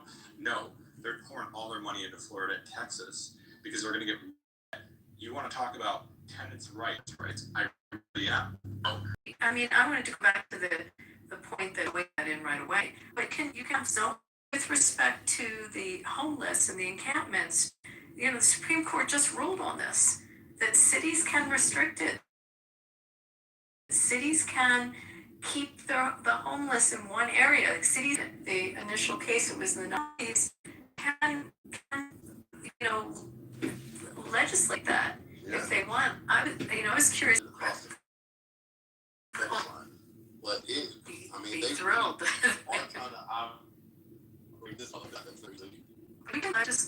Where I live is very strictly legislated about the homeless, and they are in one area, and they are not. If they're on the streets where the hospitality area is, they are picked up quickly. And you don't see encampments. You don't see people on the sidewalks. I mean, if they can't, they'll just get picked up. And county, and as well as the city, as well as like Catholic charities and different NGO have shelters and food banks and not want to solve the problem because they keep making it in this most situation, and that is buying bullshit subpar lunches for the homeless, while the other 49 million gets dispersed throughout the NGOs, and it goes directly into the pockets of the people that are running the non-profit. So they get this on purpose. I also think it comes down to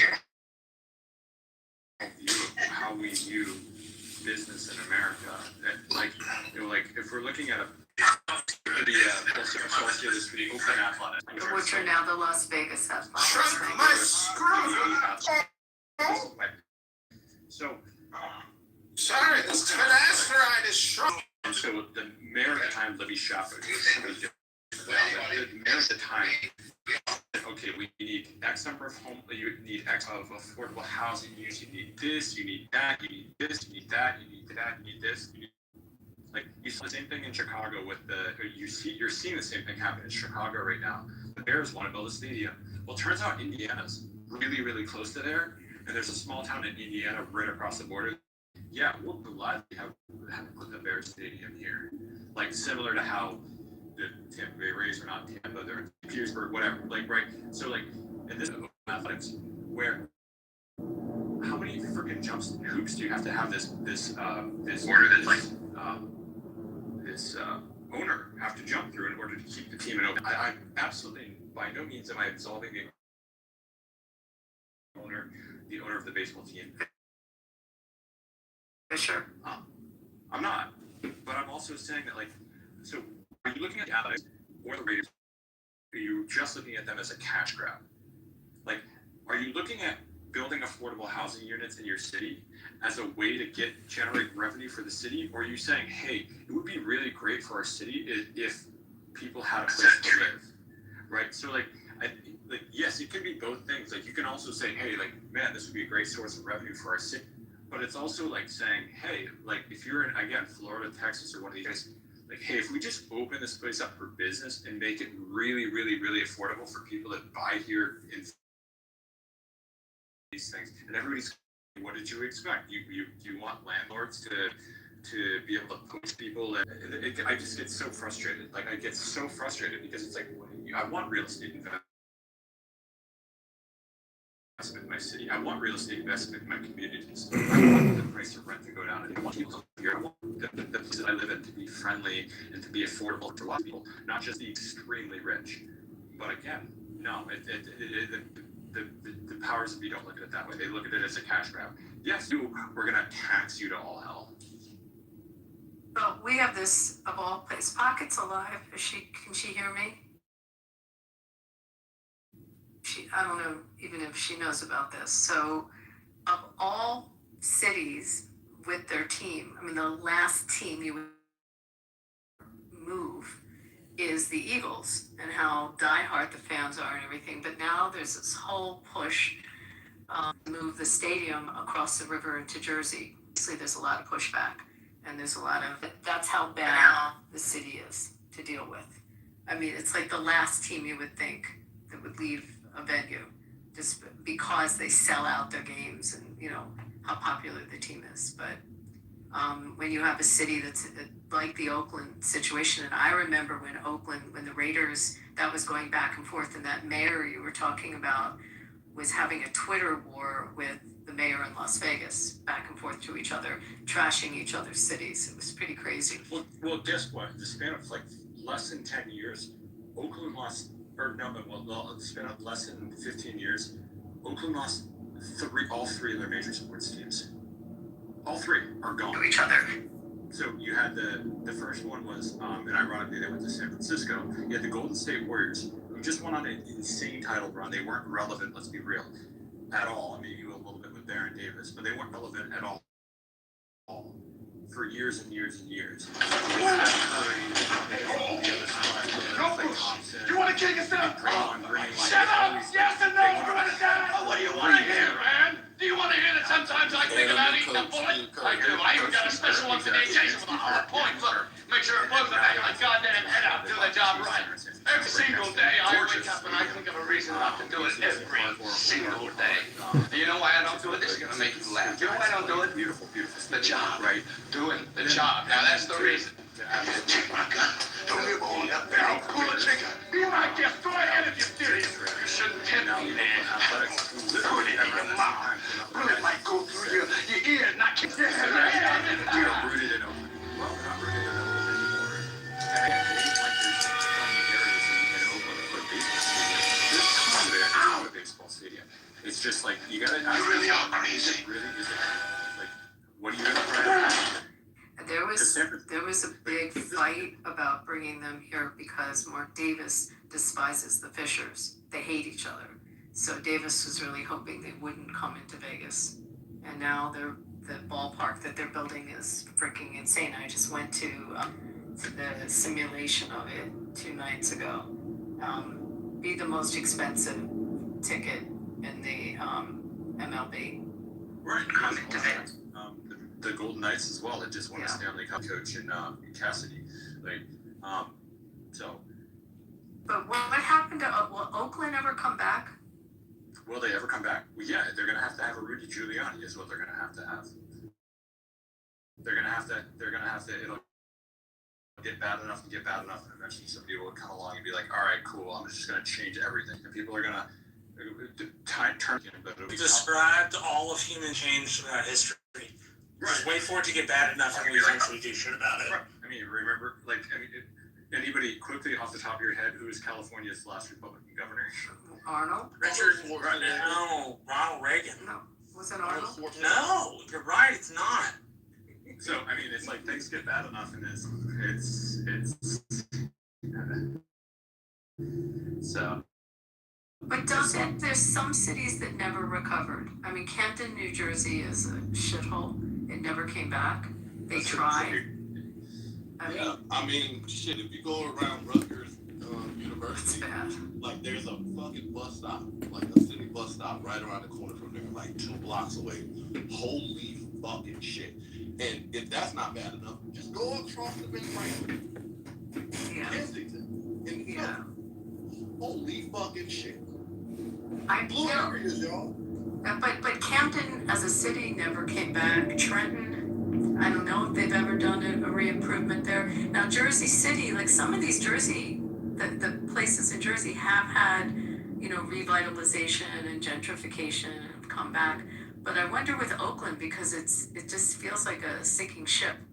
Like what's going to turn that? Such a beautiful city. It's such a, like, there's money there too. I mean, everything the Democrat touch turns to shit. Like it could, but again, it's gonna take. I don't think it's mostly a Democrat touch. I think it's like since you're similar to the Valley, I rarely phrase it as it's always the Democrat. It is, but the way I usually phrase that to people is like there needs to be another party for fairness. Parties don't have to be accountable to voters when they're the only party when they're the only game in town. Right? When you're the only game in town, you don't have to be responsible. Right? Absolutely. We run into that all the fucking time. And Monica and a couple of other people, but like we run into that all as the Democratic Party.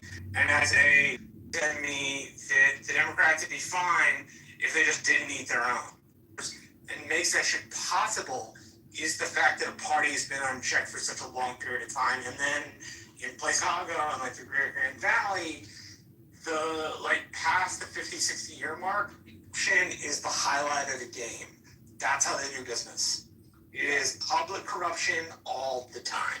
Yeah, in California. And, it's gotten so bad. Like during the baseball game, I don't know if y'all saw this on Twitter, but during the Cardinals downtown or like city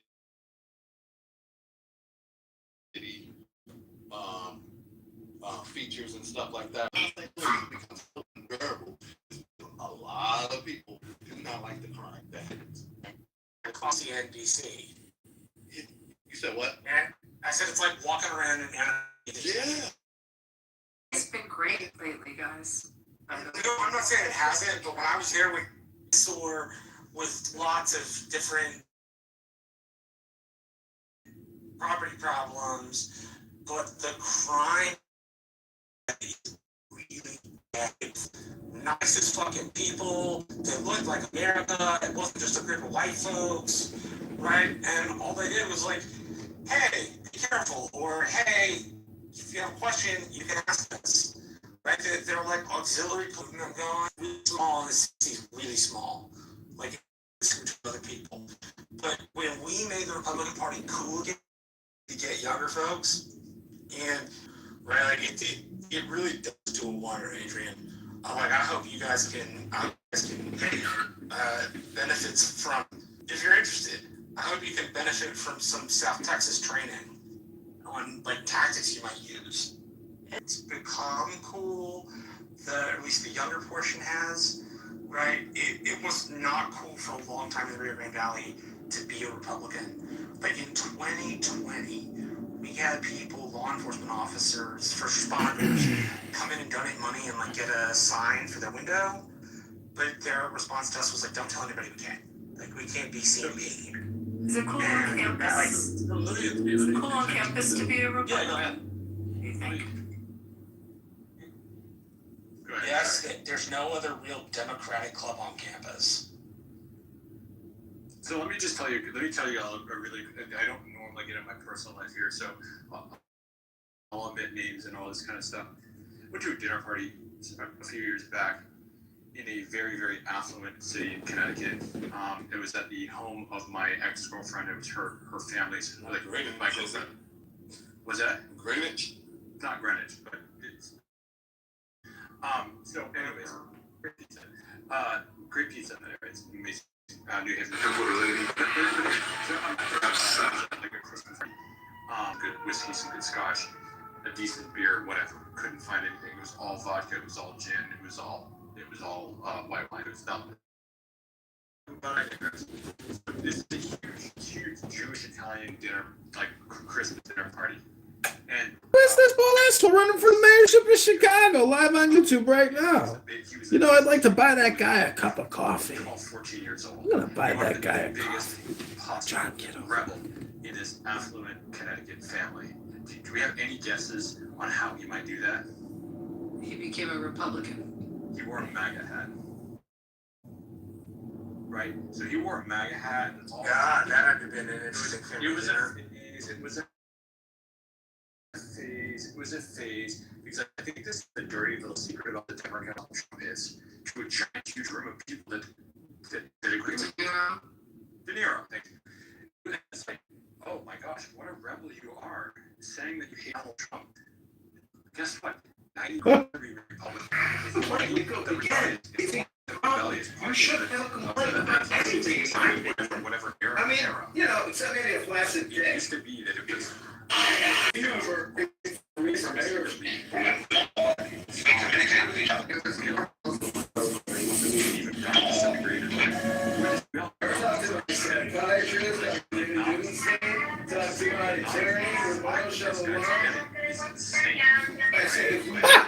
For each other on this app, as opposed to being, you know, political subversives and one-uppers, we would just be reading poetry to each other. This app would just be a poetry reading contest. Hello?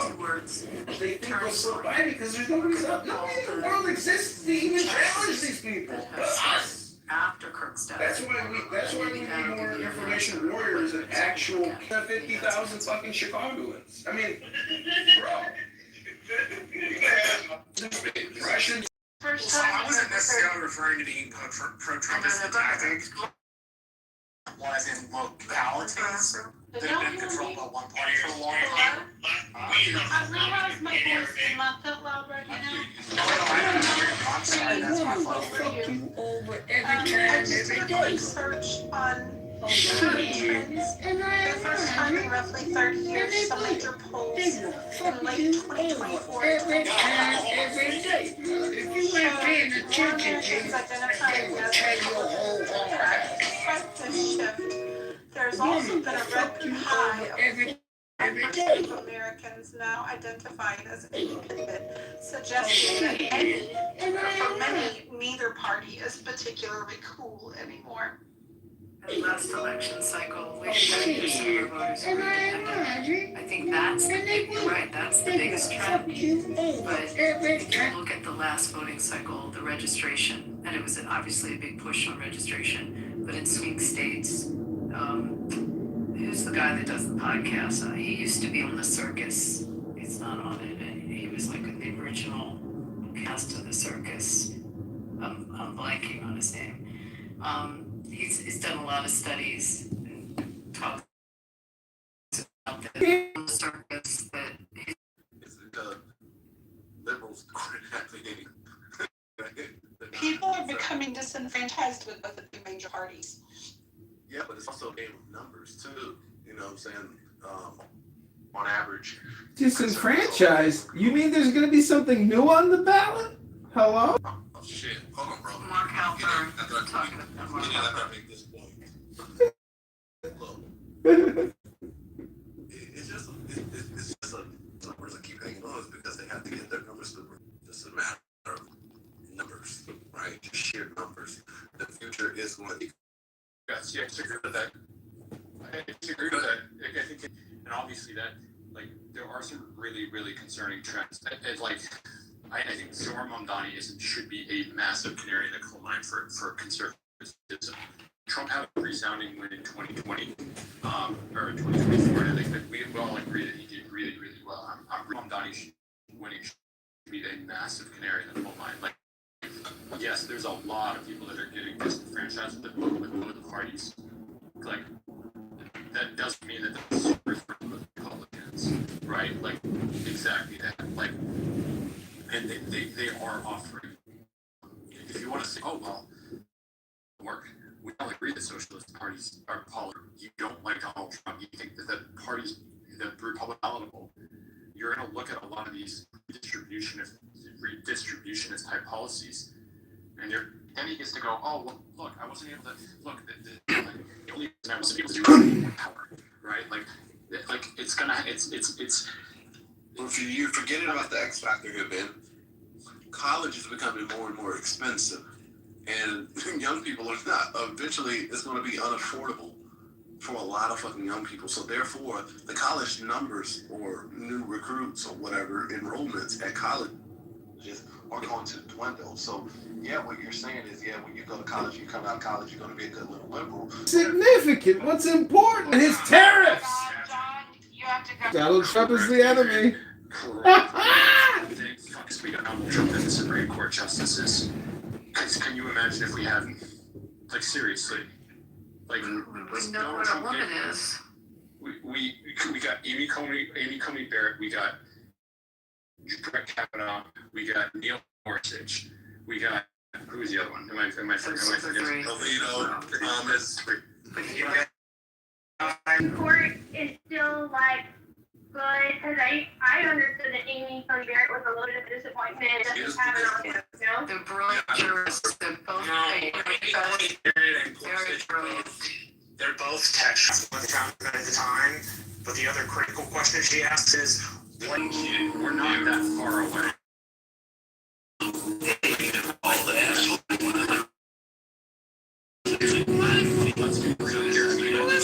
Earlier points, like a lot of people are getting disenfranchised right now.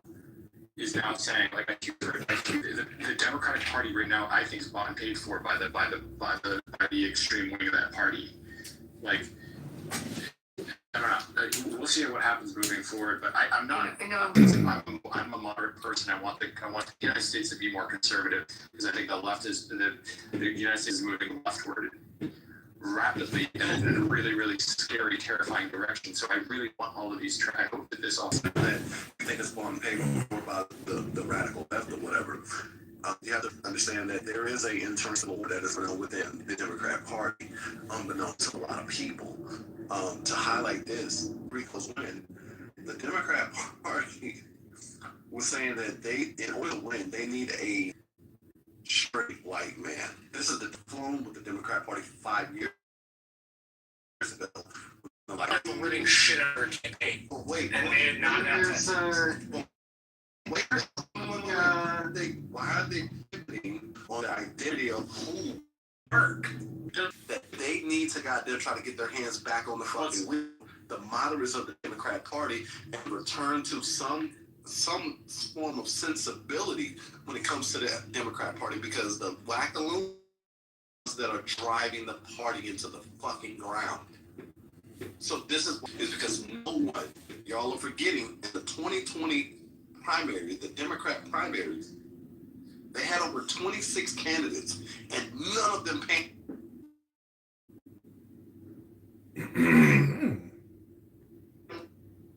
Thank you for your honesty. I appreciate that. I'm an honest guy. Do you know, I think that there's like levels to trolling.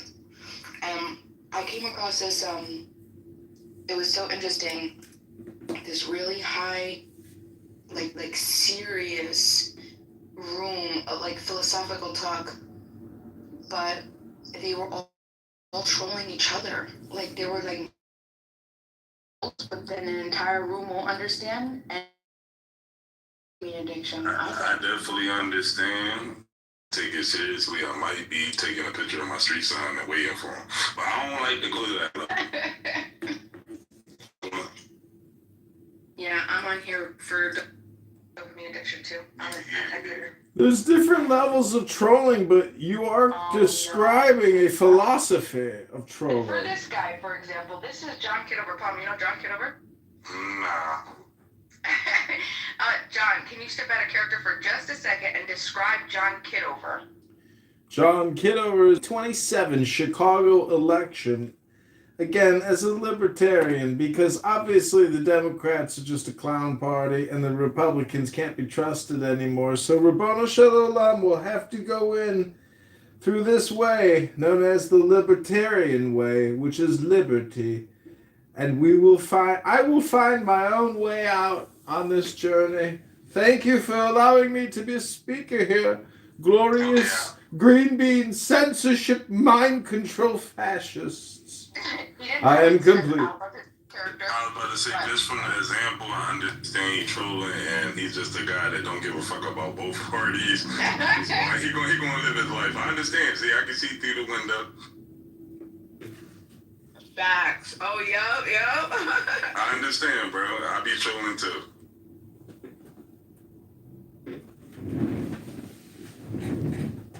John, you got any good stuff for us today? Yeah, I do have a short something if you want to hear a little short something. It is said by Lochen Dharamsari, in Mahayoga, one realizes all phenomena as the magical display of ultimate mind, the indivisibility of appearance and emptiness.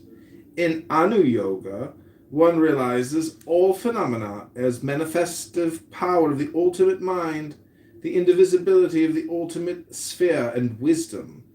In Ati Yoga, one realizes that all phenomena are self-appearances of the ultimate mind, the spontaneously arisen wisdom which is primordially free from arising and cessation. The spontaneous mind, wait, hold on. Ultimate mind is of spontaneous wisdom? What am I supposed to take from that? Meaning that every... Okay, so do you know what the 1 by 60 by 1... do you know what... Okay, basically, how do you describe a second? Just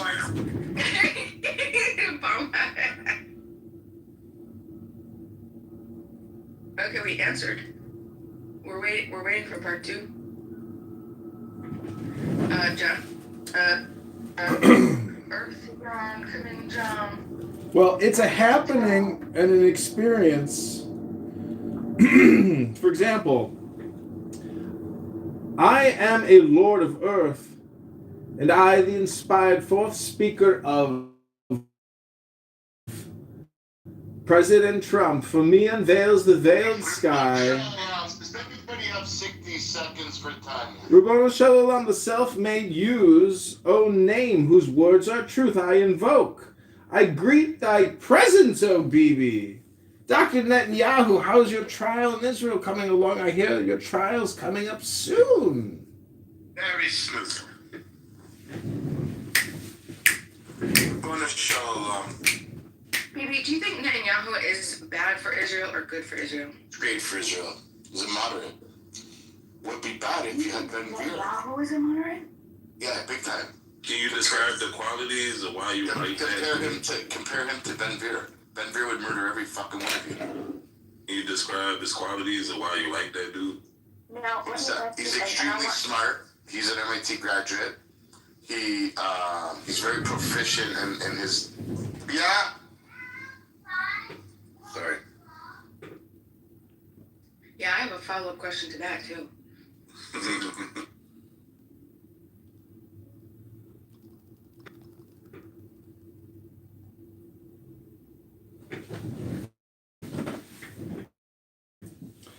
So these so-called pundits, according to Donald Trump, are indeed losers. And Trump is obviously the best.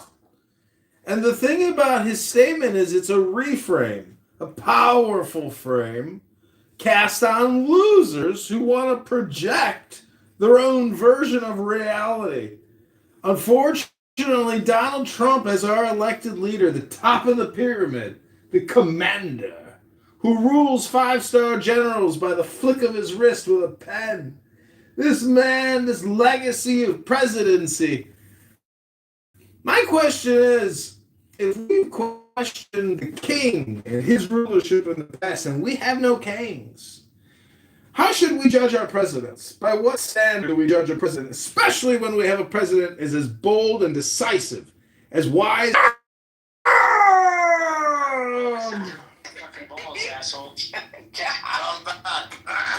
This guy he's real too. You could even watch his antics. Oh, John's opinion. Yeah. So 2 questions. So So I didn't finish. So strong national. He's like great at national security, right? He's got an extensive military background, right? He's great for the economy. Before he was the prime minister, he was the finance minister. He's also transformed Israel to be to be a startup nation. I think just last year. When it comes to the Democratic Party, before that, Egypt only had 80 patents. Israel 3,880 pounds. That's going on within the Democratic unbeknownst to a lot of people. Fuck, I don't know. There's so many things. The Abraham Accords. He's a polyglot. He speaks Hebrew. He speaks English. He speaks Farsi. He's proficient at speaking. He's a very fucking diplomatic speaker. He's educated. He's a leader of his people. He has the respect of millions. Go ahead. Millions of people respect him. Scott, I'm gonna need your help. Hold on. Don't troll. I think I'm gonna need your help here. I'm allowed to have a representative, right? So it's Bima and Paul. Go ahead. My second question is, what percentage of the Israeli population do you think would support Ben Gvir? Can you hear me? I don't know. Very low. 20 to 30%, maybe. It's always the Pareto principle, 80-20. It's always 80-20, Bima. What's the point? Bima, who do you support? I support myself. Ooh. Yeah, let's check. I want to check. Now that you said that. Can you read the comments, BB? Oh, it's even actually lower. So it's 5 to 9%. Oy vey. Well, That's how psycho he is. Bima only supports herself. Comments, At least 10% of people support somebody else. Bima's the most self-centered narcissist in here. Our Nazi regime, is that what you asked me? Yeah, they did the next. Pardon? They did the next time. Bima, how do you respond to being called a narcissist, a self-centered individual? Do he pay people to say what needs to be said? Is it really? Dude, bro. What is this? Preschool here? The gentleman in the room could read what's on my...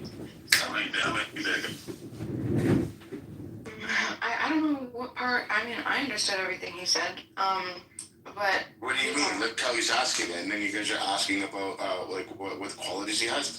Well, asking would be the proper like grammar, but yeah, but do it not proper English, bro. Well, fuck proper English. Do you think that? What is this, the Harvard Philosophy Department of Grammar? This is Clubhouse, BB. Identify harm, right? Pardon? I couldn't hear John Kitover was. You could still. Let me give you an example. If you went to another country, okay, and you didn't know, you couldn't speak their language. Tom's American. He can speak English. Well, hold on. Maybe it's a very he could. The difference is even Netanyahu could speak better English than he can, speak better Hebrew, speak better Arabic. People there, it's a different culture. Well, it's not. I'm black Indian. You're not black. I've seen pictures of you. You're not black. Now you're black people. So you're saying that black people are allowed to speak different because they're black? Well, hold on. Are you Rachel Dodo? I didn't know you was Rachel. What I'm saying is that culturally, in the United States, we have different history. No, there's a lot of black people. RMA, right? Yeah, that's slang and that's street. That's not proper English. Well, let me educate you. Do you know who used to speak that first? Speak like that first? It was the British. If you trade it back to them, you think that well, it was because it was for a reason. So let me ask you something. Is that proper? That was all passed down. You're actually defending BB, if you want to be intelligent. I don't have a problem with you, Palm. I know that. I said if you want to speak, if you want to speak intelligent, you know we spoke a whole nother language 800 years ago. No, but do is not proper, bro. Yeah, but you're just. No, Palm. Can we admit that? Can we admit that, me and you, Palm? You know exactly. Point of order, mother. Like I said, I am. People are allowed to speak fucking uneducated. She did. Listen, you try to make him for the way that he's talking, like you. I'm not trying to prove it. I'm trying to prove it. Then why find it out? Criticize somebody. ejaculation. An ejaculation. Glorious. Victory! Victory is ours, man! Why can you and I speak people now? We're not animals. I wasn't agreeing about the war part. I don't think they don't win, bro. They sacrifice much to get that day. They sacrifice for the old people that's scared to throw their hands with the other countries' old men. If all countries could just make presidents and higher authority just get in a boxing ring and he wins all his matches, if we just box each other, it would be a lot of people of all races not dead.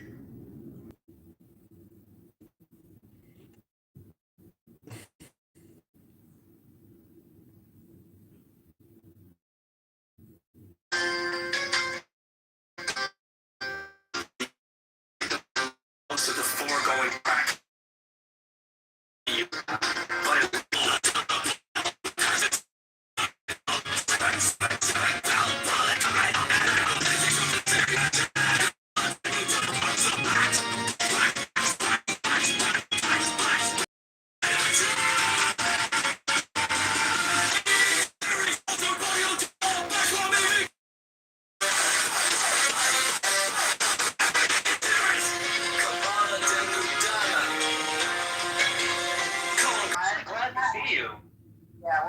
Oh, well, you may have said that a little premeditatively. We haven't really gotten into the open discussion part.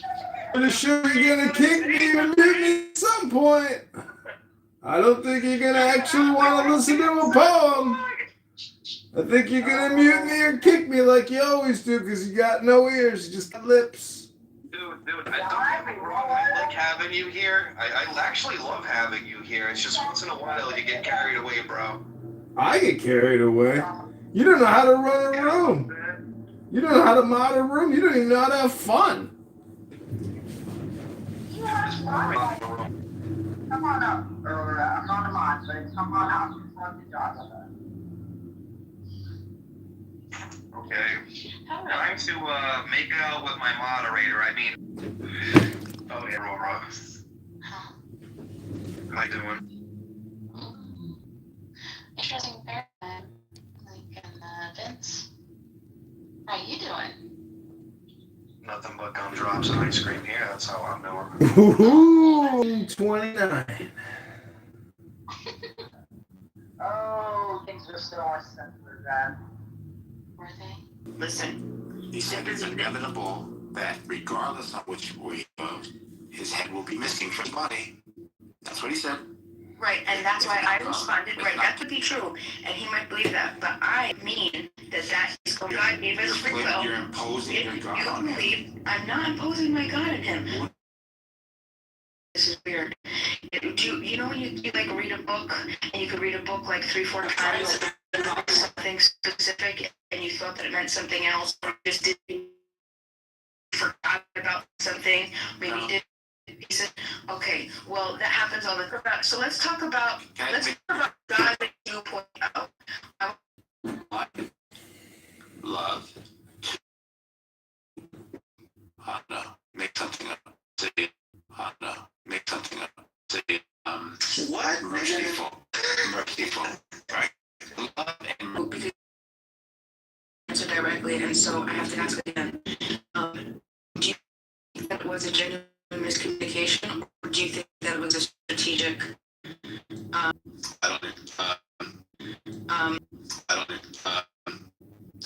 believe J.D. Vance Trump really cared.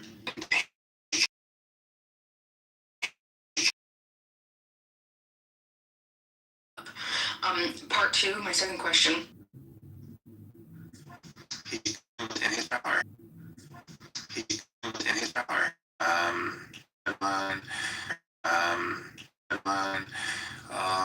When it's kind of like you poke the bear, and then when the bear comes at you, you're like, "Spin."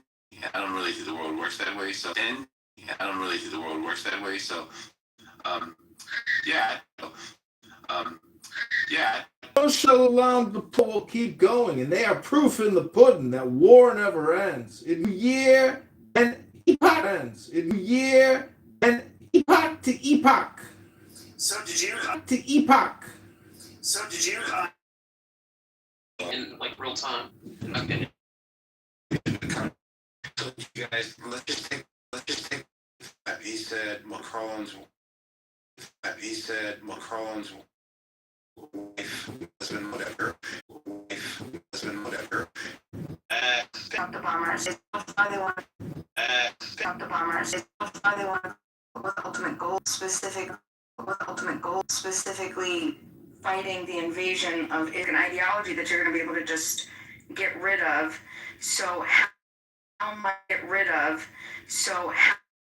much of the country do they want to, like, what, I just don't know what the ultimate goal is.